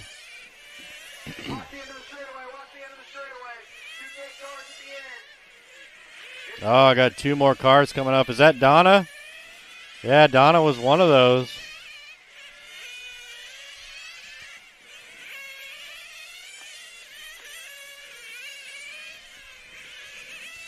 Diata climbing his way back up to number 5.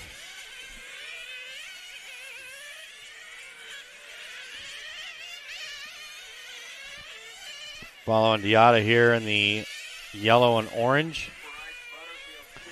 Moving back up to number 4.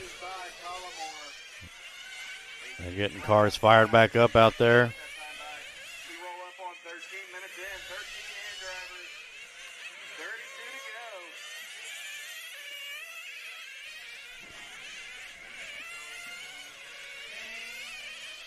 .32 minutes left. Butterfield, Dunn, Jose, Diata, Fisher, Skyers, Richard, Donna, Chris, DJ, Robert, and August. Butterfield now 47-second lead. We're not even halfway in. Lutek, good afternoon from Lebanon, Ohio. Here's your afternoon salute. Thank you for tuning in.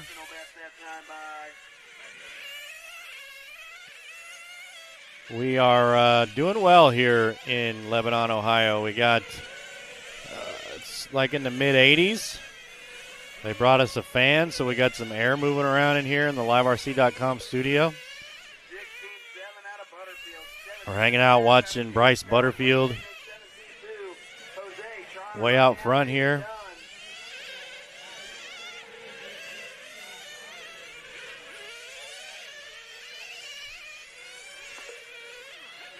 Let's see what races we got coming up next.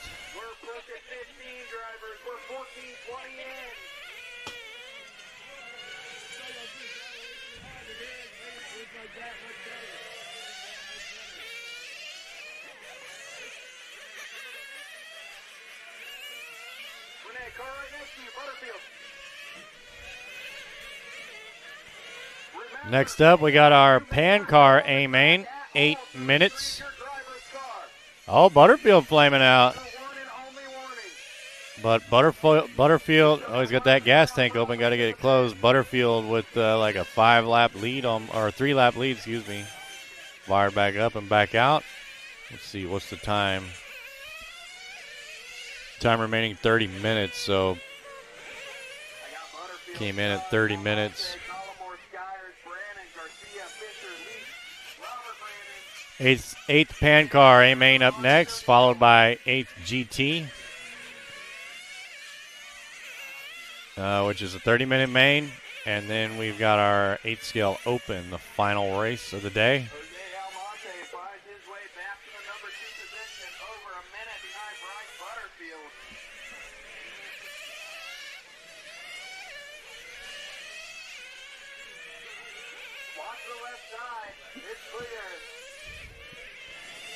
Yeah, Butterfield with a flame out, still way up on the field here.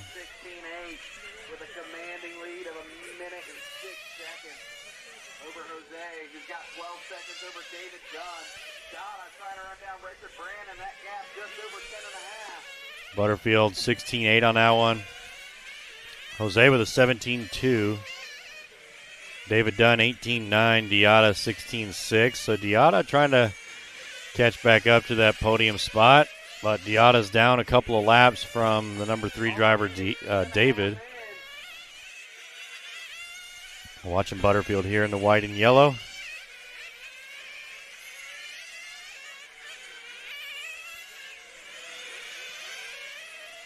Jose in the position 2, trying to put a lap on David in position 3.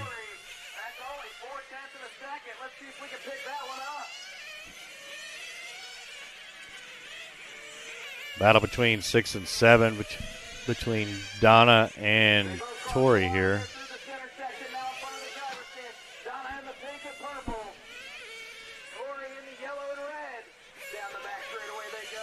Here we go. This is the closest battle, 6 and 7.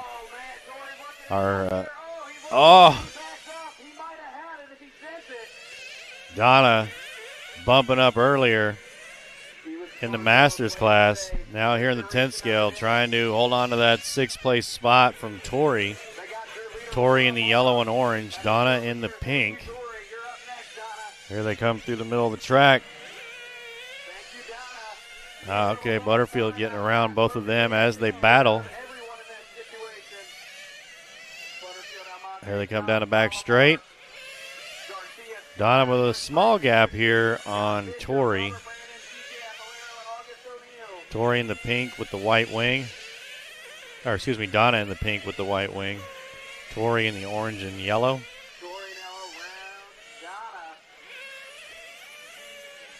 Looks like Donna stretching it out somewhat here on Tori. Donna on that one, 17.8. Tori with a 20.4.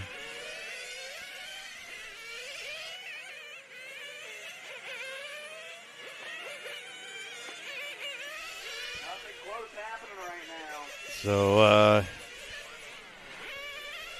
Butterfield's still way out front. Here he comes down the back straight. Going to be looking for Butterfield to come in for fuel here in a minute. He came in at the 15-minute mark when he flamed out. So he'll probably be coming in the next couple of laps, 2, 3, 4 laps, something like that.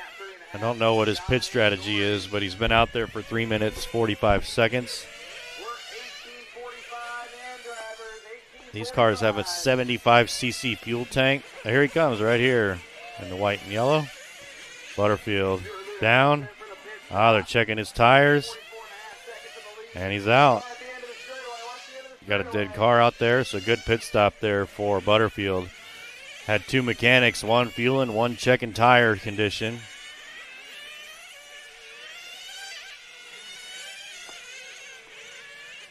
Oh, is that Joel Johnson checking tires? Yeah, you wouldn't want anybody else checking tires but that guy for sure. Joel Johnson, probably the most decorated driver here at the 2024 Roar On-Road Fuel Nationals. decades of racing, dozens of titles and championships. Got a world, or I think a world championship in off-road. So, yeah, if I wanted somebody in the pits, it would be that guy. JW, thanks for tuning in. All right, so it looks like Butterfield came in around the 26-minute mark, so on a 4-ish minute fuel stop pace, so it should come back in around 22 minutes.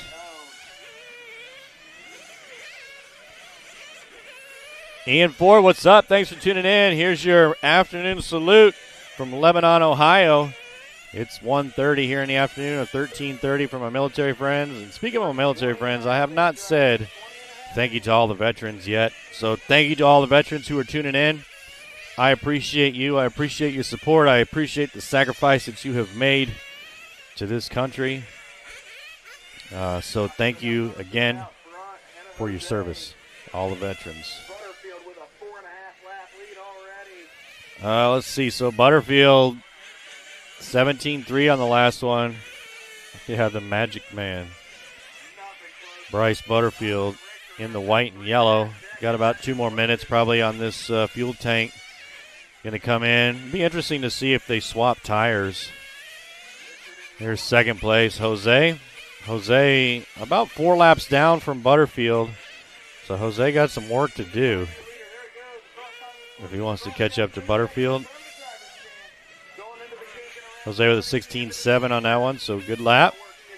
Jose's hot lap 16.6.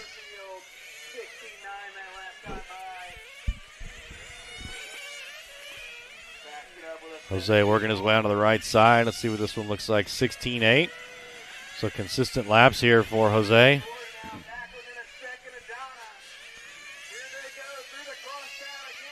Got about a 1-lap lead on Diata. Oh, here comes. Oh, no, that's not Butterfield. That's Diata right there. Oh, they're doing a tire change here? They are. So they're doing a tire change here on Diata's car. Got the left side rear. Now they're doing the left side front.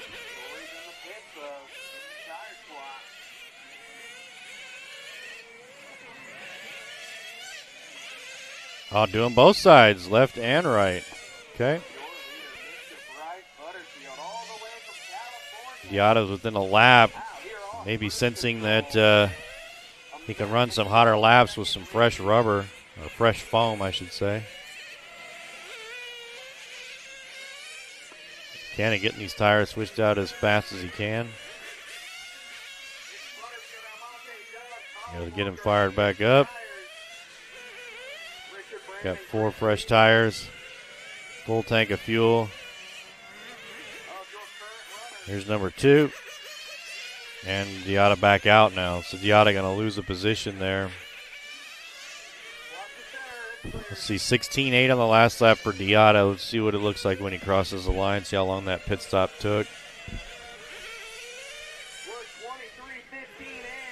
Minute 28. So it took him about a little over a minute 10 seconds to swap tires. Yeah, 75cc tank. So 75cc tank here in 10 scale, 125 cc's in the pan car, the open, 8 scale open.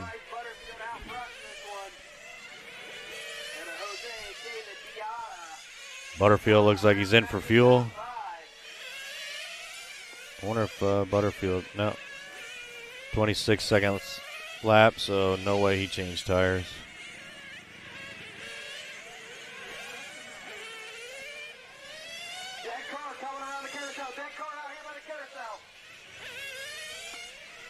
That looks like Diata.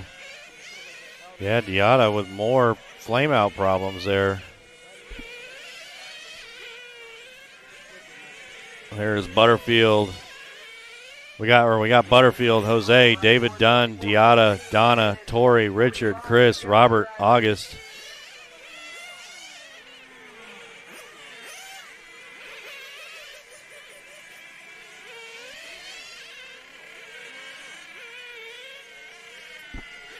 Long lap here for David Dunn. I hear a lot of cars out there getting fired back up. Jose with a long lap. Dunn with a long lap.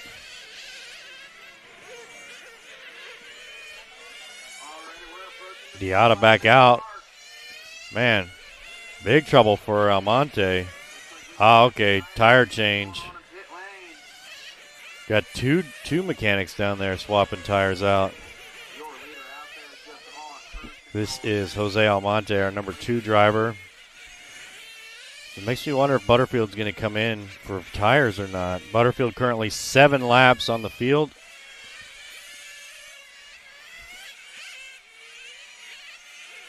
About to make it 8 laps. Butterfield came in at the 22-minute mark. He'll come in again at around the 18-minute mark or so. So curious to see. Got another car coming off the track there. Here's Butterfield in the white and yellow. Butterfield 16-9 on the last one. Now 9 laps up after that tire change. Tire change took Jose about a minute and 15 seconds or so, minute 12. Butterfield on lap 90.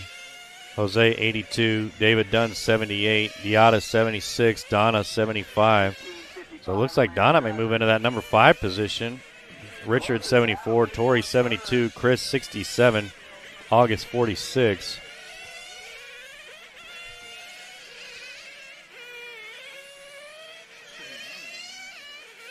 Butterfield down the back straight.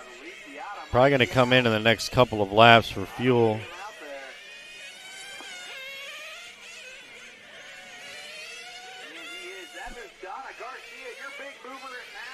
Yeah, so Donna now up to the number 4. Passing up Diata. Diata with some problems in the pits. All right, so Butterfield going to be coming in soon.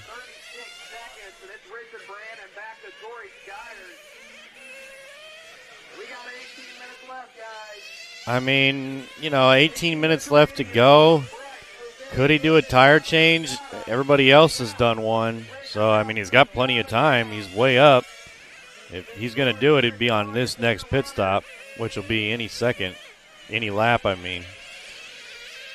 This one or the next one. Here he comes. Let's see if he pulls in on this lap. Nah.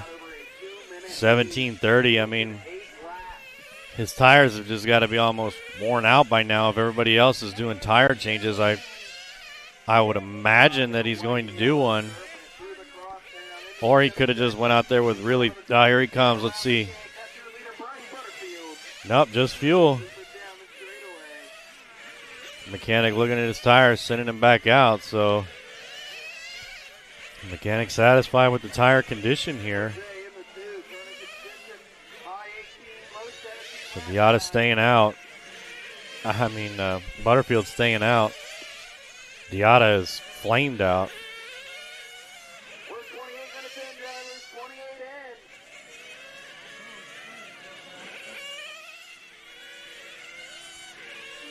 Butterfield came in at like 17, so we'll be looking for him again around the 12 or 13 minute mark.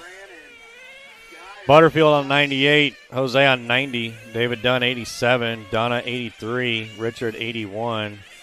So really no close battles at all.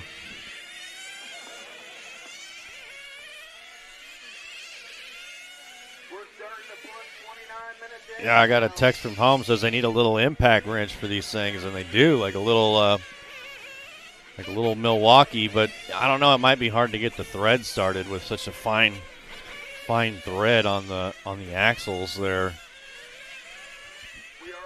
Probably strip out all kinds of wheel nuts or axles.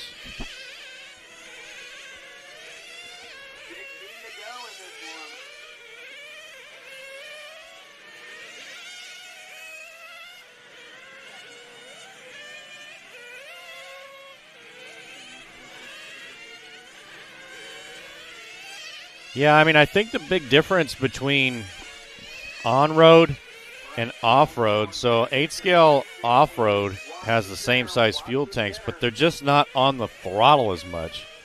These drivers are just constantly on throttle. The throttle is constantly to the max around every turn, on every straight. Everywhere they go, it's just throttle is pinned all the time. Whereas in off-road, it's more, you know, I wouldn't say, I mean, they're just not on throttle as much. You know, they go over jumps, they're off the throttle. So really the only time that off-road racers are on the throttle is down straightaways. Whereas here, you listen to these cars and they're just throttle constantly, 100%. So, you know, I think that's why they consume so much more fuel. Plus, you know, these engines, this is third place here in the white. Oh, no. Third place here in the white and blue.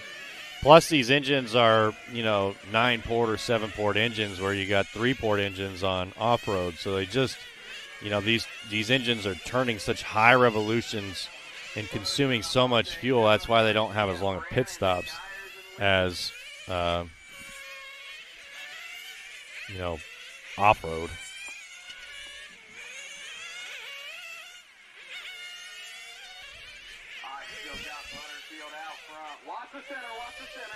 So Butterfield's still out front here, lap 107, almost 10 laps up now on the number 2 spot, Jose. David Dunn in the 3, Donna in the 4, Richard 5, Tori 6, Richard 7, Diata 8, August 9, Robert 10.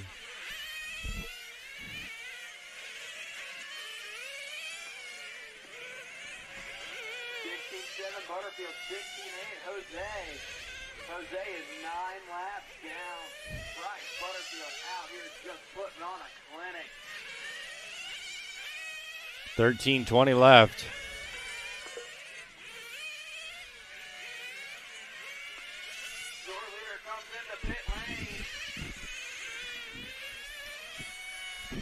Butterfield in for fuel. And he's out. 16.7 on the last lap. Let's see how long Butterfield's pit stop was here when he comes across. 23.4, so let's see, what's that? About 6.5 seconds. Pretty fast. 32:15 in drivers. It's Butterfield, Almonte, Dunn, Garcia, Richard Brannon, Shires, and Lee. 12 minutes, 30 seconds left. In this 45-minute main. Up next, we're going to have 8th Pan Car, an 8-minute main. And then we've got 8th GT, a 30-minute main. Oh, second place here. Flaming out. Second place with about 3 laps up on David Dunn. Mechanics tuning this engine back up.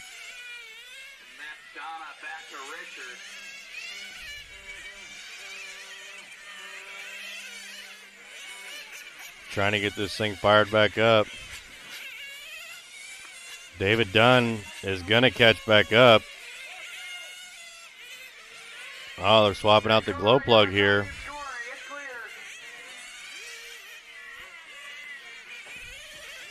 Trouble for David Dunn now, so David Dunn with a long lap. Let's see if Donna Garcia can capitalize on this. David Dunn in the pits. Let's see if Donna can bump all the way up here. Here comes Donna. There goes Donna down the front straight. Dunn and Almonte both flaming out, so now Donna in the number 4 position could capitalize on this. So now Donna 2 laps down from David Dunn. Okay, so Jose back out. David Dunn back out, so both cars fired back up.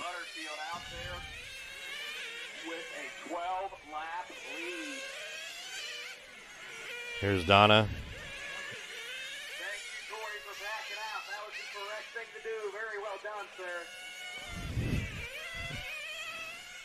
Everybody spread out really far here. Now Bryce Butterfield going to be 12 laps on the field.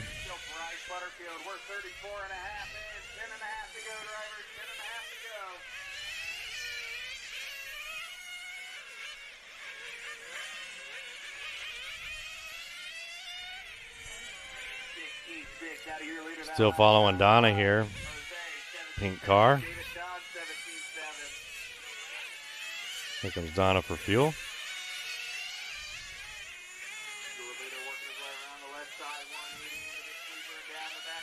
Donna was some fast lap or mechanic there. Donna had a fast same mechanic in 8 scale, super fast. Somebody else getting fired up. Was that Almonte? Almonte flaming out again? Nah. Don't know who it was.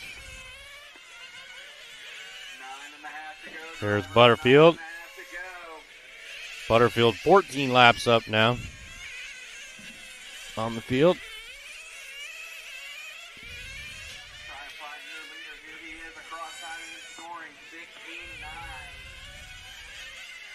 Here comes Butterfield for fuel.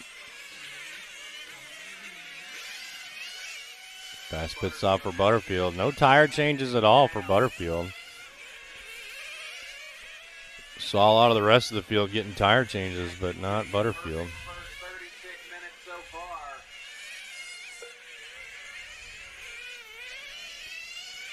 Yeah, there's 2 pink cars. One is Donna. Donna has the white wing on the back of hers. Here's Butterfield.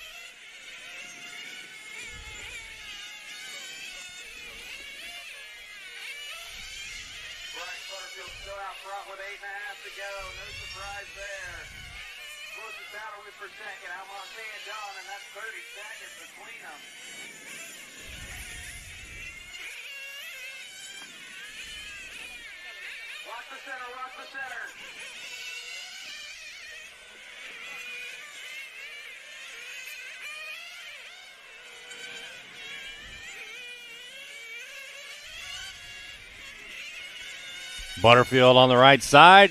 Butterfield clicking off a 17-1 there. 8 minutes left on the clock.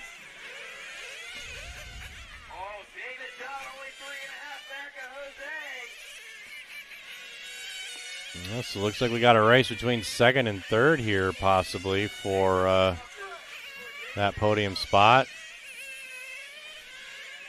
Bryce Butterfield now is 16-8. So Butterfield, each lap, let's see what this one is here. 17-1. So it's interesting to see. Maybe his tires are wearing out here and he can't put down the laps. I mean, his hot laps is 16-1.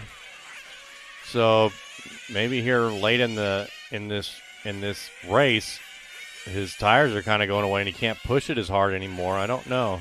16-9 there for Butterfield.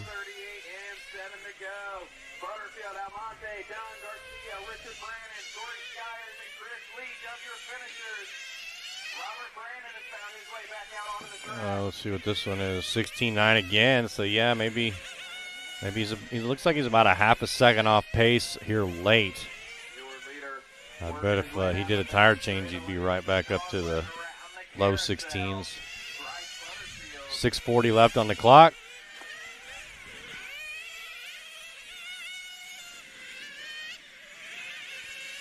I mean, by no means is he not able to drive this car. It's still very drivable. I'm just saying that it's, pace is off about a half a second.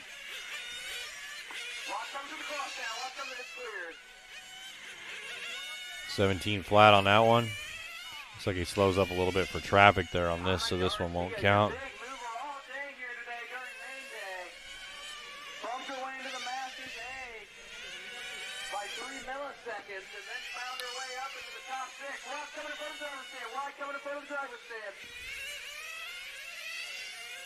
Butterfield still out here making hot laps, 17-4. Let's see what this one looks like here for Butterfield. 16-7. Okay, so that one's pretty good.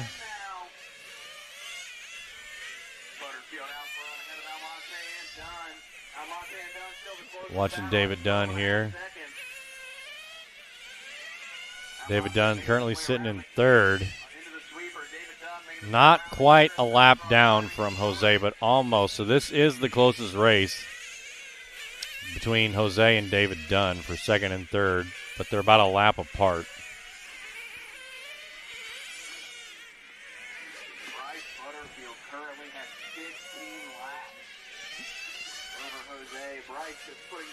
So 12 or 13 seconds or so is what separates 2 and 3.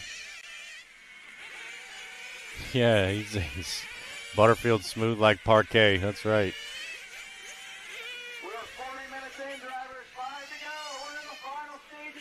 I can't believe it's not butter. You're right. 440. Butterfield, Jose, David, Donna, Tori, Richard, Chris, Diata, Robert.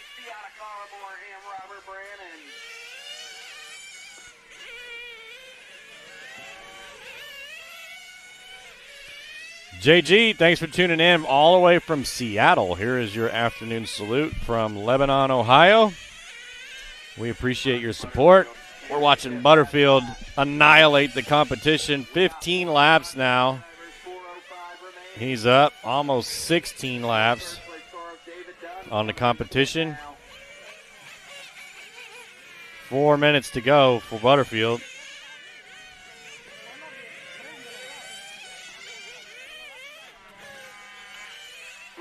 Here he comes in for fuel.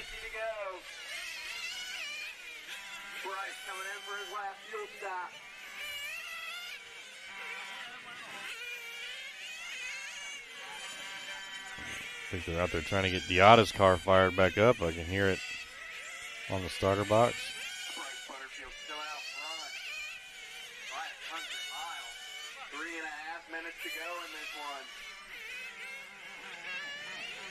Yeah, no tire change.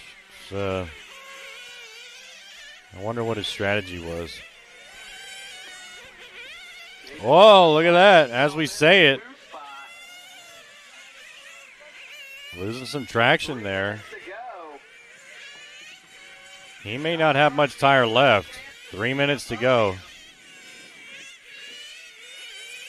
I mean, I say that, you know, Butterfield could beat me with no tires. I'm sure.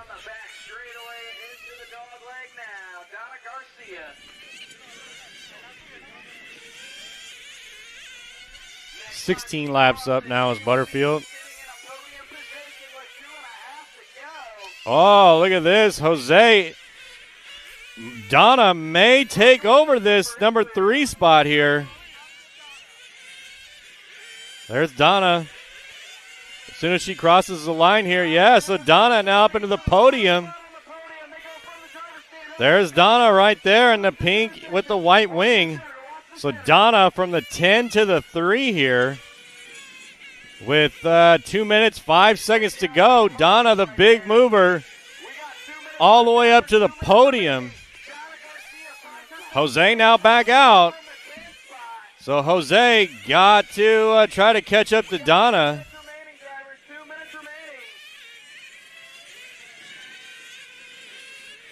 Donna in the pink. Here she comes to the start-finish line now. Through the middle of the track. Donna now onto the left side. Here she comes down the back straight. Looks like Jose trying to catch up. He's a lap down. Donna through the line. Donna got 1:20 left to go. Jose got to catch up. Got 1 lap. Looks like more trouble for Jose, though. So good news for Donna. 1:10.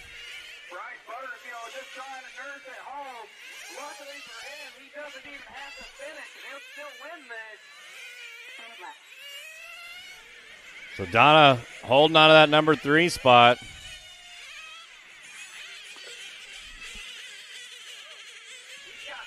Trouble for Butterfield. I wonder if he's I wonder if his tires finally let go. Butterfield barely able to get around the track now. Don't know what's going on with his ride there. But 30 seconds left. Butterfield could just pull it off the track, and he's still going to win this. But he wants to finish it out. So right now it's Butterfield, David Dunn, Donna Garcia, Jose, Tori, Chris, Richard, and Robert. We're watching Butterfield on his last couple of laps. 10 seconds left. Going to get one more lap here.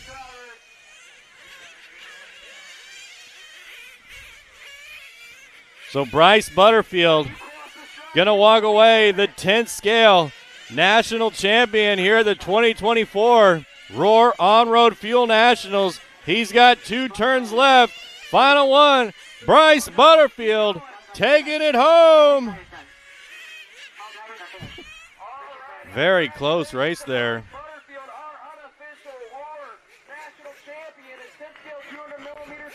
They got to send it through tech, make sure he's legit, and then they will officially crown him the Roar National Champion. David Dunn in the 2, Donna Garcia 3, Almonte 4, Torrey 5, Chris 6, Richard 7, Robert 8, Diata 9, August rounding out our top 10. Long battle there.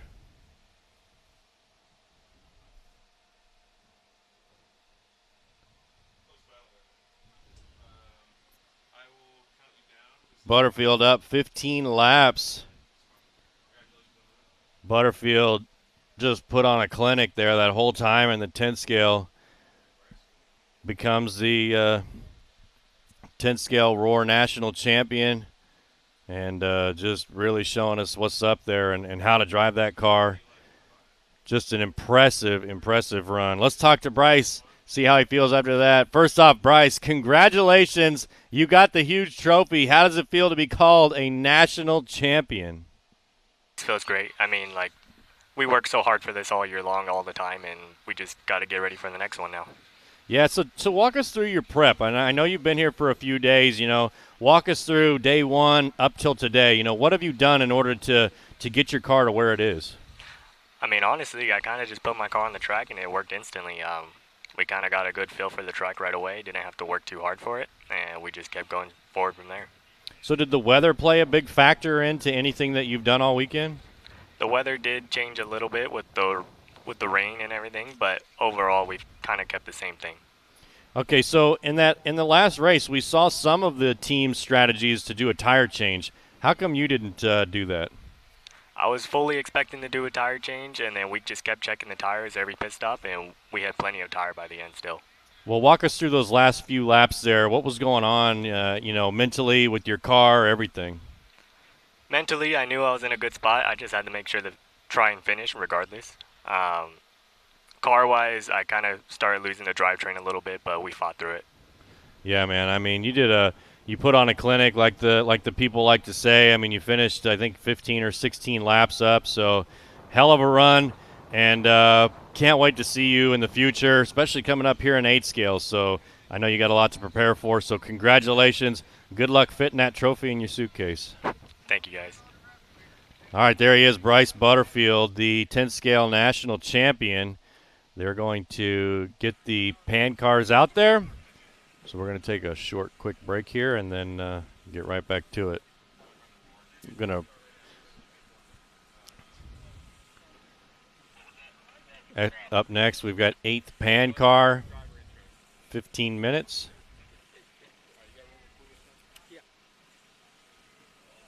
Alrighty, guys, starting in the 6th spot, I got Stu Smith. In the 5 spot from Oregon, Ohio. All right, we're going to do our driver intros. Mike Ritchie. Only sponsor listed as BCRC. And our 4th spot from Cincinnati, Ohio, running a 4-faster chassis, ESR tires, Nova engine, VP fuel, Robert Moat. For Idaho, we already decided. In the 3 spot from Long Island, New York, running a WRC chassis, Hot Race and Matrix tires, Max Power engine and Energy fuel. Thanks to my pitman, Ted Carrington, Deotta Collymore, and the entire Northeast crew. In the 3 spot, we got Junior Riley.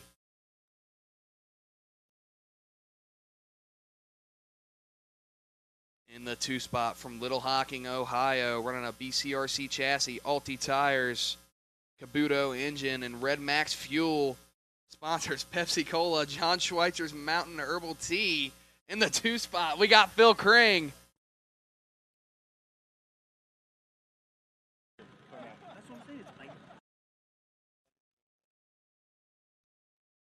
RTQ in the 1 spot is going to be Jeff Whiting.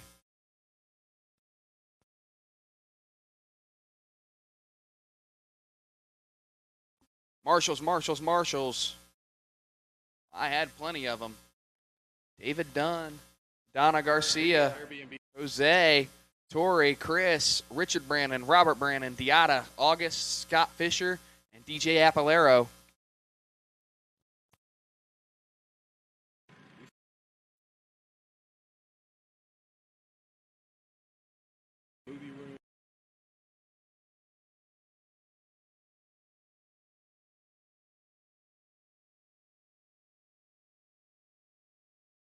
What's the age?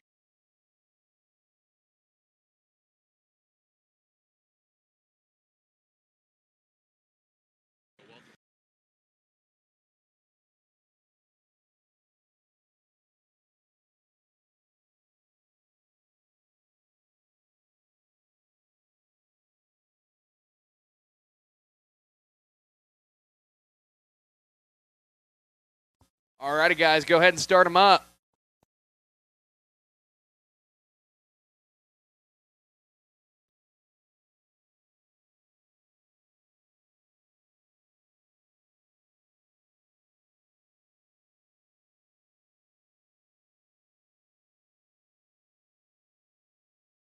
Marshals. I see David. I see Garcia.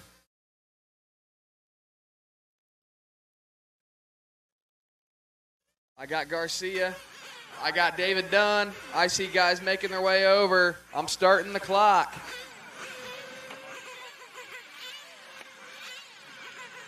All righty. We got 2:50 on the clock. We got a 15-minute main for Nitro Pan. Richie SR. Robert Moat. And then I'm going to need volunteer marshals Junior for the Riley. next one.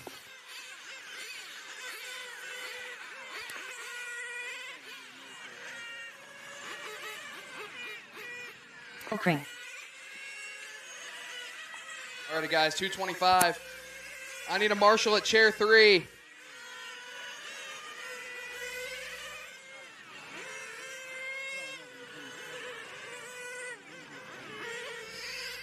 Whiting. 2 minutes, drivers.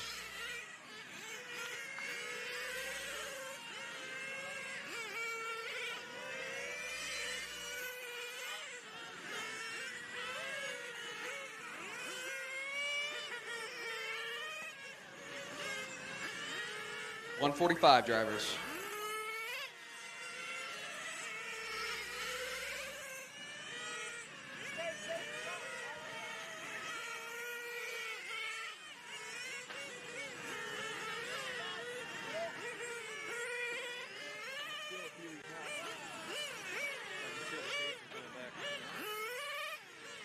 .125, drivers.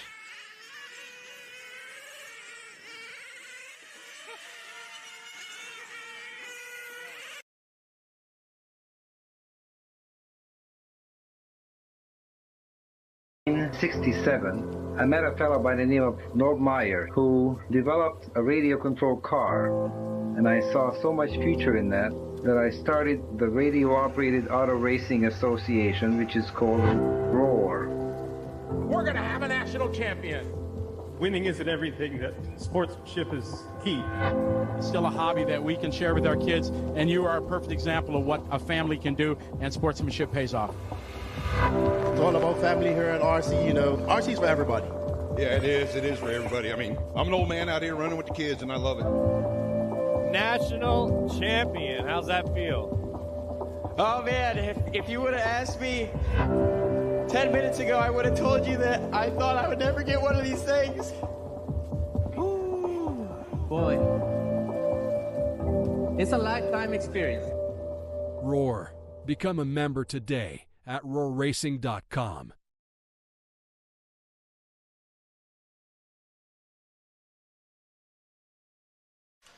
Roar Racing. Here we are at the 2024 Roar On-Road Fuel Nationals.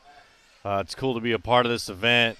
I know I've been saying this all weekend, but just to be here, to be calling this race, hanging out with the LiveRC.com fans, and being a part of the Roar community is just it's humbling experience for me for sure. And Roar's been around for a long time, a lot longer than I've been racing, that's for sure. And just to be here in 2024 and Roar going strong and putting on events like this, and the upcoming Fuel Nationals for off-road, and the Carpet Off-Road Nationals, and all of them that they're doing is just a really cool thing to be a part of, and Roar leading the way in not only racing but speccing the rules and making sure everything is fair.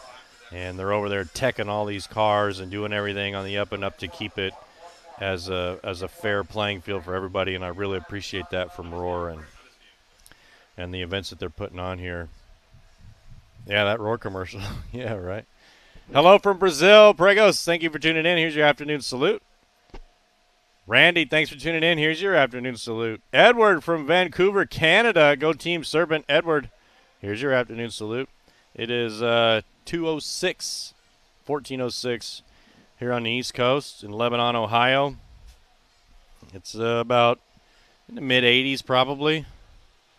Starting to get a little warm here in the LiveRC.com studio.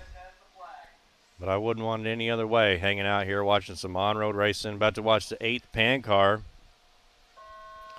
Green flag, 15 minutes. What's cool about these cars that you may not know is they're two-wheel drive and they have no suspension at all. So it's just the car and the track. So you can hear them when they're getting on the gas, the tires chirping. Looks like only 3 cars making the bell. 30 seconds now. We got Kring out front, one down around the carousel. So Phil Kring out front. Robert in the 2. Mike in the 3. Jeff Jr. and Stu, no shows.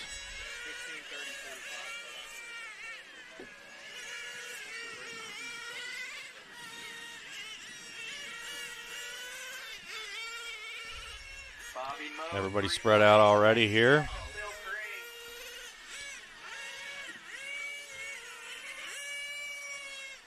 The Clubhouse, thanks for tuning in from New York. Here's your afternoon salute from Lebanon, Ohio.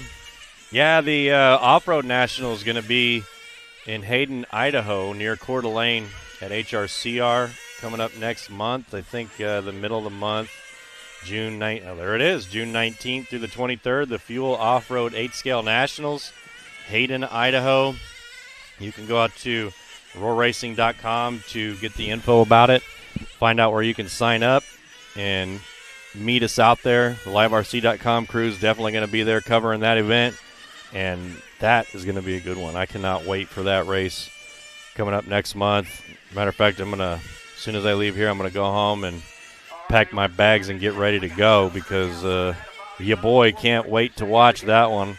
I've heard there's already 300-plus entries for that, a lot of pros. And there's only 2 classes there, which is interesting, both nitro, and it's buggy or truggy. So you got to get signed up now. So, Ethan, if you're at home watching this, get signed up for the Fuel Off-Road Nationals. Ethan, my nephew at home in San Antonio, got to get signed up for that. Make it out there. It's going to be a good one. So Phil Kring out front, Robert in the 2, Mike Ritchie in the 3.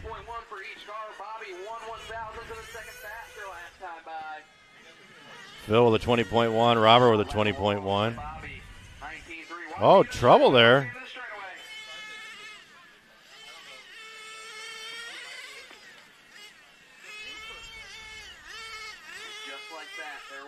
So now there's only 1 car left on the track. Phil Kring. When you bring cars back to the pits, you need to go around the canopies. That way they don't count. So only 1 car out there. It's Phil Kring versus Phil Kring out there. Some Kring on Kring crime. Kring got nothing but clean track. I hear a car getting fired back up out there in the pits. 40 seconds to go. We got 1 guy out there. It's Phil Kring. Adam getting Bobby back out there now. Next up, 8 GTA Main. This is not a race for a national championship. This is just an exhibition race here. Oh, man, they're doing some major mechanic work on that car. They got the engine out, or the axle out. Jeez. They got 11 minutes to get that car back out on the track. Mechanics working hard. Now we got two cars, Phil and Robert. Congratulations, Bryce, on your domination. That's right. Bobby Moat in the 2. Phil Crane still out front. Bobby 3 laps down. 0.3 of a second faster last lap.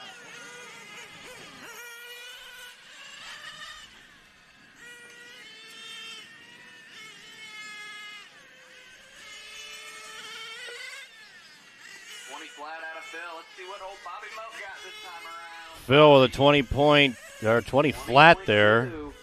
Robert with a 20.2. Phil Crane on lap 13. Robert on lap 11.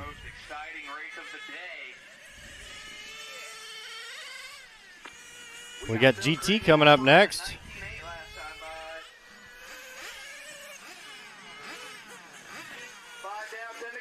GT at 30-minute main, and then we got our final race, 8-scale open, 45 minutes. Your leader still Phil Crane is out there on cruise control, wheeling and dealing.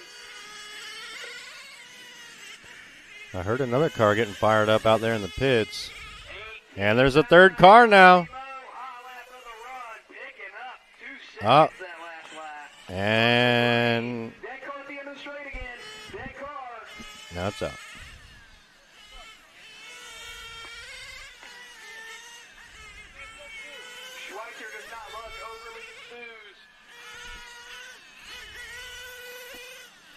Yeah, JG, I've seen pictures and videos of the HRCR track, and I just cannot wait to get out there and see it. I need to bring a car out there and just get some laps on it just to see what it's like.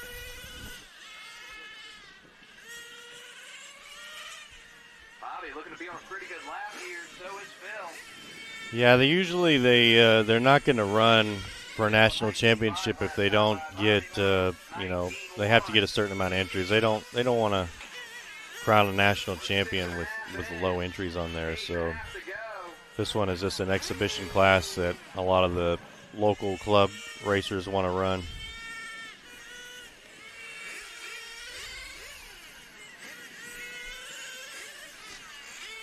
So right now we got Phil Crane and Robert.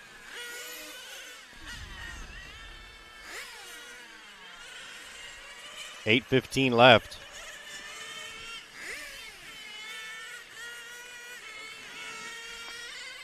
7 minutes, driver. 7 minutes in, 8 to go.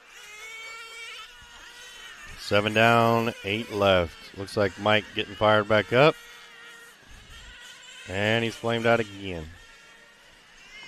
7 in, 8 to go. Marshall's hustling out there to pick him up.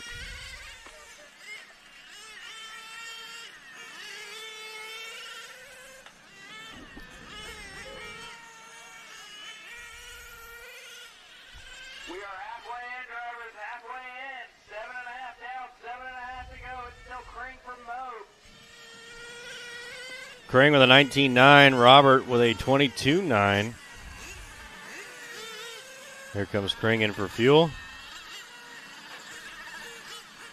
With the fuel bottle. And back out. Robert in for fuel. Ah. Oh.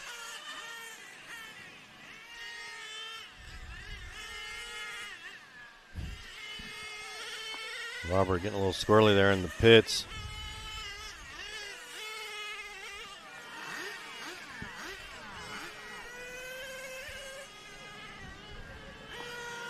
We got Phil Crane out front in this one. Not a whole lot to report. Phil Crane about 3 laps up on Robert here.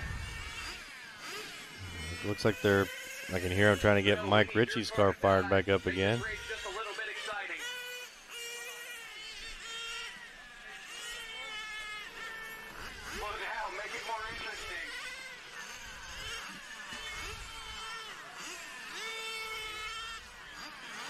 Guys are pretty much doing the same lap times.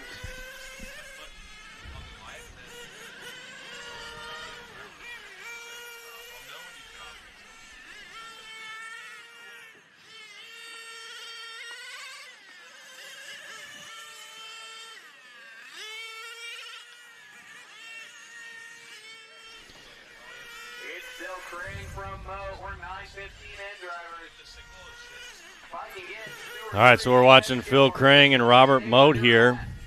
for the next race, it would be greatly appreciated. Phil Crane through the line there, 19.7. Robert with a 20.6. Let's see what Robert's got here. 20.1.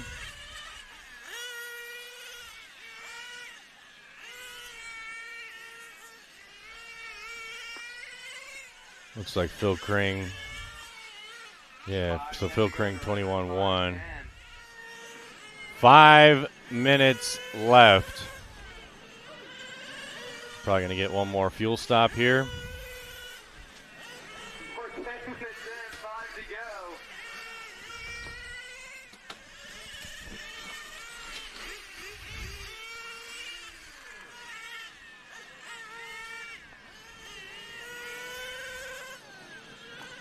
Phil Crane out front, Robert in the 2. Out there, might as well just be practicing right now for next week's club race.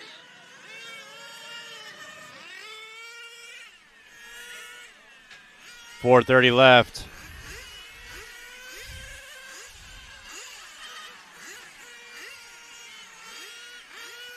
Phil Crane out front.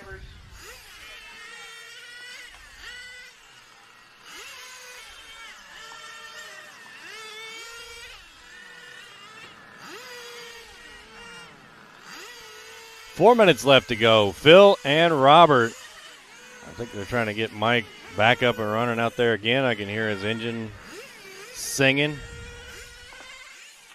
guys. I still got Phil Crane out front ahead of Bobby Moe.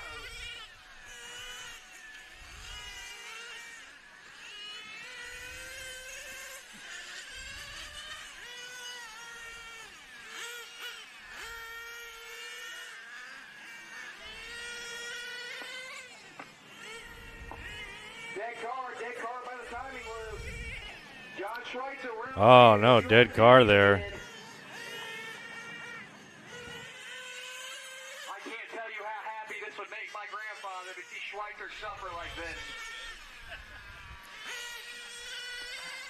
I got Crane out front, still ahead of Bobby Moe.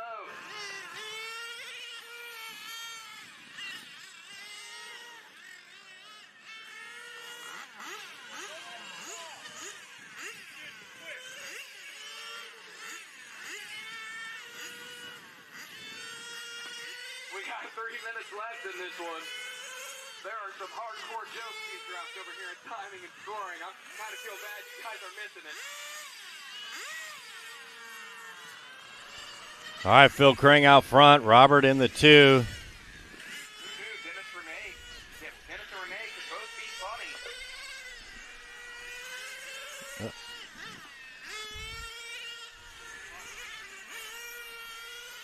Well, Renee can be funny. Dennis has his moments. 2:20 left. 12:45 to go in this one, guys. I'm sorry, 12:45 in, 2:15 to go. We got Mike Ritchie back. 2:10. Yeah, Schweitzer.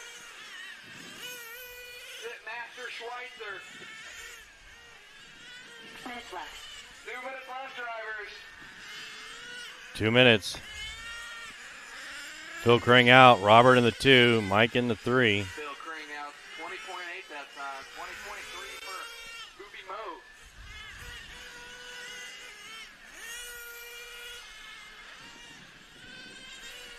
Little pit cam action there.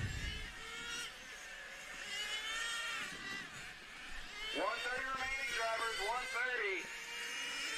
1:30. Oh, man, look at that view. That's awesome.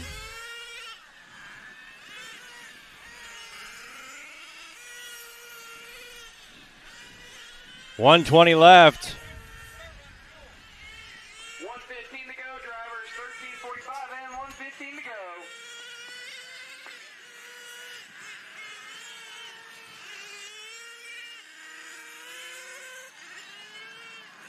One minute left, drivers. 1 minute. Minute left. Once again, if I could get just a few of you 10-scale marshals to stay out there, would be greatly appreciated. With only 3 guys in this one. 45 seconds left. Phil Kring leading this one. Robert Mote in the 2. Mike Ritchie in the 3.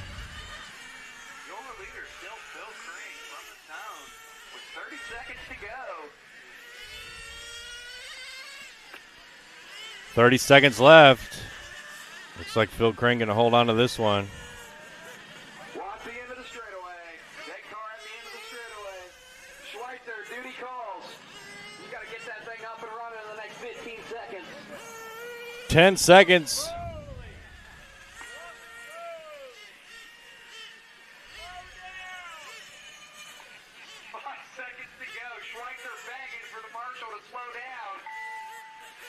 And there's a race. Phil Kring done. Phil Kring takes it. Robert in the 2. Mike Ritchie in the 3.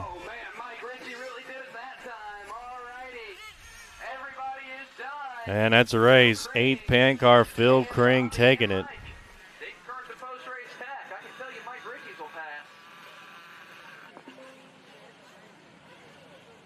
Up next, race number 10. 1-ATH GTA main. Alrighty, guys, I need a few volunteer marshals. And if nobody offers to volunteer, I'm just going to call. All right, Phil Kring taking it. 8th GT. All right, excuse me, 8th pan car. We got 8th GT on the track. 30-minute main.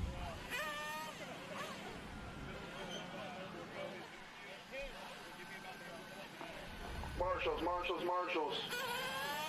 Hey, Adam, you mind volunteering with your dad? All right, so these cars, what's unique about them is they started off as 8-scale buggies, off-road buggies, and they were selling some option parts for them, and racers were converting them and making them into on-road cars, and then, you know, it became a class, and then manufacturers started developing chassis and 2-speed transmissions and all that for them. So now it is what it is today with you know, full-on chassis and option parts and everything.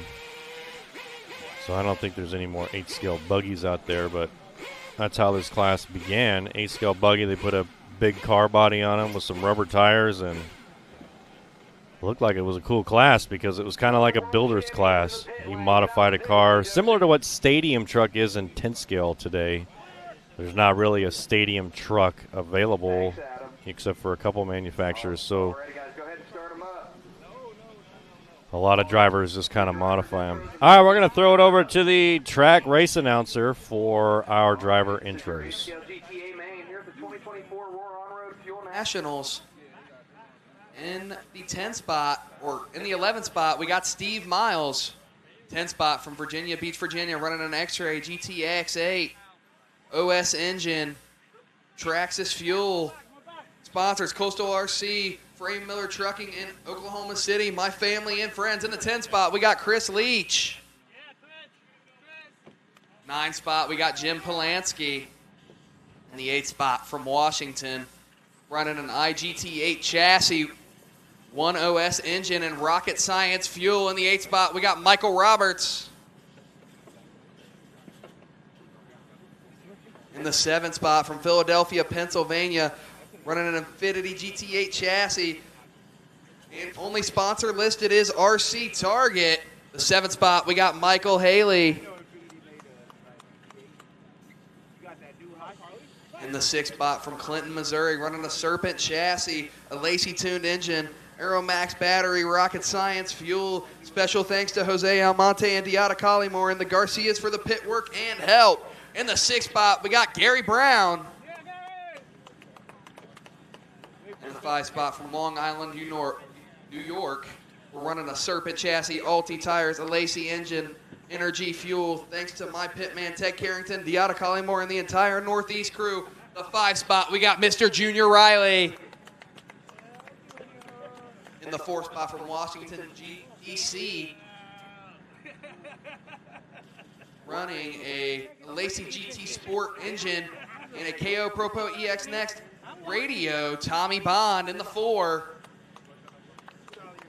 3 spot from the Dominican Republic, running a Serpent chassis, Jamar engine, Rocket Science fuel, sponsors J-Spec stickers, PT Oils, Well RC, and Absolute Hobby. Special thanks to Derek Butterfield, Eduardo Rodriguez, Paulo Morganti, and Joaquin DeSoto for all the help. The 3 spot, we got Jose Almonte.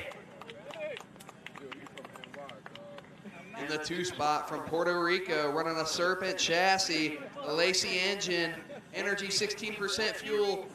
Thank you to my family and my mechanic for always staying with me, and to all my other sponsors. The 2 spot, we got Carly Lopez.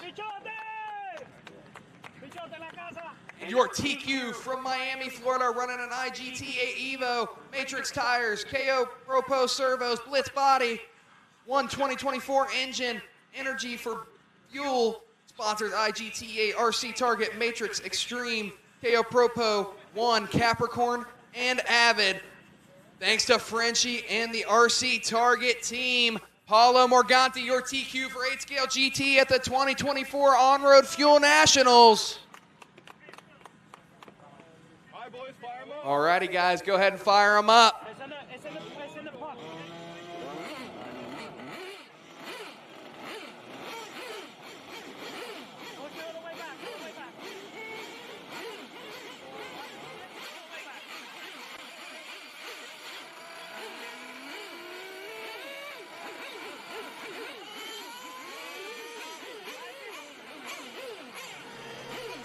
All right, here we go. We got 8 Scale GT taking the track for their warm-up here.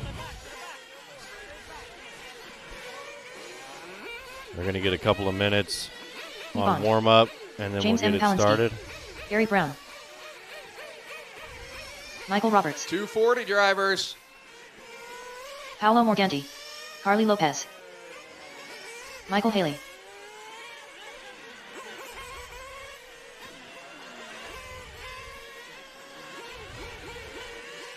Junior Riley. Jose Almonte. So, yeah, I mean, anyways, 8 Scale converted cars. 210 drivers. Buggies, that is what they started out as, and now they're an actual race car. But pretty cool concept.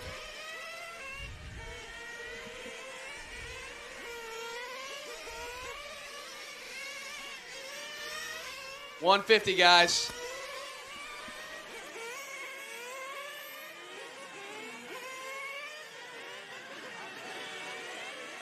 $140 drivers.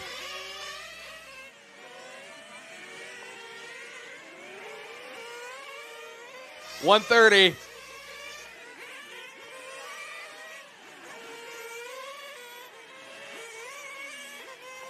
Watch the left side.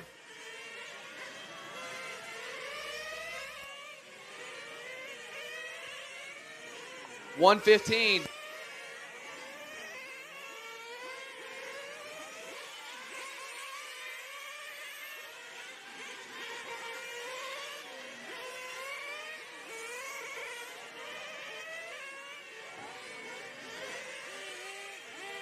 Less than a minute.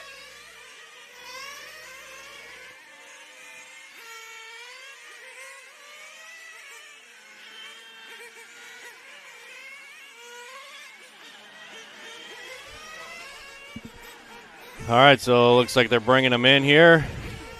Minute grace has been called. Minute grace has been called. Clock they at just a minute called for 38. a minute grace. Called so just what a in minute time. grace is it's like a grace period. So if somebody has an engine problem or a tire problem or a mechanical problem of any type, the driver can call a 1 minute grace in the mains and 120 all it drivers. does is extend the time that they start. So the team lets the referee know that they need an extra minute, and then they add that to the clock. So if there's any type of whatever, so there you saw that they had to restart that car for 1 whatever minute. reason. And so they will add an extra minute to the clock for the 1 minute grace.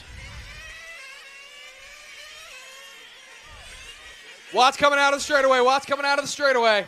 2 dead cars coming out of the straightaway. 40 seconds.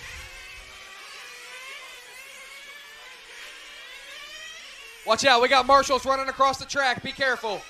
They got a couple of dead cars they're going to retrieve here. No pitmen on the track. But they've already called a one Alrighty, minute guys, grace, go so they ahead and bring can't them call in. a second.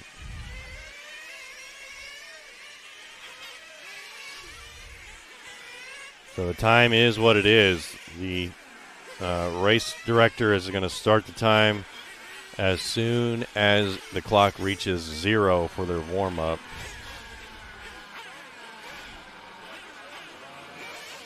Alrighty, guys. Walk them. Walk them across, boys.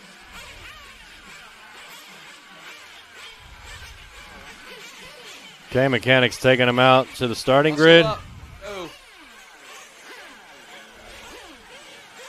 Paulo, Carly, Jose, Tommy, Junior, Gary, Michael Haley, Michael Roberts, and James Polanski. Come on, guys. Let's get over there.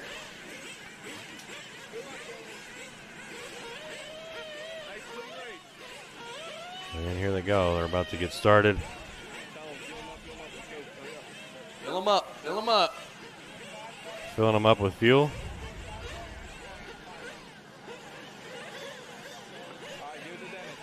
Flagman has the race.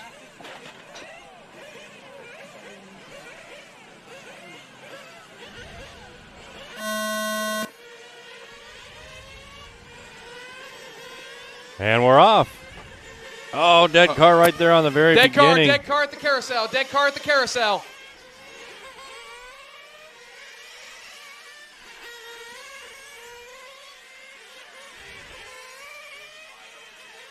Seconds in, it's Paulo and Jose. Watch the left side. Watch coming out of the Man, lollipop. left side Watch got a coming car out of the upside lollipop. down there. Let's see how they come across the line here. Paulo out front, Jose 2. It's clear. Got Paulo, Car's Jose, getting fired Gary, back up in the Michael, pit Tommy, lane. Michael Roberts, Jim,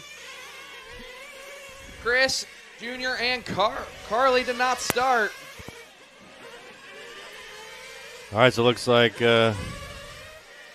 1 minute in, I drivers. think Jose's in the number 2 right now. I think that's Jose's body colors there, the white, orange, and black. We'll find out as soon as they cross the line here. All righty. Jose Almonte out front now. There we go. Paulo got There's it back. Paulo. Here Yeah, they so go. Paulo out front here. Duking it out I think around I got the a replay. lollipop. Oh, they're getting caught up. Jose, All right, gets doing into the him and then waits. sportsmanship-like Excellent thing and driver letting him go. courtesy. He Very wants well to done, race, boys. Not do it dirty. I got a replay of that start. Let's check that out. Paulo out front.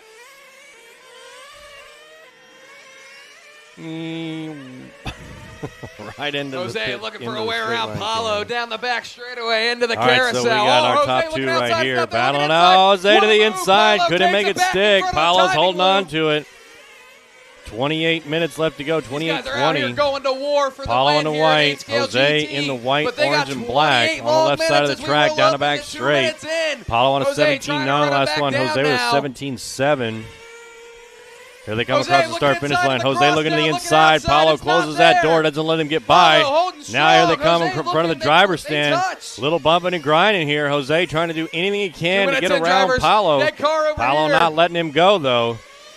Onto the right side. Paulo keeping those lines tight. Jose always trying to stick the nose of that car to the inside, and he makes it stick on that one.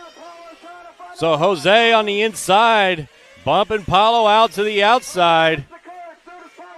So Jose from the 3 to the 1 now.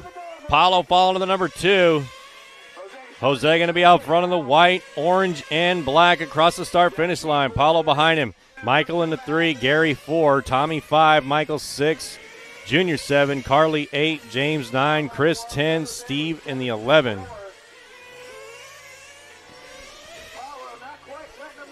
Paulo trying to catch back up now to Jose.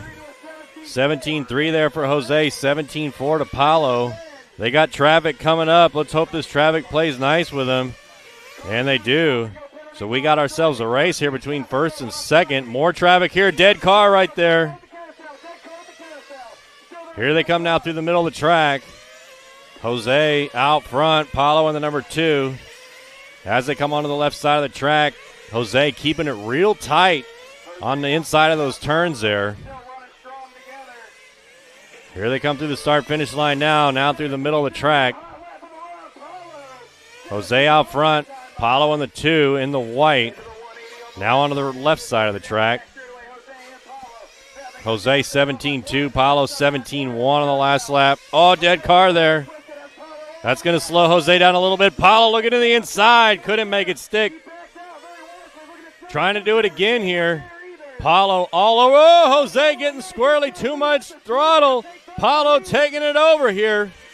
So Paulo out to the lead now. Jose looking back to the inside. Too much throttle. Getting sideways. So 1 and 2 now in front of the driver's stand. Onto the left side of the track. Paulo in the white. Jose in the white, orange, and black. Michael Haley in the 3. Tom Boyd in the 4. Michael Roberts in the 5. But the closest battle right here for 1 and 2. Paulo trying to hold Jose off here. Jose checking up, looking to the inside. Paulo just a little bit quicker on the exit of those turns. And able to pull away just a little bit. They're going to have some traffic now coming up in front of them. Race director is calling traffic. I hear him out there. Whoa, Jose to the inside. Couldn't make it. Paulo holding on to it. So Paulo doing everything he can to keep Jose. Oh, Jose to the inside. They get collected with each other. And Paulo, or Jose, giving a little sportsmanship there again, letting Paulo take back the lead. Doesn't want to win this one dirty. Wants to have a clean race. Paulo and Jose, number 1 and number 2. 5:15 in. Let's see when they're going to come in for fuel here. I don't know what the pit strategy is for 8GT. I do know that they have a larger fuel tank, 150cc fuel tank. So a little bit longer run time for these cars. They're still out on the track. Paulo and Jose, 1 and 2, down the back straight. Not letting each other go. Separated by just a couple of tenths of a second. They got clean track out in front of them. Paulo in the white, Jose in the... Oh, Jose with the pass there, but in for fuel. So took over there for a second. Mechanics down there trying to get fuel back in that car, and he's out. So Jose in for fuel there. Paulo, I wonder if Paulo's coming in for fuel here. Paulo in for fuel. Paulo's mechanics filling that car up, and he's back out. So he got out in front of Jose. Here's Jose catching back up. Jose separated by about a half a straight there. So you can see Paulo and Jose both in the frame. Jose with a bunch of trouble on both of those turns. So Paulo getting a little breathing room here.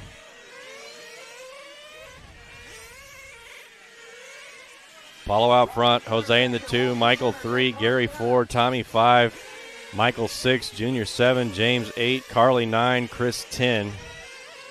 We're watching Paulo here in the all-white.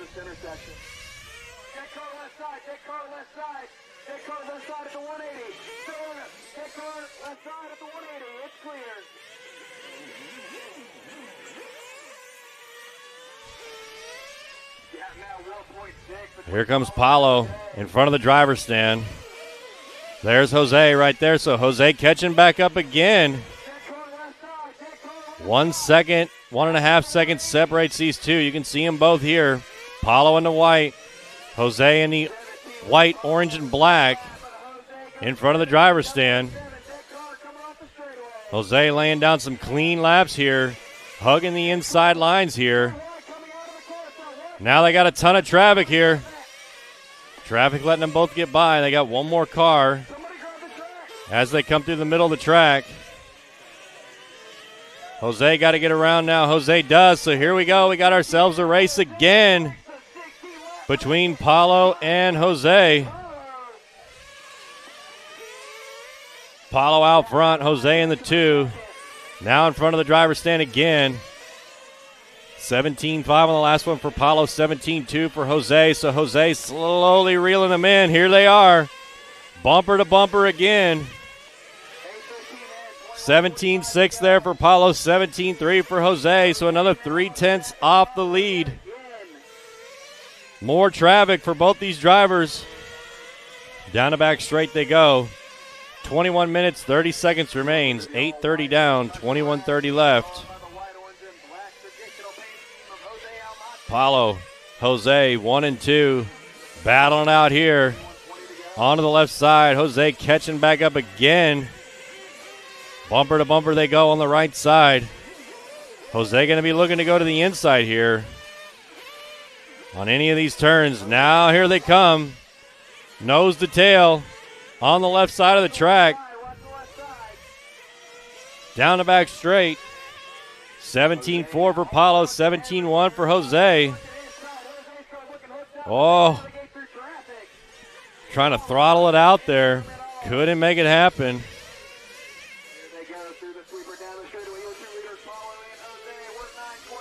Now onto the right side. Bumper to bumper again. Jose to the inside there with the throttle. Couldn't make it work. Paulo, a little more speed. They get tangled up with each other. Man, Jose just a sportsman all around. None of that's intentional. He's just trying to get to the inside, but inadvertently bumps Paulo out. So, you know.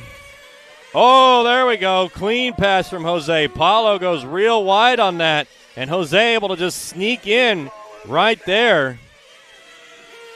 So good clean pass from Jose. Paulo came in a little too hot. Jose able to take advantage of it. So now Jose going to be leading this one. Jose, Paulo, Tommy, Gary, Michael, Roberts, Michael, Haley, Carly, Junior, James, and Chris. The leader's got a lap car in between them. They get around both of them.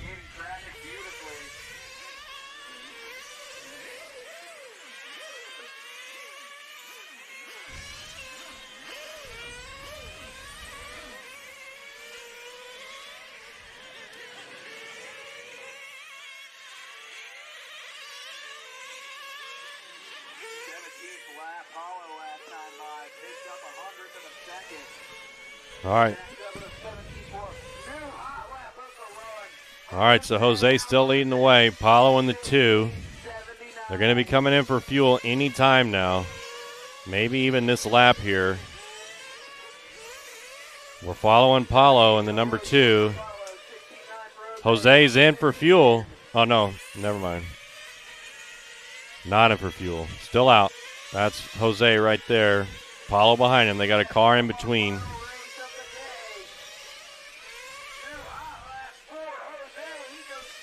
Jose, 16.7 there. Jose down the back straight. Let's see where Paulo. There's Paulo, so Paulo catching back up now. Let's see if he comes in this one. Nope, staying out. I remember there's Paulo. Paulo staying out as well. So Jose out front here in the white, orange, and black. And Paulo in the white. Let's see what he does here. 12 minutes in. Here he comes in for fuel. And he's in. A lot of fuel taken up there, and he's out. So good pit stop there for Jose. So Paulo out front. Now here comes Paulo for fuel. So Paulo coming on the very next lap. Let's see if they can get him out before Jose goes by. Paulo's out. Oh, he flames. No, he doesn't. Oh, he waited. He waited. What did he wait?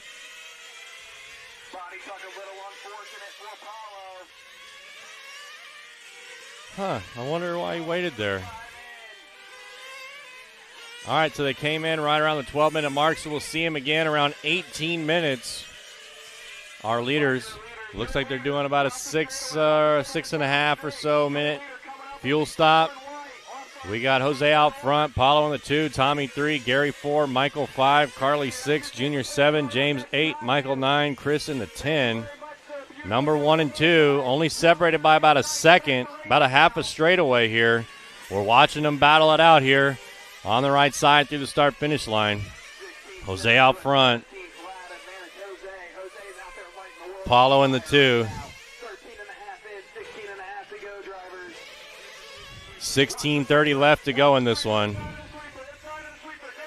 Here comes Jose through the middle of the track.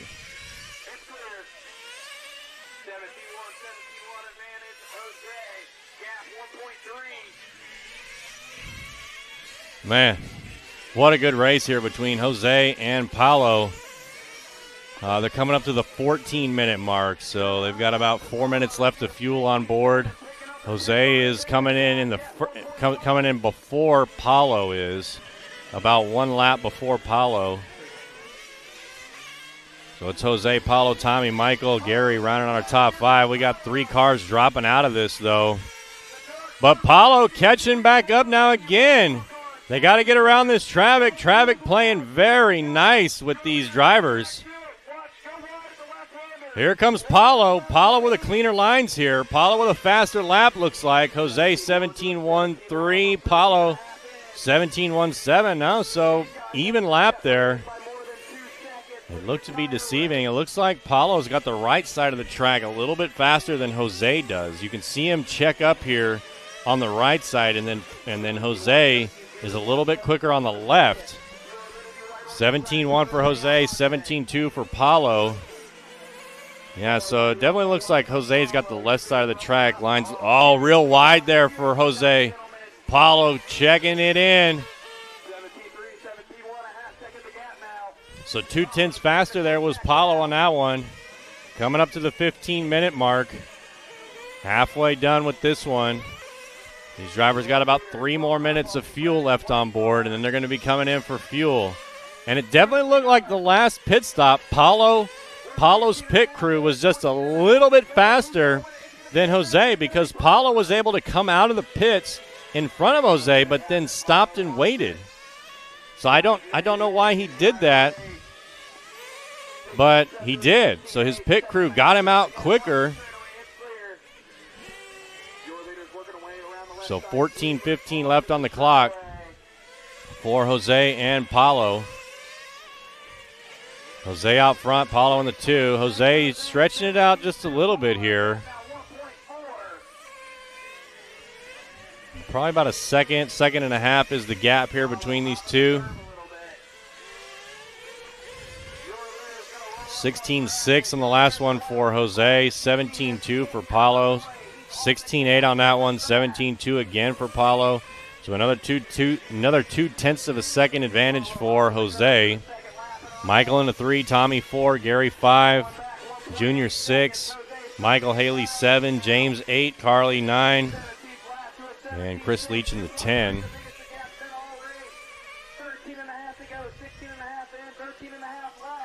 So Jose able to stretch it out ever so slightly here on Paulo.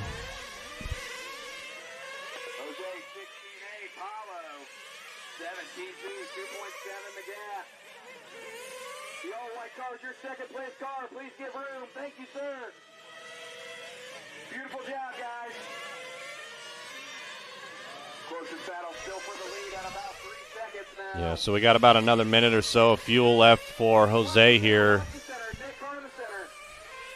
Jose looks to be on the 6.5 minute pitch strategy.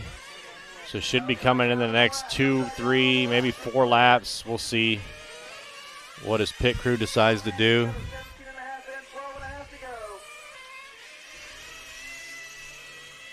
$12 minutes, 30 seconds left. Jose now with about a straightaway lead on Paulo.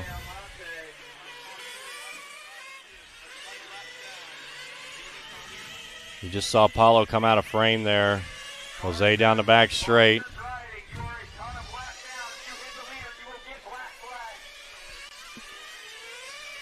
Jose now at 18 minutes, so got to be coming in anytime soon.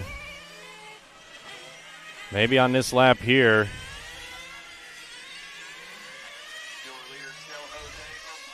Working his way through the middle. Here he is in for fuel now.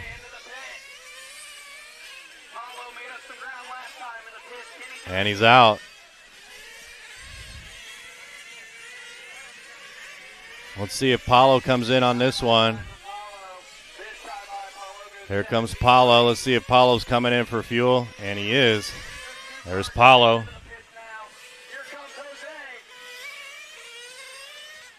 And he's out. Nice pit stop for both those drivers, Paulo and Jose. All right, so here comes first and second.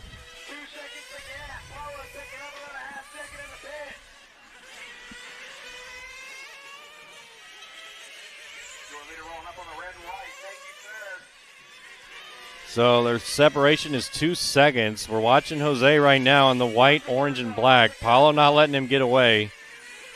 About 10 minutes, 45 seconds left to go in this race. These two drivers are 15 laps up on the field. Jose on 66, Paulo on 66, Michael on 50, Tommy on 45, Junior 44, Carly 44, Michael Haley on 42, Gary Brown on 40, James on 38.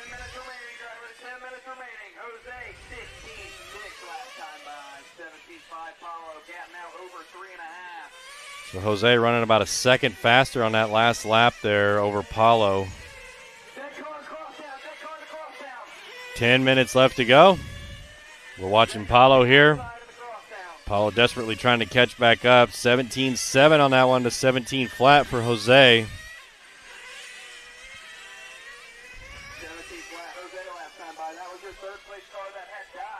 So it looks like Jose and Paulo will be coming in around the 24-minute mark, and that'll be their final fuel stop.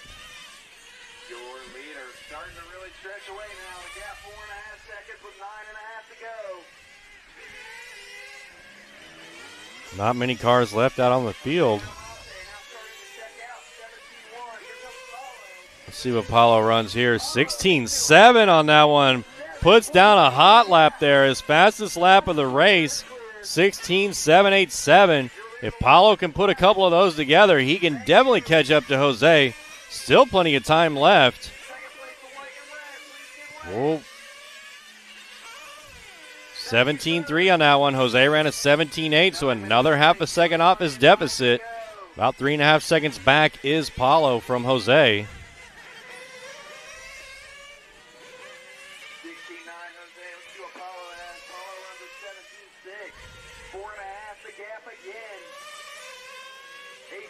Picking up Carly Lopez here in the number 6 spot. And here's Paulo. So Jose on the last one, 17-2. Paulo 17 flat. So another 2/10 off.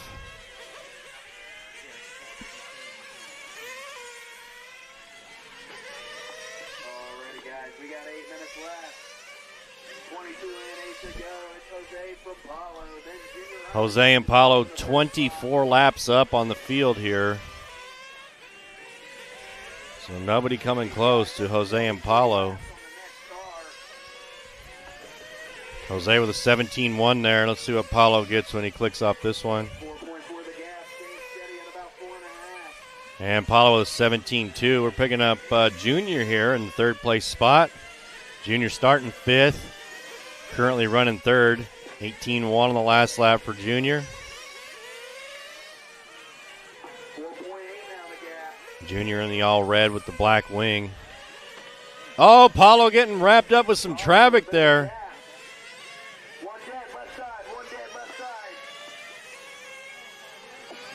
So Jose going to be able to stretch it out just a little bit more now.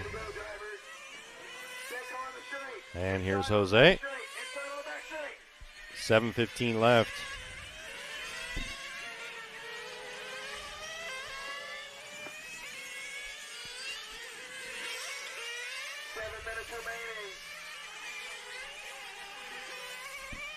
This is race 10 of 11. We got our last one coming up next. 45-minute 8-scale open. They're going to be coming in for fuel here in about 45 seconds or so for their final fuel stop.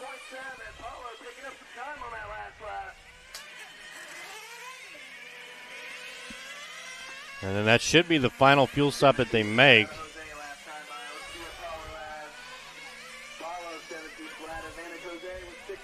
So Jose out front, Paulo in the 2, Junior 3, Michael 4, Michael Roberts in the 5. We're watching Jose come around. 6:15 remains on the clock.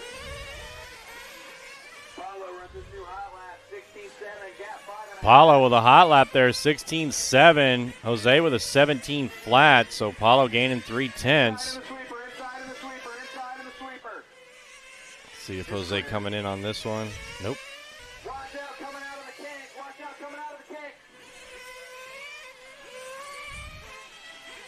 Jose, Paulo, Jr., Michael, and Michael Roberts. Michael Haley, Michael Roberts. Jose may come in on this one. 5:40 remains. And there he comes. Jose in for fuel. There's Paulo right there in for fuel. So we got both 1 and 2 in for fuel. And they're both out. Back underway.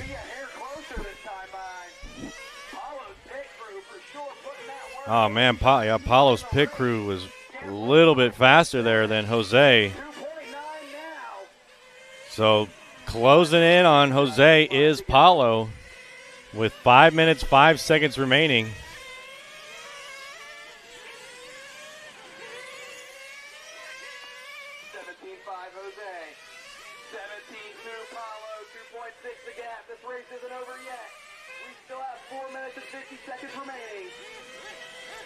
Okay, Jermaine, so some people are saying it could have been a body tuck. He didn't wait. All right, so it's hard for me to tell here, but looked like maybe his body was tucked up underneath the wheel there. We're talking about when Paulo came out of the pits earlier, looked like he stopped and waited for Jose, but it actually was his body. Sometimes when they bring him in for pits, the body itself is made out of Lexan, so it's real bendable. And it could have been tucked up under a tire there, which would have caused either to get stuck under the front tires or the rear. If it gets stuck under the front tires, he's got no steering. If it gets under the rear tires, then he's got no drive. So it could have been one of those two. It was hard to tell.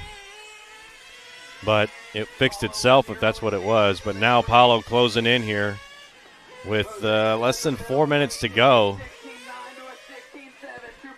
Jose with a 16.9 there. Paulo with a 16.7. Here they come down a back straight.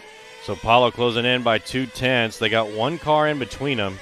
Let's see what it looks like here when Jose comes across. 16.9 again for Jose. 17.1 for Paulo. So lost that 2/10 that he gained on the last lap. Now they got two cars in between them. One of those is third place Junior Riley. Not many cars left out in the field now.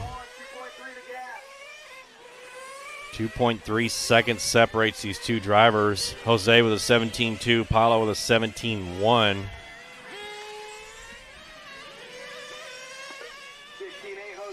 Less than 3 minutes to go here. So Jose and Paulo just kind of running consistent laps with each other. 16.8 to 16.9 for Paulo. Jose just got to keep it clean and consistent here for the next 3 minutes. 2 minutes and 40 seconds. And he will come away as a national champ. Paulo, though, now with a 16.7. So Paulo with a new hot lap there with 2 minutes, 30 seconds left. 2.2 seconds separates these two drivers. Jose with a 16.8. Paulo 16.9. So still about 2.5 seconds between these two. Paulo really got to kick it up here. And Jose got to keep it clean. Can't make any mistakes because Paulo will be right there if he does. The pressure is on here. Paulo gaining another 0.2 on that last lap. 2 minutes left to go. Then once Paulo catches him, he's got to try to get around him if he can catch him.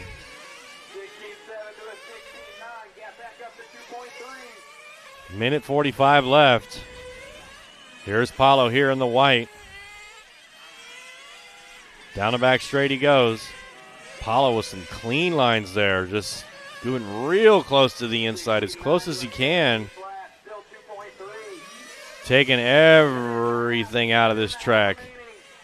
We talked to Bryce Butterfield, and he said it perfect. You got to make the track as small as possible, and that looks like what Paulo's trying to do right now. 17 flat to a 17 flat on that one, so even laps. Minute 10 left to go. The pressure is on now in the final minute.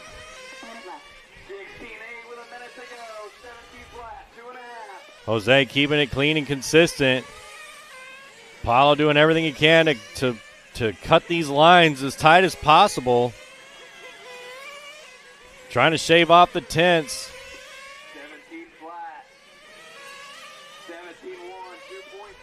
All right, 40 seconds left to go. Jose leading this one. Jose starting in the number 3 position, but now he's out in the number 1 with 30 seconds left. Can Jose do this? 25 seconds. He's going to get this lap and one more. Here's Jose here in the white, orange, and black. Trying to hold off Paulo. It's been a great race the entire time. 10 seconds. This is going to be Jose's final lap. Jose working his way through the middle of the track in front of the driver's stand. Now onto the left side. Now down the back straight he comes. Onto the right. He's got 2 turns left. And Jose going to walk away. The 8-scale winner. 8-scale GT winner. So congratulations to Jose. The Roar 2024 Roar On-Road Fuels Nationals 8-scale GT champion, Jose Almonte. But what a great race between Jose and Paulo. Just, man, it was a fun race to watch between those two drivers the entire time for 30 minutes. So yeah, what a good performance by both of those drivers.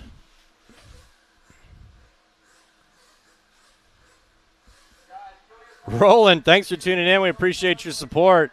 We're coming to you from Lebanon, Ohio, professional remote control car racing. That's right. Make sure you like, subscribe, and get notified. But Jose really put in the work there. Did a really great job there in the 8-scale GT and just showed us how to do it. Let's talk to Jose. Jose, congratulations on that last race. I mean, you and Paulo had a great battle, but how do you feel after that? Super happy. I would like to say thank you to all my sponsors, Joaquin de Soto, Serpent America, GMAR Motors, every single one that put that little for me to be here. And again, great race with Paulo, my mentor, and yeah, super happy. Yeah, I mean, you and Paulo were really putting on a fantastic show for me and the LiveRC.com fans out there. Tell us about your prep work. I mean, I know you've been here for a few days, working really hard, battling through the weather, trying to get your car to where it is today. So just kind of walk us through that process. Well, it was a little difficult with the rain. I didn't practice much with my GT because my main focus was sedan because I was the champion from last year. But yeah, the GT is basic. Normally clutches, tires, and make sure the balance of the car is good. And we have a really good car that the balance is awesome. I think it's the best. Yeah, I mean, you can tell you worked really hard on it and put a lot of time and effort into it, and it paid off. Here you are, the winner of the 8-scale open class. I mean, congratulations, GT. My friend. 8-scale GT. Congratulations, and I hope you enjoy that big win. Thank you, guys. Thank you. All right, there he is, Jose, the winner of the 8th GT, taking home the all the hardware there. So nice run there from him and Paulo putting on a show for us. All right, we're going to switch it over to the track announcer here for our intros.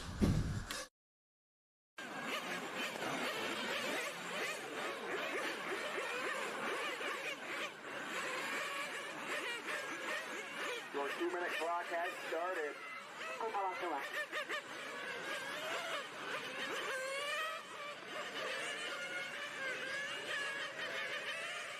The Price. Ralph Birch. Brad Elmeyer.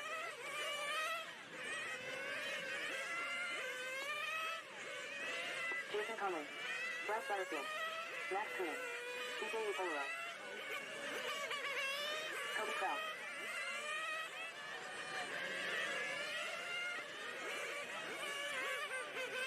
Tim Walden. Minute 20, drivers.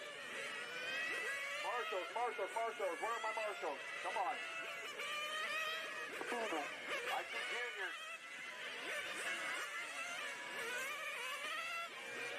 Third thing on the back straight. Can I get you a 1 or 2? I'm looking for Jose, Paulo, Junior, Michael Haley. Junior out there.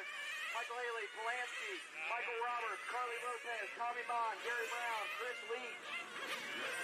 45 seconds on your 2 minutes, guys. I need my marshals out here. Come on. I see Junior. I see him on the back straight. That's all I got. I see Jim. 30 seconds on the 2 minute.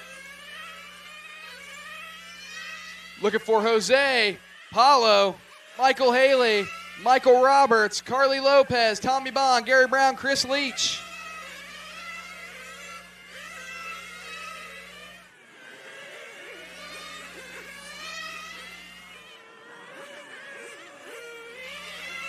I need Paulo in 1 and Carly in 2. Come on.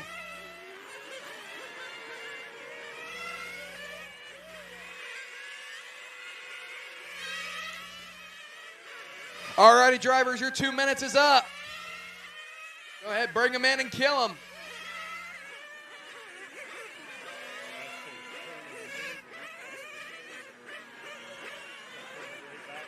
I will start driver intros after I have all my marshals and all the cars are killed.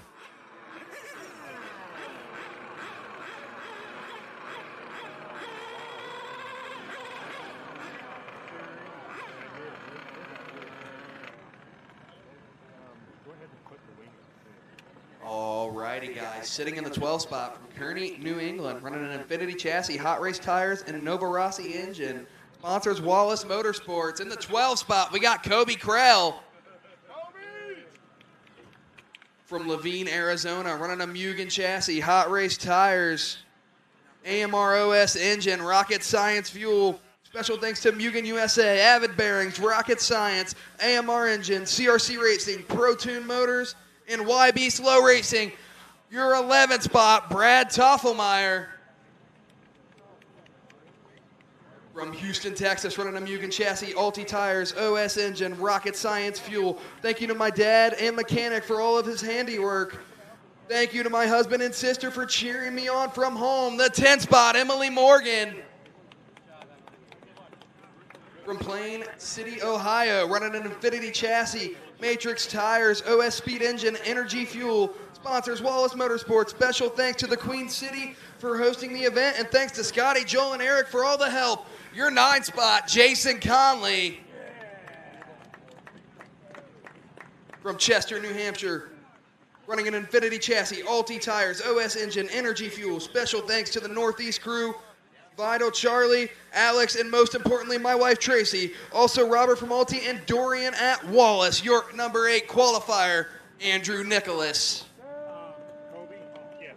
From Pittsburgh, Pennsylvania, running an X-Ray RX-8 chassis, Alti tires, OS engine, Rocket Science fuel. Speed control, my left index finger. Other sponsors, RC America, Pulfer Motorworks. Thanks to David Lee, Mike Pulfer, Max Kinning, Deotta Collymore, Dad McSmooth, and Shannon. Your number 7 qualifier, Mike McBride.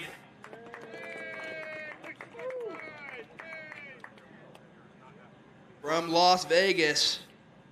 Running a Mach car he's got listed as Mach 1 Graphics, ASM engine, Alti tires, sponsors Mach 1 Graphics, Alti, ASM, Avid, Sanwa, 1UP, Red 1 RC.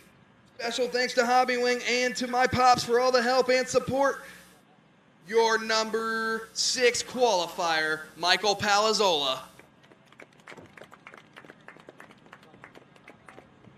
From Deerfield Beach, Florida, running a Capricorn chassis, Matrix tires, OS engine, Energy Fuel. Thank you to Mr. I cannot read that handwriting. I am sorry.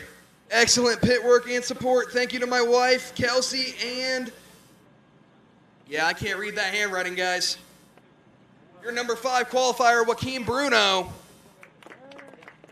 In the 4 spot from Kansas City, Missouri, running an X-Ray RX-8 chassis, Alti tires, OS engine, Sanwa Radio, sponsors RC America, X-Ray, Huddy, Alti, Rocket Science, Avid, Sorta Fast, Pro Level RC, and Max FX. Special thanks to Mike and Cheryl Moner, Mike Pulfer, Mark Livermore, and my wife Danielle. Your number 4 qualifier and reigning national champion in 8-scale open, Max Kenning. From Miami, Florida, running an Infinity chassis, Hot Race tires, Jamar engine, Energy Fuel, Wallace Motorsports Hot Race tires, Infinity and Lens body. Special thank you to my hard-working mechanic, Ricky Gary, the best mechanic in RC. Your number 3 qualifier, DJ Apolero. From Cape Coral, Florida, running a Mugen MRX-6, Alti tires, OS engine, Rocket Science fuel. Sponsors Thunderdome Raceway, Mugen, and AMR engines. Your number 2 qualifier, Ralph Birch. From California, running a Serpent chassis, Alti tires, a Lacey tuned engine. Sponsors Serpent, a Lacey tuned, Team Power, Sanwa, Lugs RC, Alti tires, PT Oils, 1UP Racing, J-Spec stickers, and Good Wine Racing. Your TQ here at the Roar On-Road Fuel Nationals and 8-Scale Open, Bryce Butterfield. Alrighty, guys, let's go ahead and get them started up.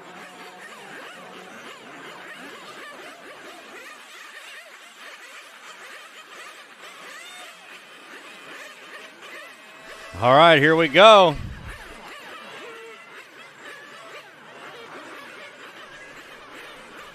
Alrighty, your 3 minutes has started. 8-Scale Open.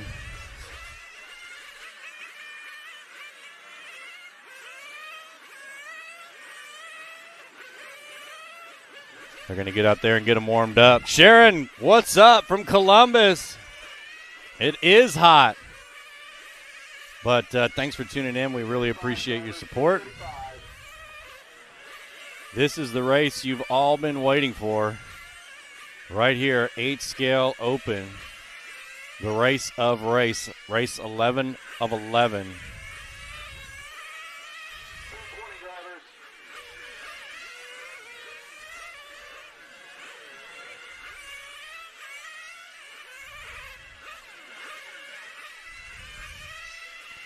.45-minute A-Main. Top 4, Bryce, Ralph, DJ, and Max made the big show. And then the other 8 had to bump up into it.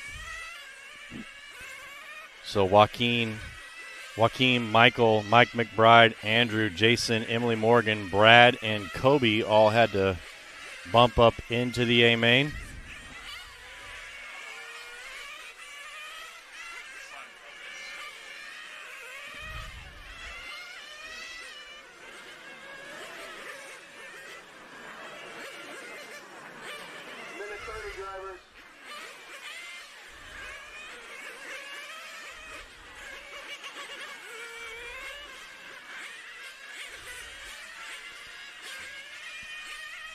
All right, they got about another minute and a half or so warm up.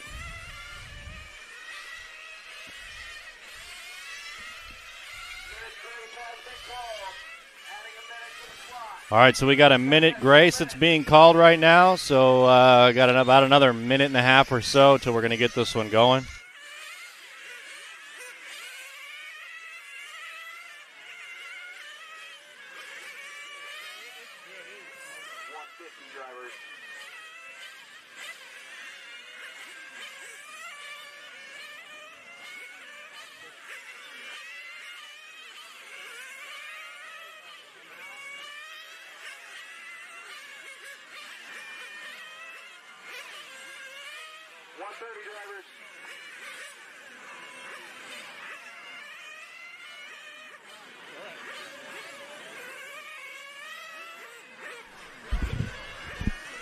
All right, so we got Tyrone shouting out, let's go Bryce, Don T, and Mike Palzola.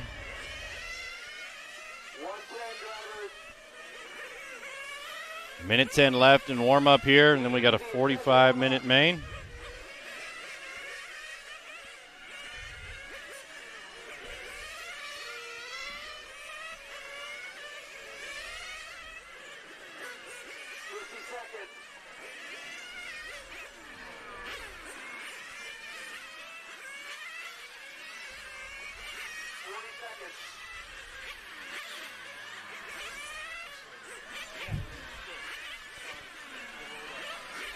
All right, they're calling them in. Here they come. They're gonna bring them in here. Mechanics are going to take them out to the starting grid. We got 12 cars in the field here.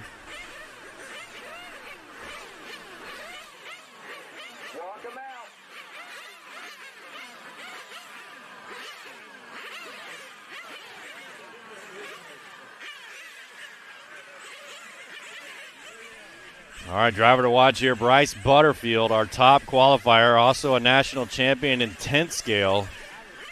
So we'll see if he can pull this off and maintain this lead. Starting first on the grid here is Butterfield.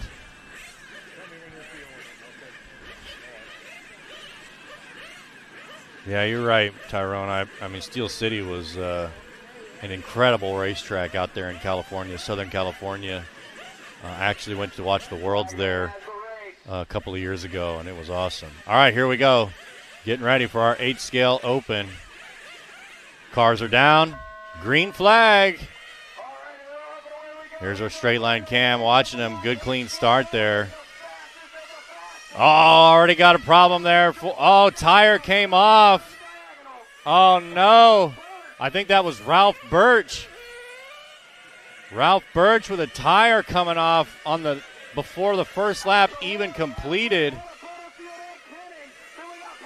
So Apolero out front now, taking it over from Butterfield.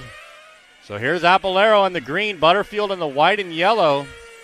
Here they come across the loop. Apolero 15-1, Butterfield 15-2. And then we got Max right there in the blue. So here they come on the left side, Apolero and Butterfield. Butterfield trying to look to the inside. Butterfield catching up here. So Apolero 15-1. Butterfield with a 14-8 on that. So Butterfield slowly catching up. They're already going to get up here to lap traffic. Here they come now. It's Apolero and Butterfield on the right side. Now through the middle of the track they come. Apolero 15-1, Butterfield 15-3, Max 15-6, Palaloza 15-3, Bruno 16-1. There they go down the straightaway. Here we are with Apolero and Butterfield. Butterfield with a small mistake there. So allowing Apolero to stretch it out ever so slightly. Here they are now on the left side. There's Max just out of frame, so Max not too far back. Actually, Michael now up to the number 3. But it's Apolero and Butterfield in the 1 and 2 in front of the driver's stand. Apolero with a 15-2, Butterfield with a 15-4. Now, oh, there's trouble for DJ Apolero there. So Butterfield able to check up. Apolero kind of up on the rail there. Here they come down the back straight. Oh, trouble for Butterfield. Butterfield stuck on the left side. Oh, man, trouble there. So Palaloza getting around. Joaquin Bruno getting around Butterfield. So Butterfield now has his work cut out. Second, third, and fourth all battling out right here. Here they come through the loop. Looks like Bruno and Butterfield right here. Oh, Butterfield with more trouble. Bruno in the orange, Butterfield in the white and yellow. Oh, Butterfield looking to the inside. Couldn't make it stick. Oh, they're getting caught up. Bruno off the track onto the other side. And then we got Butterfield getting around.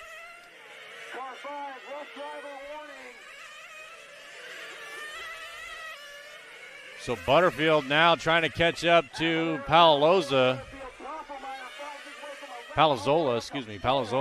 Michael.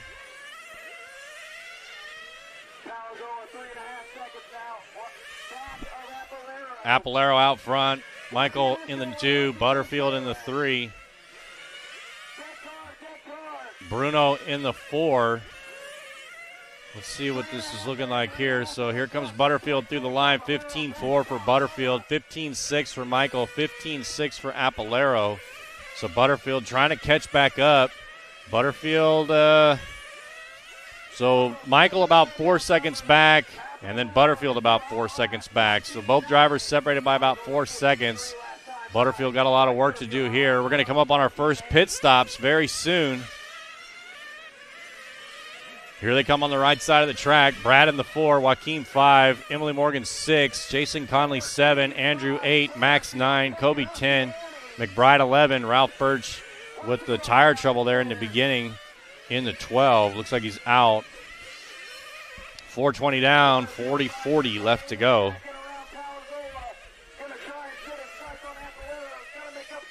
Here comes Apolero, 15-5 on that one.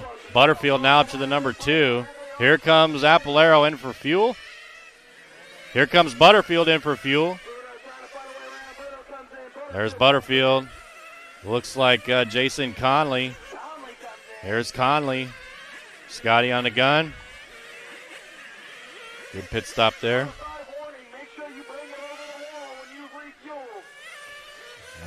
Mechanics getting a warning there for making sure they bring it all the way over the wall when they fuel. So Apolero still out front. Here comes Apolero through the line. Apolero with a 15-3 on that one. Michael up to the 2, 15-4. Butterfield in the 3, 15-1. So Apolero running some good laps here. Onto the right side of the track. 15-5 there for Apolero. Let's see what it looks like here for Michael. 15-8. Oh, got another car with a tire off. Saw a tire rolling out down there. Apolero trying to get around traffic, stuffs it into the wall. Michael in the 2, Butterfield in the 3, Bruno 4, Brad in the 5. 39 minutes left to go on the clock. About 3 seconds separates 1 and 2. Apolero and Michael, then Butterfield in the 3. Here's Butterfield here. Butterfield 3 seconds back from Michael. Butterfield on the right side. Let's see what his lap time looks like here. 15-2 on the last one, 15-3. So Butterfield 3/10 faster than Michael. So shaves off another 3/10 off of Michael's lead here. Butterfield looking super fast down the back straight. Now onto the right side of the track. Yeah, right. Tire gate. Everybody's tires falling off. Butterfield got to get around some traffic here to catch back up to Michael. Big line of cars here. So Butterfield's reeling him in now. Here comes Butterfield in front of the driver's stand. That's the battle for second and third.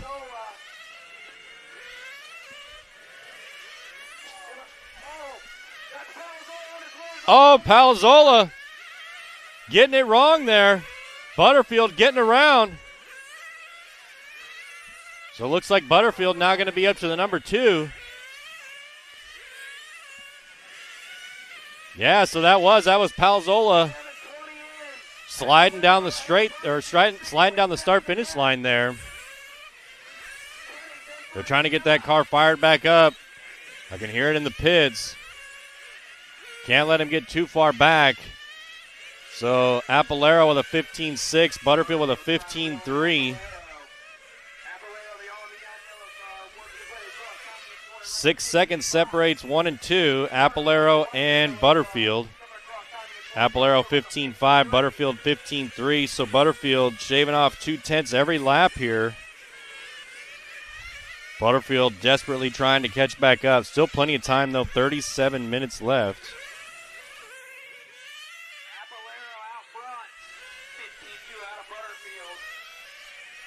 Here comes Butterfield on the left side. 15.5, that one for Apalero. 15.2 for Butterfield. Here comes Apalero in the neon yellow or green on the left side. Apalero got a bunch of traffic on the back straight to get around. See what it looks like here. Apalero with a 15.5. See what Butterfield looks like. 15.1, so another 4/10 off for Butterfield there.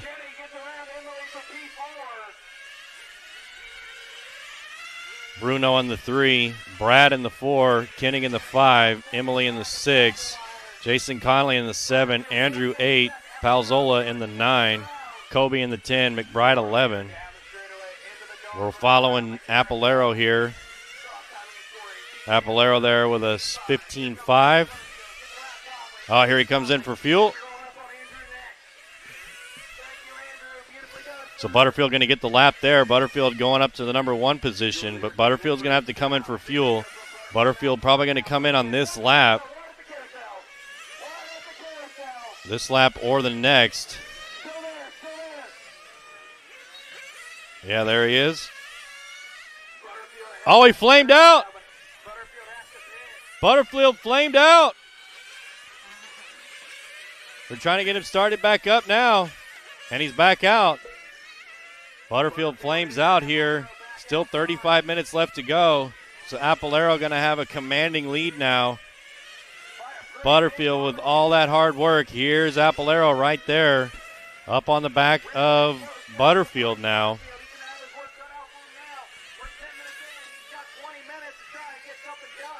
Is Apalero back in for fuel? Back into the pits? No, this is Apalero. The green car was Conley. Following Apalero here. Apalero 15.6. Sorry, LiveRC.com. The two cars look kind of the same. Apalero down the back straight with a 15.6. Butterfield with a 15.6. Bruno in the 3. Brad 4. Max 5. Jason 6. Emily 7. Andrew 8. Kobe 9. Palzola 10. McBride 11. Here's third place, Joaquim Bruno. Joaquim in the orange and white.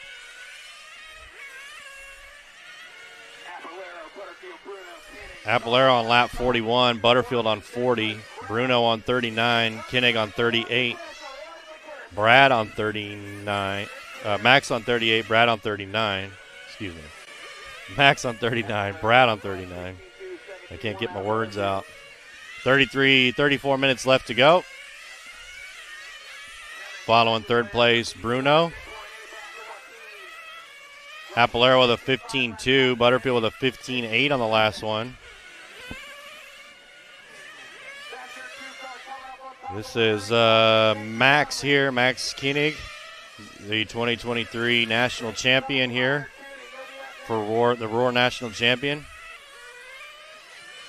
Out at In Control in Dale, Texas. He won his championship. So close race here between Bruno and Max. Separated by a couple of seconds. But Max with some trouble there. Butterfield getting around for the lap. Butterfield with a 15.5. Apalero with a 15.4.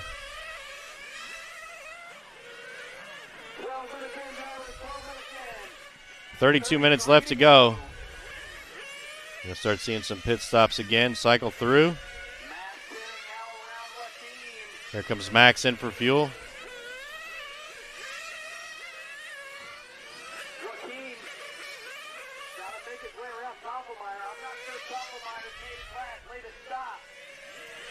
Picking up the leader.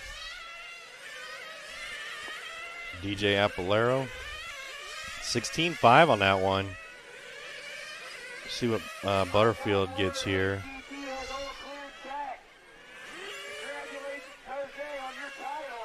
Butterfield about 9 seconds back. Oh, no! Apolero getting caught up with some traffic there, but getting around okay.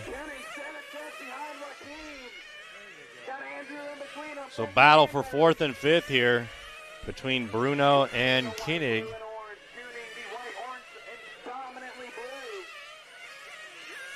Ball in first place, Apolero. 17-3 on the last one for Apolero. 15-1 for Butterfield. So 2 seconds faster there was Butterfield. It's going to be coming in for fuel. Here it is. So Apolero in for fuel.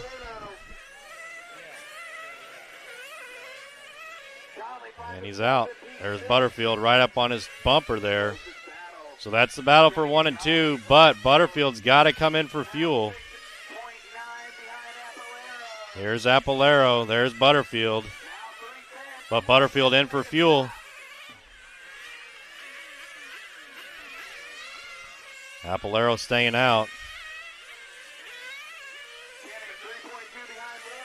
14 down, 31 to go. Apolero out front, Butterfield in the 2.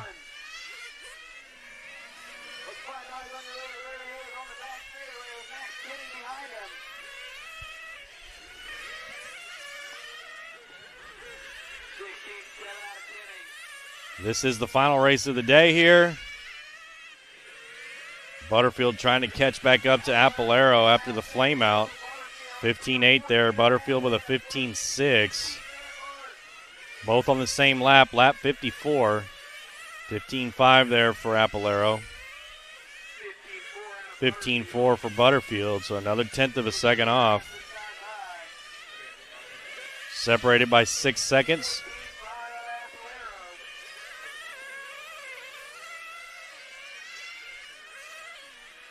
We're sticking with Apolero here.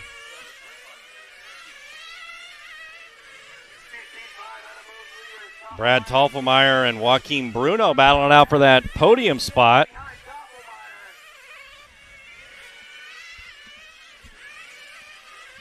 For the 3 and the 4. Here comes the pit cam for Jason Conley.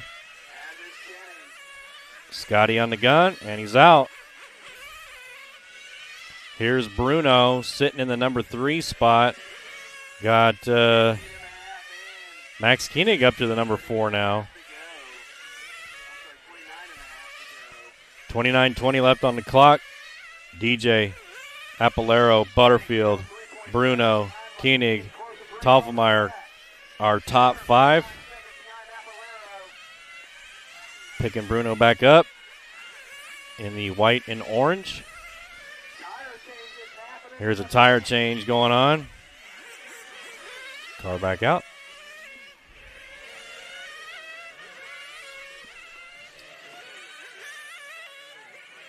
One dead on the back straight, dead on the back straight. Inside on the back, inside on the straight. That's your reigning champion, Max Koenig, that was dead on the straight. Closest race now between Conley and Emily. Conley has it, Emily wants it. 28:20 left on the clock. Here comes Bruno in for fuel. Apolero 15-7, 15-8 out of Bryce. Bruno in and out. Fast pit stop there for Bruno. There's Butterfield. 28 minutes remaining, 17 in, 28 to go. Here comes Butterfield through the loop.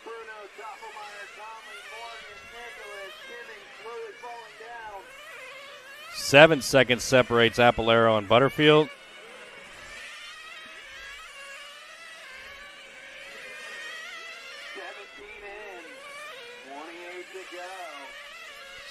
Apolero out front, Butterfield in the 2, Bruno in the 3, Toffelmeyer in the 4, Conley in the 5, Emily in the 6, Andrew 7.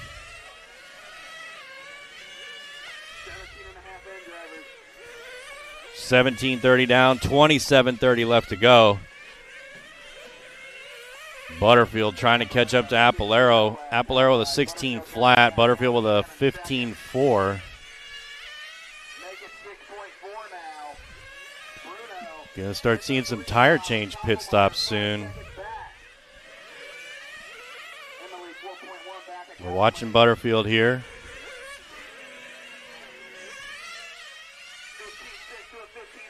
There goes Jason Conley on the left side. Here comes Butterfield in for fuel.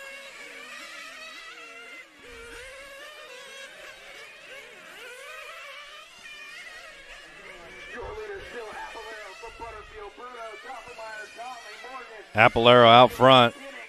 Butterfield in the 2. Oh, Butterfield getting caught up with traffic there.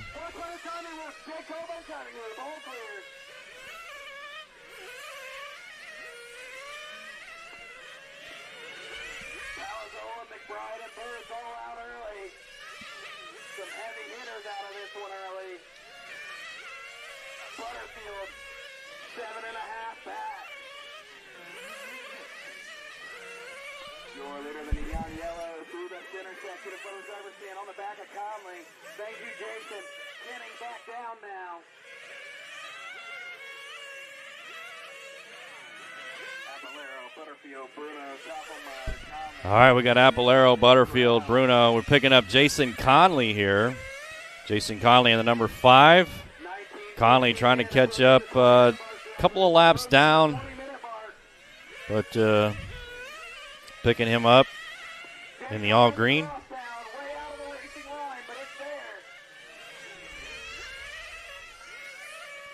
Apolero out front, Butterfield in the 2, Bruno 3, Tolfmeyer 4, Conley in the 5, Emily 6, Andrew 7, Kobe 8, Max 9, Michael 10.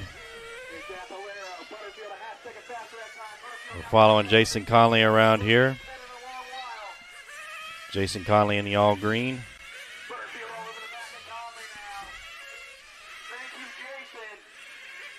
Butterfield getting around Conley there.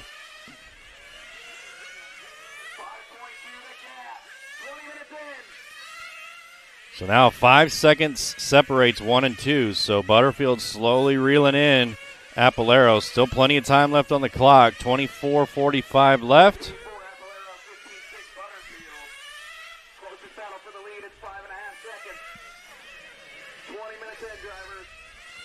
Oh, we got a pit stop here. Let's see what happens here. This is Jason Conley. Oh, tire change. Joel Johnson and Scotty Ernst on the tire change. Look at that quick pit stop there. And he's back out. Nice job there from Joel and Scotty on that pit stop. Picking Butterfield back up here in the white and yellow.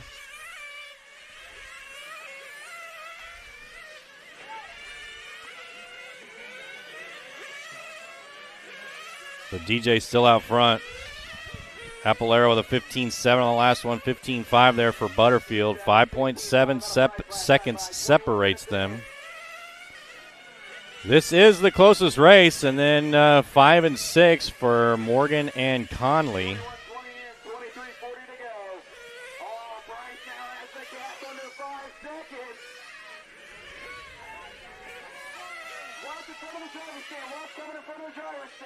Oh, no, we got a car stuck there. Marshall trying to get out. There's our leader right there. I think Butterfield might have just came in for fuel.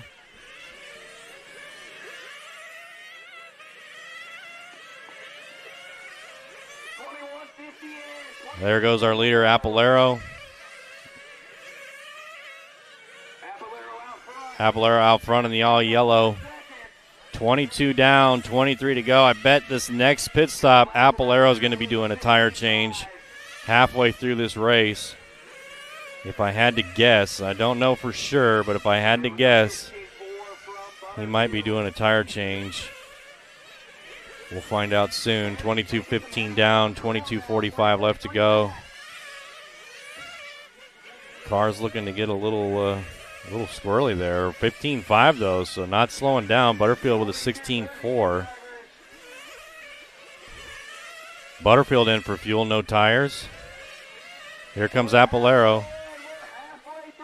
Let's see what they do to this car. Fuel and tires, yeah, so our leader getting a tire change here. Apolero in for fuel. Got two mechanics down there swapping out tires, trying to get those tires on and off as fast as possible, keeping that car running. All having a little problems with that front tire, and he's back out. So Apolero back out. Butterfield going to take over the lead now, but Butterfield, I do not think, got a tire change. Yeah, the LiveRC.com camera crew on it on that one. LiveRC.com camera crew on everything this weekend. The whole crew, the whole production staff. Huge shout out to those guys. Just killing it out here. Making my job easy, that's for sure. There goes Apolero getting around some traffic. So Butterfield going to be out front. Butterfield, though, probably needs tires. I don't know for sure if he got tires on the last one or not. But I don't believe that he did. 16-1 on the last lap for Apolero. Or, excuse me, for Butterfield. 15-7 for Apolero. Here's Butterfield here in the white and yellow. Butterfield may be looking for a tire change on his next fuel stop. Butterfield just trying to lay down as clean and consistent laps as he can right now while he's out in the lead. He's got almost a lap up on Apolero. Apolero 15-8, Butterfield 15-6. So Butterfield's still looking really smooth out there. Here he comes down the back straight. Got to get around this traffic. Now through the middle of the track. 24:40 in, 20:20 left to go on the clock.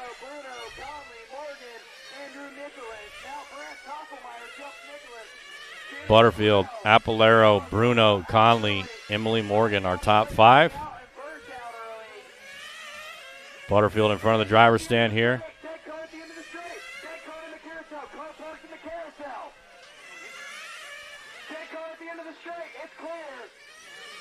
Here comes Butterfield through the loop. 16-1 there for Butterfield. Had to get around some traffic, though.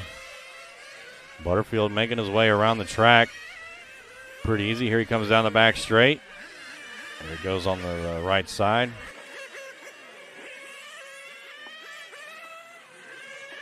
Now, Apolero 15-5. So Apolero running a little bit faster laps, and it could be due to that tire change.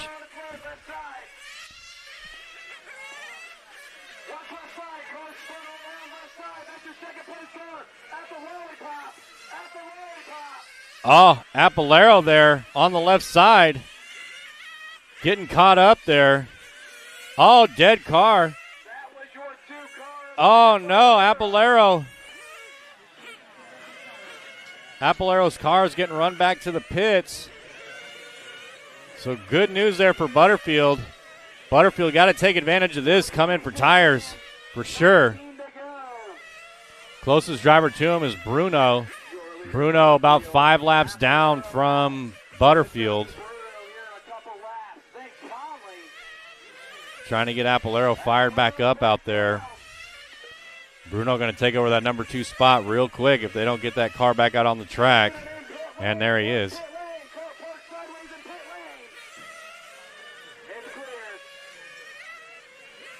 So Apolero made it back out, holding on to that number 2 spot, but now he's 4 laps down from Butterfield. Here's Butterfield into the pits. Let's see if he gets a tire change. Here it is right here for Butterfield. Butterfield getting, here's the left side tires. And now the right side. Mechanics trying to get those tires on as quickly as possible. And he's back out. Butterfield keeping that car running. So Bryce Butterfield going to stay out front here. And there's second place Apolero getting around him. But Butterfield's still going to be 2 laps up. 17:30 to go.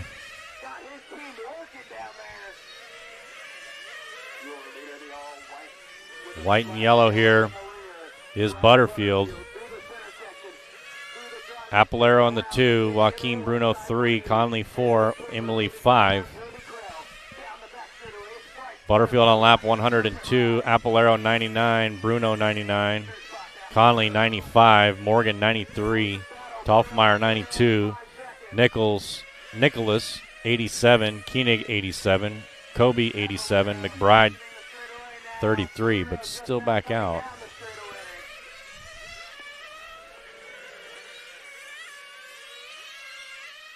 Yeah, Butterfield's definitely on a mission, for sure. Butterfield with some adversity early, but catches a break there from Apolero. Apolero with some problems with his car. So Butterfield taking advantage of it, coming in, getting a fresh set of tires put on that car.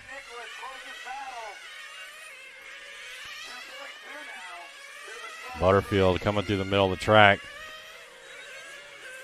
Onto the left side. Oh, it looks like Jason Conley upside down over there on the left side.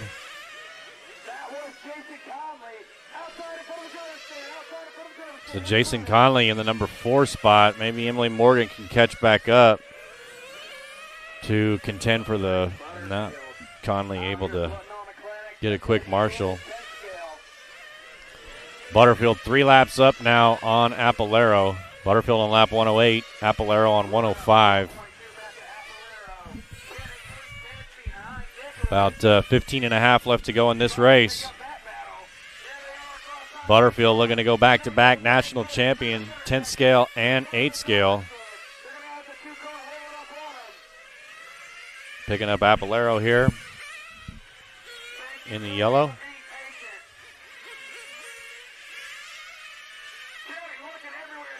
Apolero coming through the middle of the track now.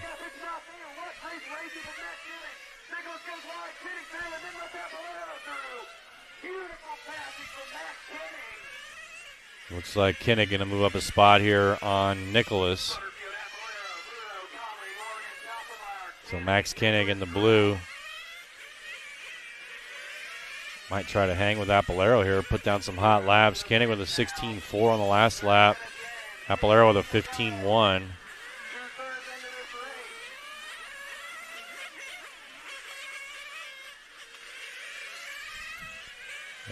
Koenig 15.6 on that one, so good lap from Koenig. Max Koenig driving the X-Ray car from RC America. 14:20 left to go. Bryce Butterfield, Apolero, Bruno, Conley, Emily Morgan, Tolfmeyer, Max Koenig, Andrew Nicholas, Kobe Krell, and Mike McBride rounding out our top 10.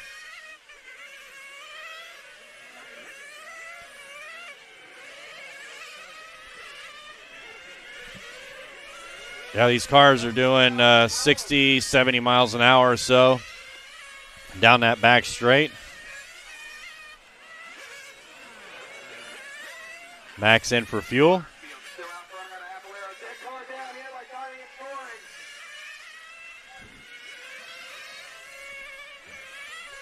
Max back out.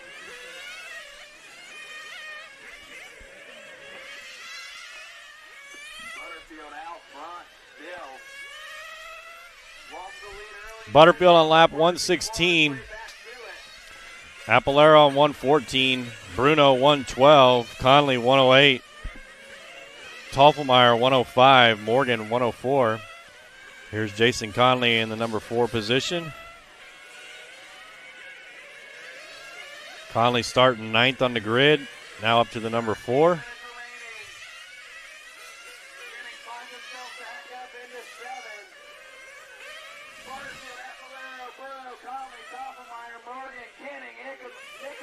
We're watching Apolero here. Apolero with 15.4 on that lap.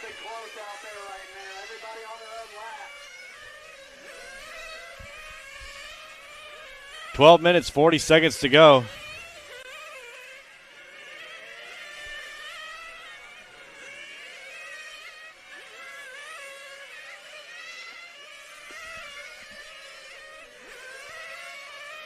Butterfield, Apolero, Bruno, Conley, Tolfmeyer, Emily Morgan, Max Koenig, Andrew Nicholas, Kobe Krell, and Mike McBride are top 10.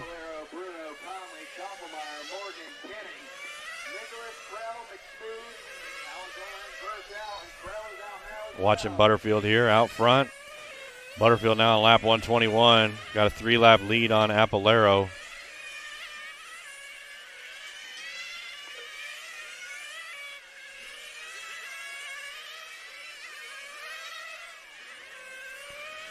.12 minutes.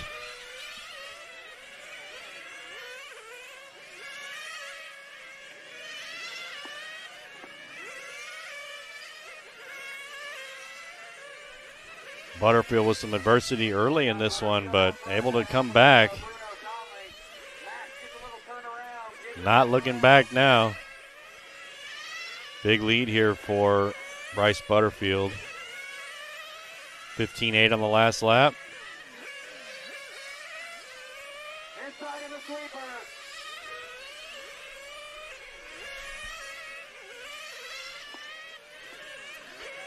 11 minutes left to go. Your leader still Butterfield from Apolero, Bruno, Conley, Stoffelmeyer. You got some debris in the cross down. Ooh, Butterfield sliding it in there. Apolero on the 2, Bruno on the 3. Here's Joaquin Bruno in the red and white, or orange and white.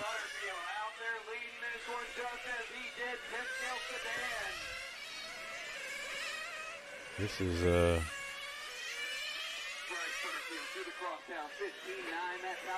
yeah, here's Bruno coming in for fuel. Jason Conley looked like he's getting ready to come in for fuel as well. Bruno out of the pits. Mike Tolbert working his magic to get Kenny back out there. 2 laps, about a lap and a half behind Nicholas. Looks like Kenny with some more problems. Here comes Jason Conley in for fuel. We are now under 10 minutes, drivers. Yeah, Scotty, a good pit guy. Yeah, I don't know what he can't do. He can do anything, RC. Less than 10 minutes to go.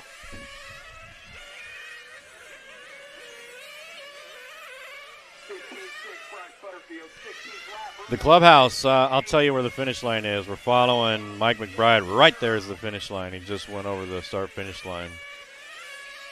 Show you again here. Here we go. We're going to pick up Bruno. So I'll let you know when Bruno crosses the start-finish line. Get ready. Oh, no, here's the, yeah, right now is the start-finish line. Right on that turn is where the start-finish line is. Butterfield, Apolero, Bruno, Conley, Stoffelmeyer, Morgan, Nicholas, Kenny, Krell, McBride. Watch out around the carousel. It's clear.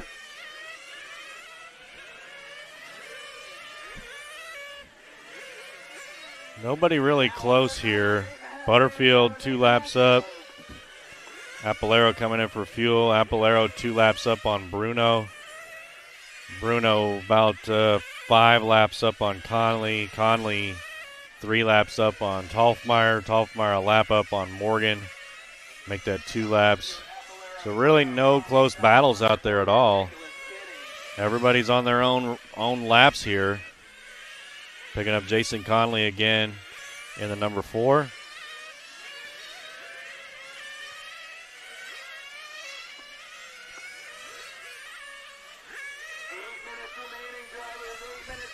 Eight minutes left to go for the 2024 Roar On-Road Fuel Nationals.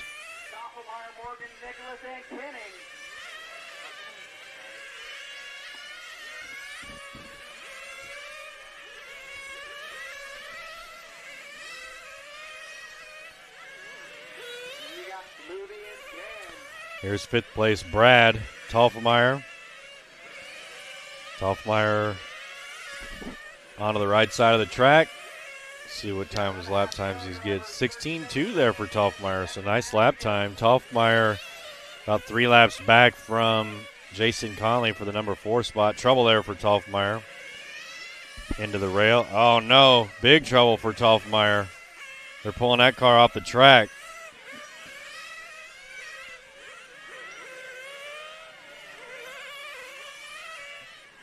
Butterfield, Apolero, Bruno, Conley, Stoppelmeyer, Morgan, Nicholas, Jennings. 7 minutes to go. Butterfield leading the way still. Lap 140, Apolero in the 2 on 137. Bruno in the 3 on 136. Here's Max in 8th position. Max with some troubles with that car, but his pit crew, Mike, able to get him back out there.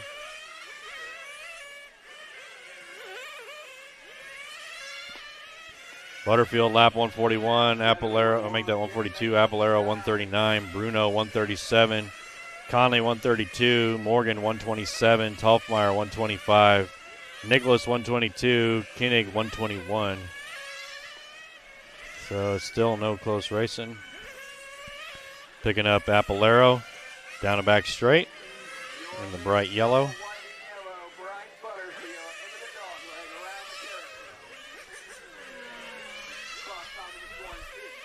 Apolero getting it wrong there.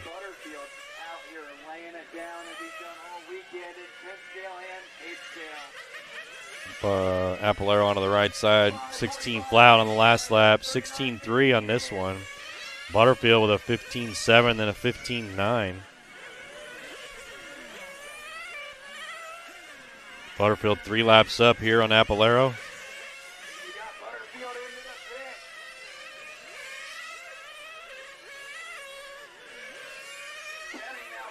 Looks like Butterfield coming in for fuel on that one. Got a 7-second pit stop for Butterfield.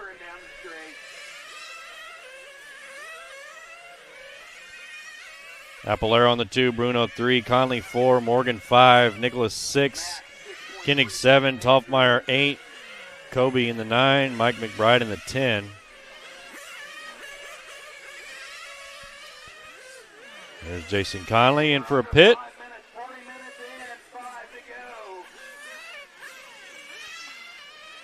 Getting a little body tuck action there from the mechanic. Back out. The bodies in this class play such a huge role in this car for the aerodynamics. These cars are, they started out as Le Mans cars back in the day, and then the RC industry has turned them into what they look like today, a wedge-style doorstop looking thing. So they used to kind of resemble, if you Google Le Mans car, that's what they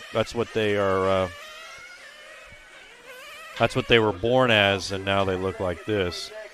So you're not going to find a race car out there looking like this.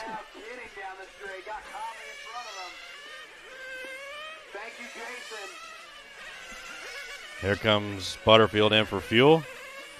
Mechanic there on the gun. Oh, fast fuel stop there for Butterfield.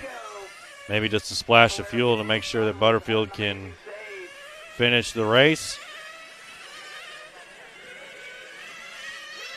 Got a substantial lead here, so just needs to finish. May see Butterfield back it down just a little bit, especially with the lead he's got here. 2 laps up on Apolero. 16.5 for Butterfield. Butterfield just got to finish now, and he will be the national champion, the 2-time national champion here at the 2024 Roar On-Road Fuel Nationals with 3 minutes left for Bryce Butterfield, 16.3.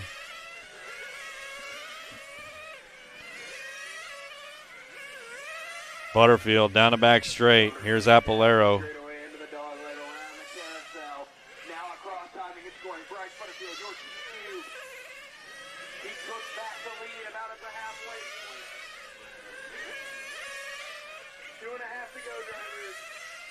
Two 2 minutes, 30 seconds.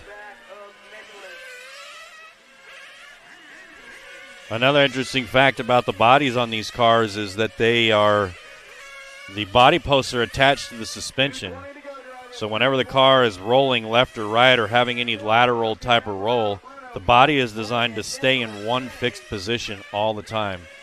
One, to keep the car off the ground, because they want to cut the body as low as possible to keep air from getting up underneath it. And 2, it keeps the body always in the same position to keep the car consistent. So if you ever look at one of these without the body on, you'll see the body posts are connected through the suspension in the rear, and it kind of moves the body whenever they roll the car left and right.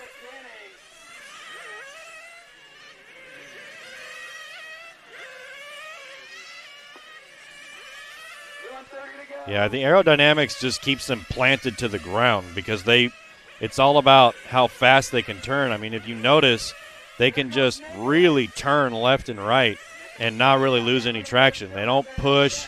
They don't do anything like that you would see in another car, that when they turn and they are on power, the car will just continue to go straight, whereas these, the body allows it to stay planted to the ground.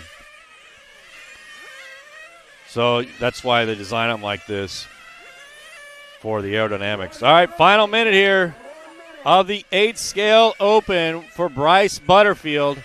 Butterfield 2 laps up on Apolero.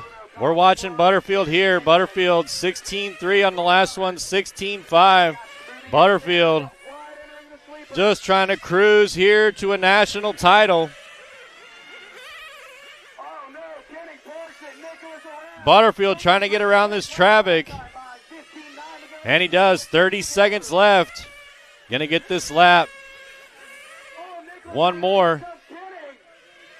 Here he comes down the back straight. Bryce Butterfield in the white and yellow. Now onto the right side of the track. 15 seconds left to go for Bryce Butterfield. Here he is on the left side.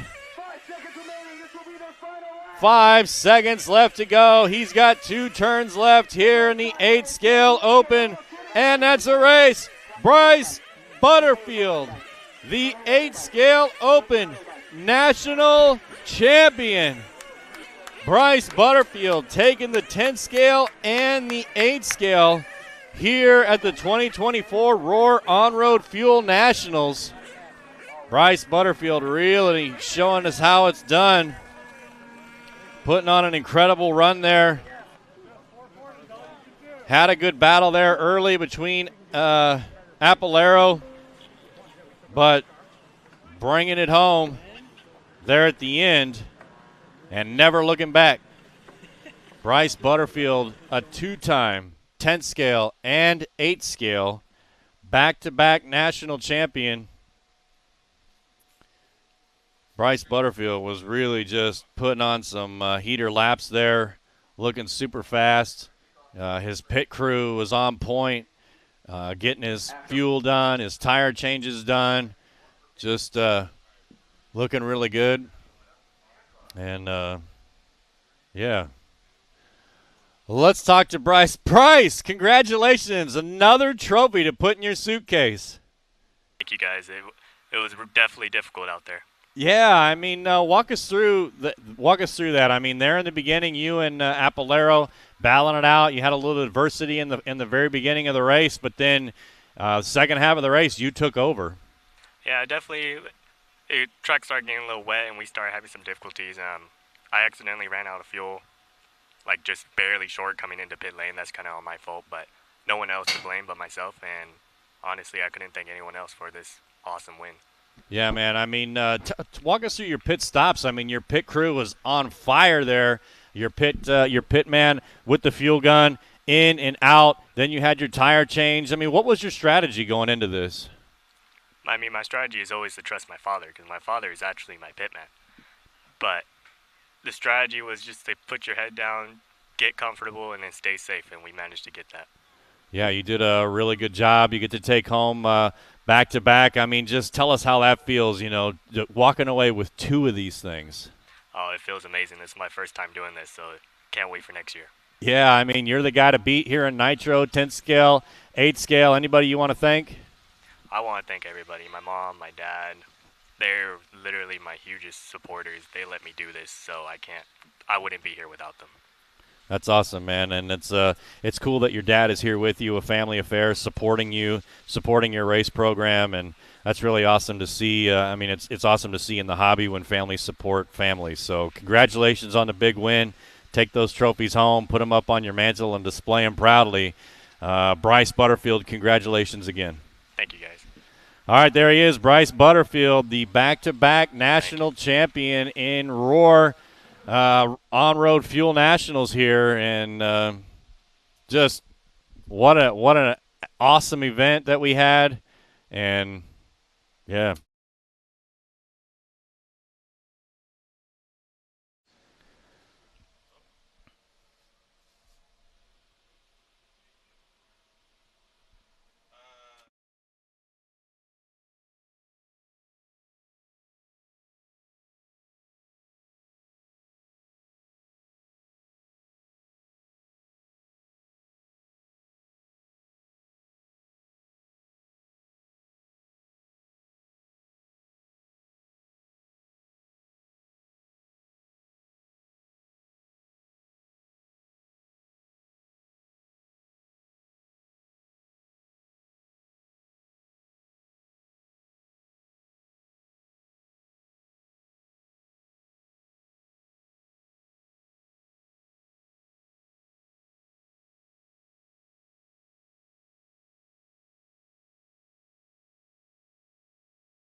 All right, we had some technical difficulties. We had somebody outside the liverc.com studio hit our power switch and flicked it right back on. But we are back, and we are going to wrap this thing up. It was an incredible weekend here. It was we had our ups and downs with the rain and the weather and the this and the that's and the everything. But it was a fantastic weekend. I learned a lot about on-road racing and 8-scale and 10-scale and nitro, and it was really cool to be a part of this event, especially with Roar being the in charge of it. So, yeah, I mean, I love being here, hanging out with the liverc.com staff. And so, speaking of Roar, the next one coming up, the Off-Road Fuel Nationals in Hayden, Idaho at HRCR, June 19th through the 23rd. We got two classes. We got buggies and we got truggies. That's it. So make sure that you get signed up now for that event. You can go out to roarracing.com for all the information. Find out how to get signed up and join whichever fuel class you want, whether it's buggy or it's truggy. Meanwhile, go out to liverc.com, on our YouTube and our Facebook. Like, subscribe, get notified, do all the things, sign up for the bonus lap membership, do all the stuff at liverc.com because you don't want to miss a second of the action. Myself and the liverc.com crew are going to be out there in Hayden, Idaho, doing the Fuel Off-Road 8-Scale Nationals, and it's going to be a lot of fun. We're going to have a lot of heavy hitters from the pros, all from all the lands are going to be there. So don't miss that one.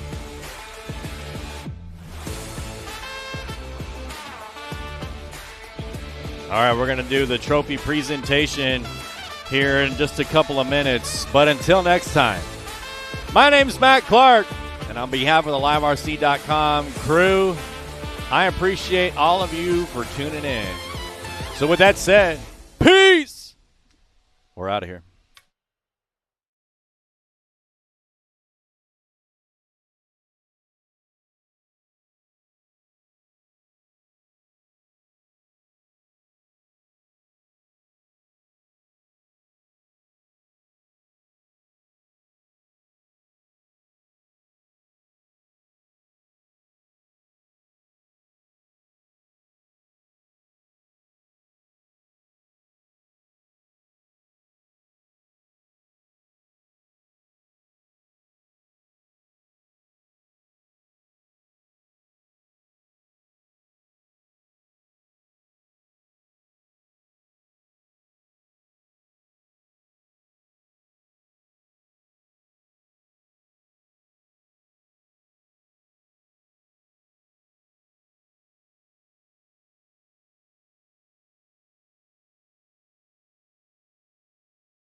Pancars, and then it's going to be Sportsman. You guys need to be ready because Sportsman, you're going to be as soon as Pancar's done.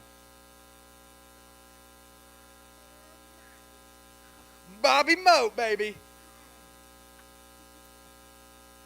It's going to be 8th scale Pancar, then Sportsman, then 8th GT. Guys, just get up. Done and on the, get you guys back on the road and headed home.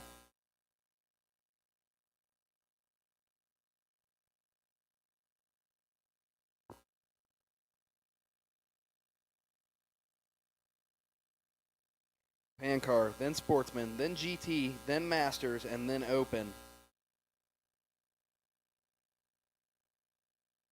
Sedan will be 5, so it's going to be Pancar, Sportsman, 8th GT, Masters, 200mm sedan, and then Open. My bad. So Pancar and Sportsman, make sure you guys should be up there right now. Then it's going to be 8th GT, then it's going to be Masters, then Sedan, and then Open.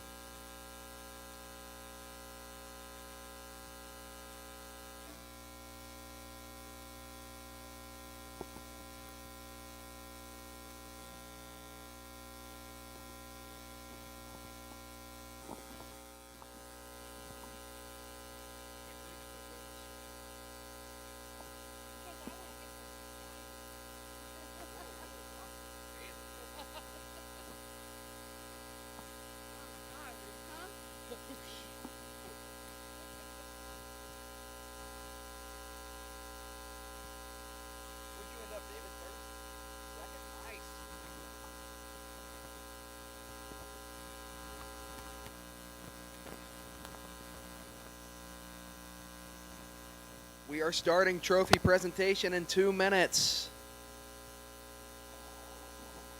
It's going to be Pan, then Sportsman, then GT, then Masters, then 200mm sedan, and then Open. You guys need to be ready because we're going to go back to back to back.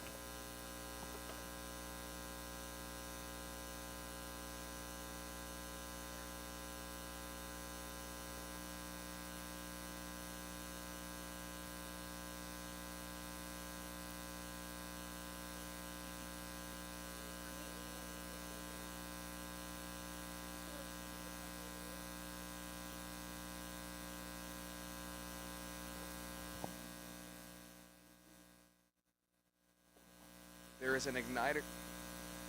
Yeah.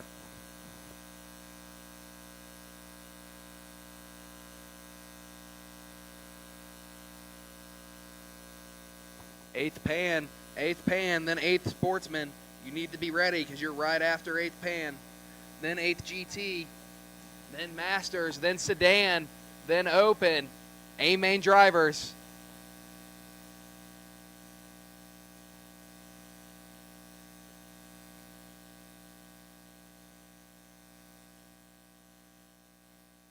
These guys are ready. Looks like Pancar's ready.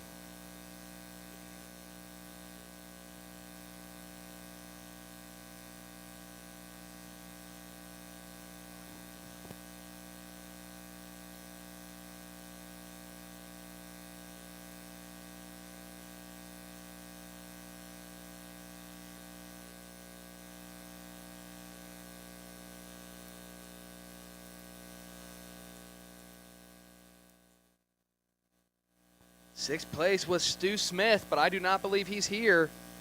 So we're going to go ahead and go on and go to Junior Riley. Junior Riley, if you can hear the sound of my voice.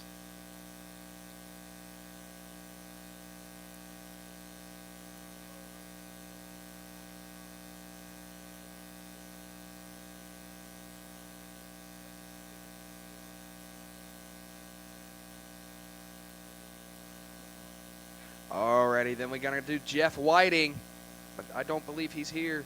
Mike Ritchie, Bob Moat, and Phil Kring.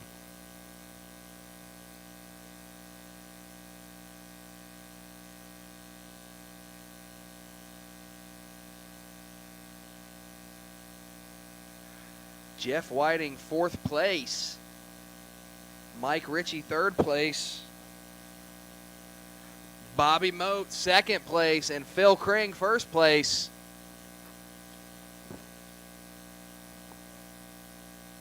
TQ was Jeff Whiting.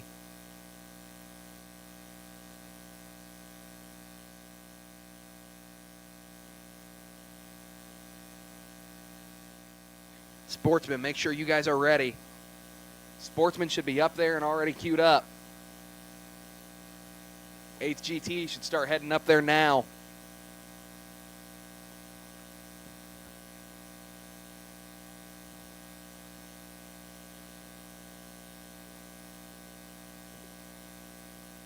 Alrighty, Sportsman, you're up. Mike Ritchie in 9. Stu Smith in the 8.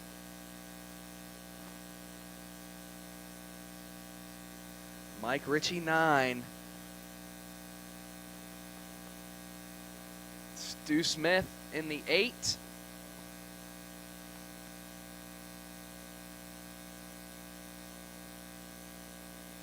Seven, Carl Inulat. 6, Mike Parker. 5, Jim Polanski. 4, Mike Stuchel. 3rd, Mike Wyatt.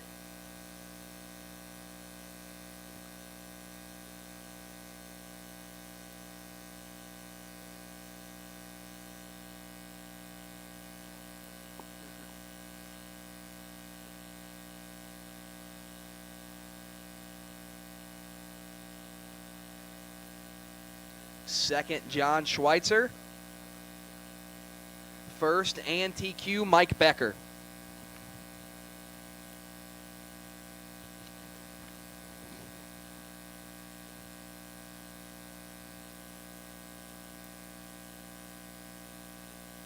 Eighth GT, start bringing them up. Start getting ready. Come on, you're up next. 8th GT, you're up. 6. Or I'm sorry. 11, we have Steve Miles.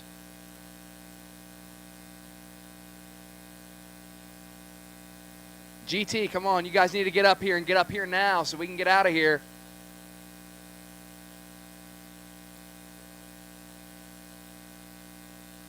Eight scale GT, come on, let's go, let's go, let's go. Masters, you need to start making your way up.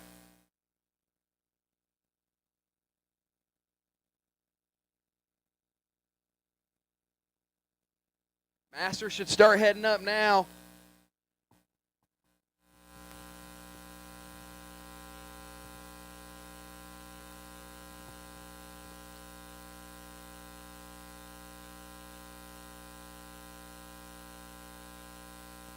$11, Steve Miles.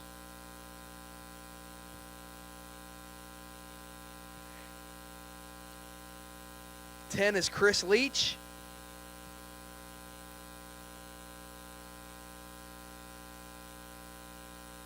9, Gary Brown.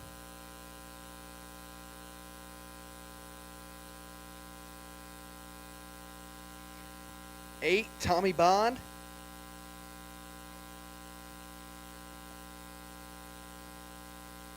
7, Carly Lopez.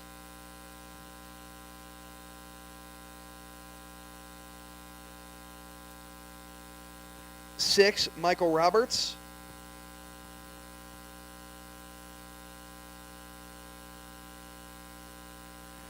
5, Jim Polanski.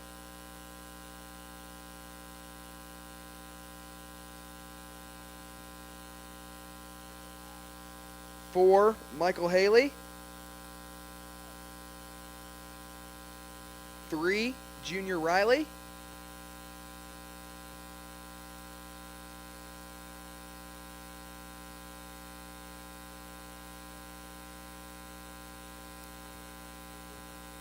2nd place, Andrew TQ Paulo.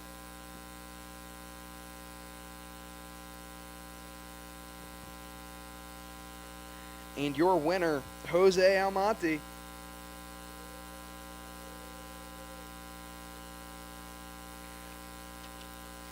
righty, Masters.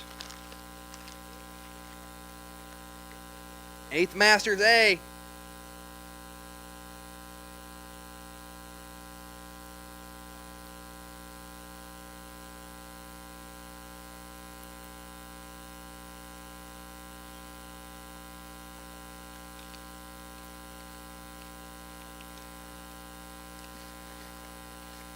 Masters, come on, guys. I've told you guys to be up here. You guys need to be ready. After Masters, it's going to be 200 millimeter sedan. Sedan, make sure you guys are ready. 12, Dan Lewis.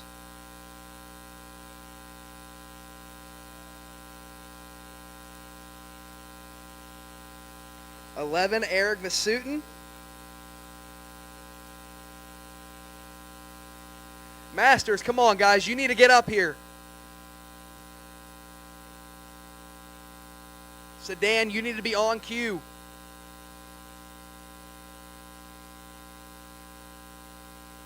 Dennis and Renee, come see Tim.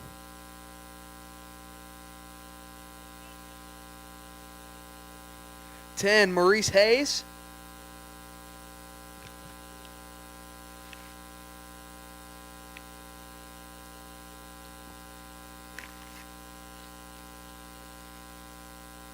$9, Sal DeFazio.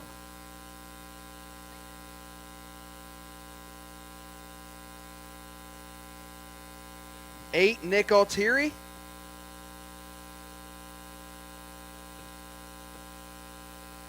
$7, Donna Garcia.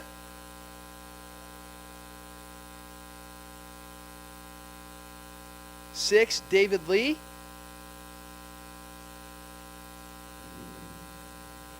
$5, Mike Moner, RCJ. $4, Jeff Whiting. $3, Robert Ronis.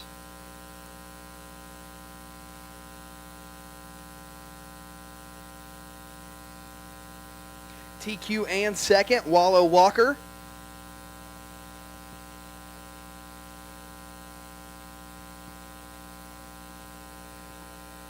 Your winner and Mr. Microphone, Scotty Ernst. All righty, Sedan, you need to be up there.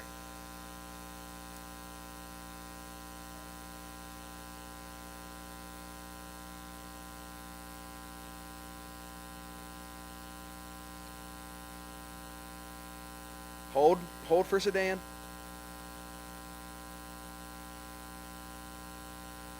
Sedan, go ahead and come up, but we're going to do a track presentation.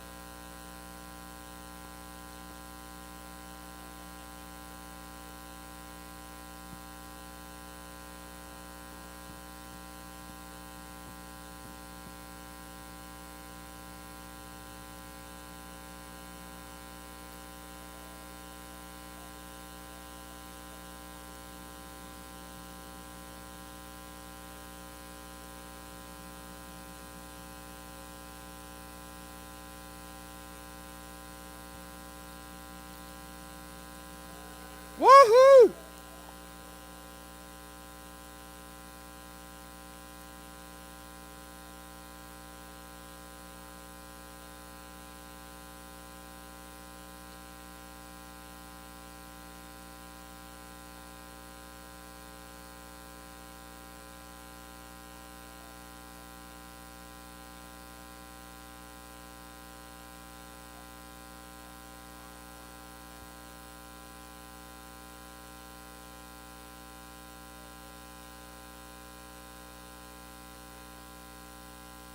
Dennis said he'll be your stripper, Clayton.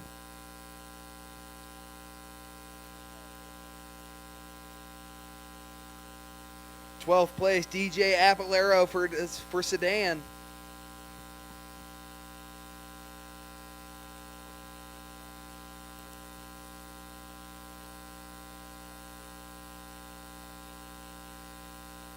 #11, Scott Fisher.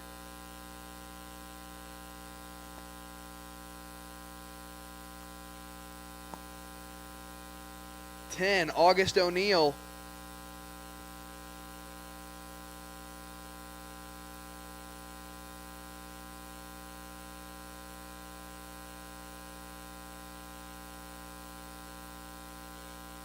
10 was August O'Neill.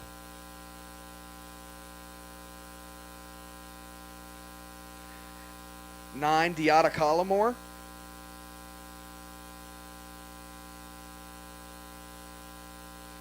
8, Robert Brannon.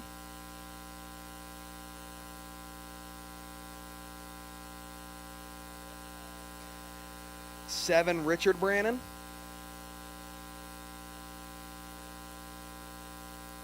6, Chris Leach.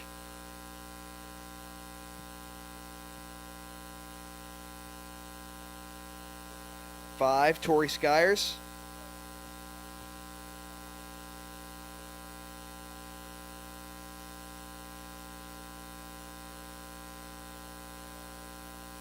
4, Jose Almonte.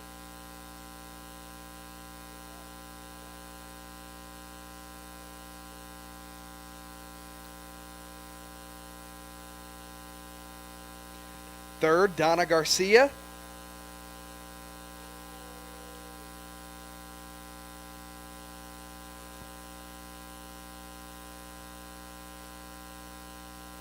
2nd, David Dunn.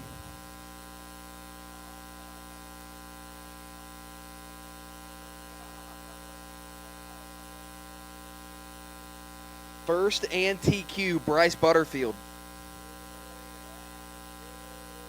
Alrighty, Masters. Or no, we just did Masters. I'm tripping. 8th Open, you're up.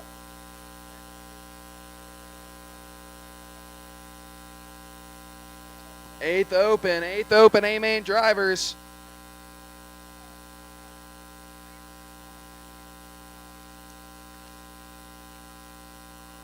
#12, Ralph Birch.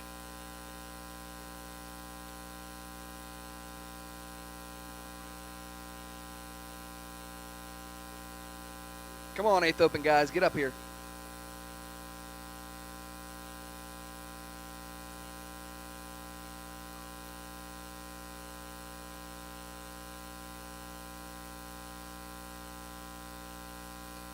#11, Michael Palazzola.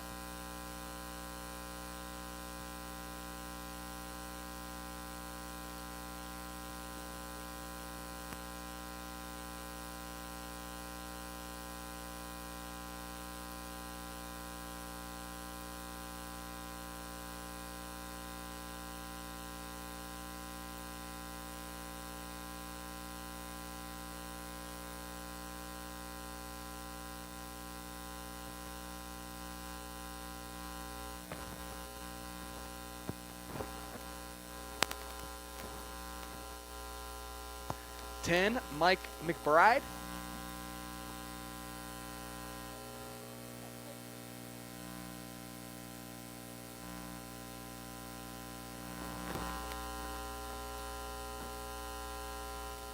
9, Kobe Krell.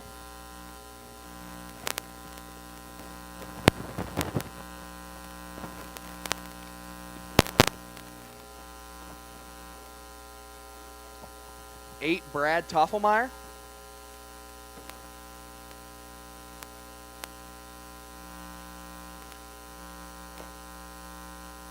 7, Max Kinning.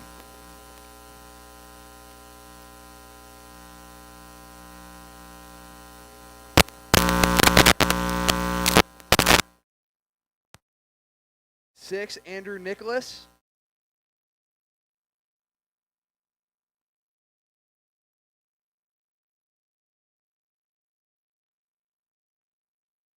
5, Emily Morgan.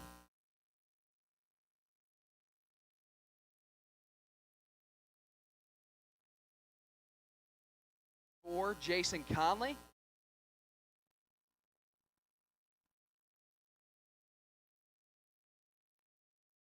3, Joaquin Bruno.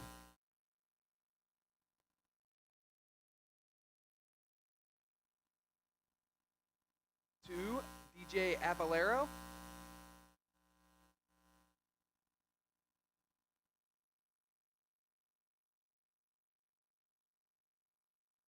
'Your winner and TQ, Bryce Butterfield.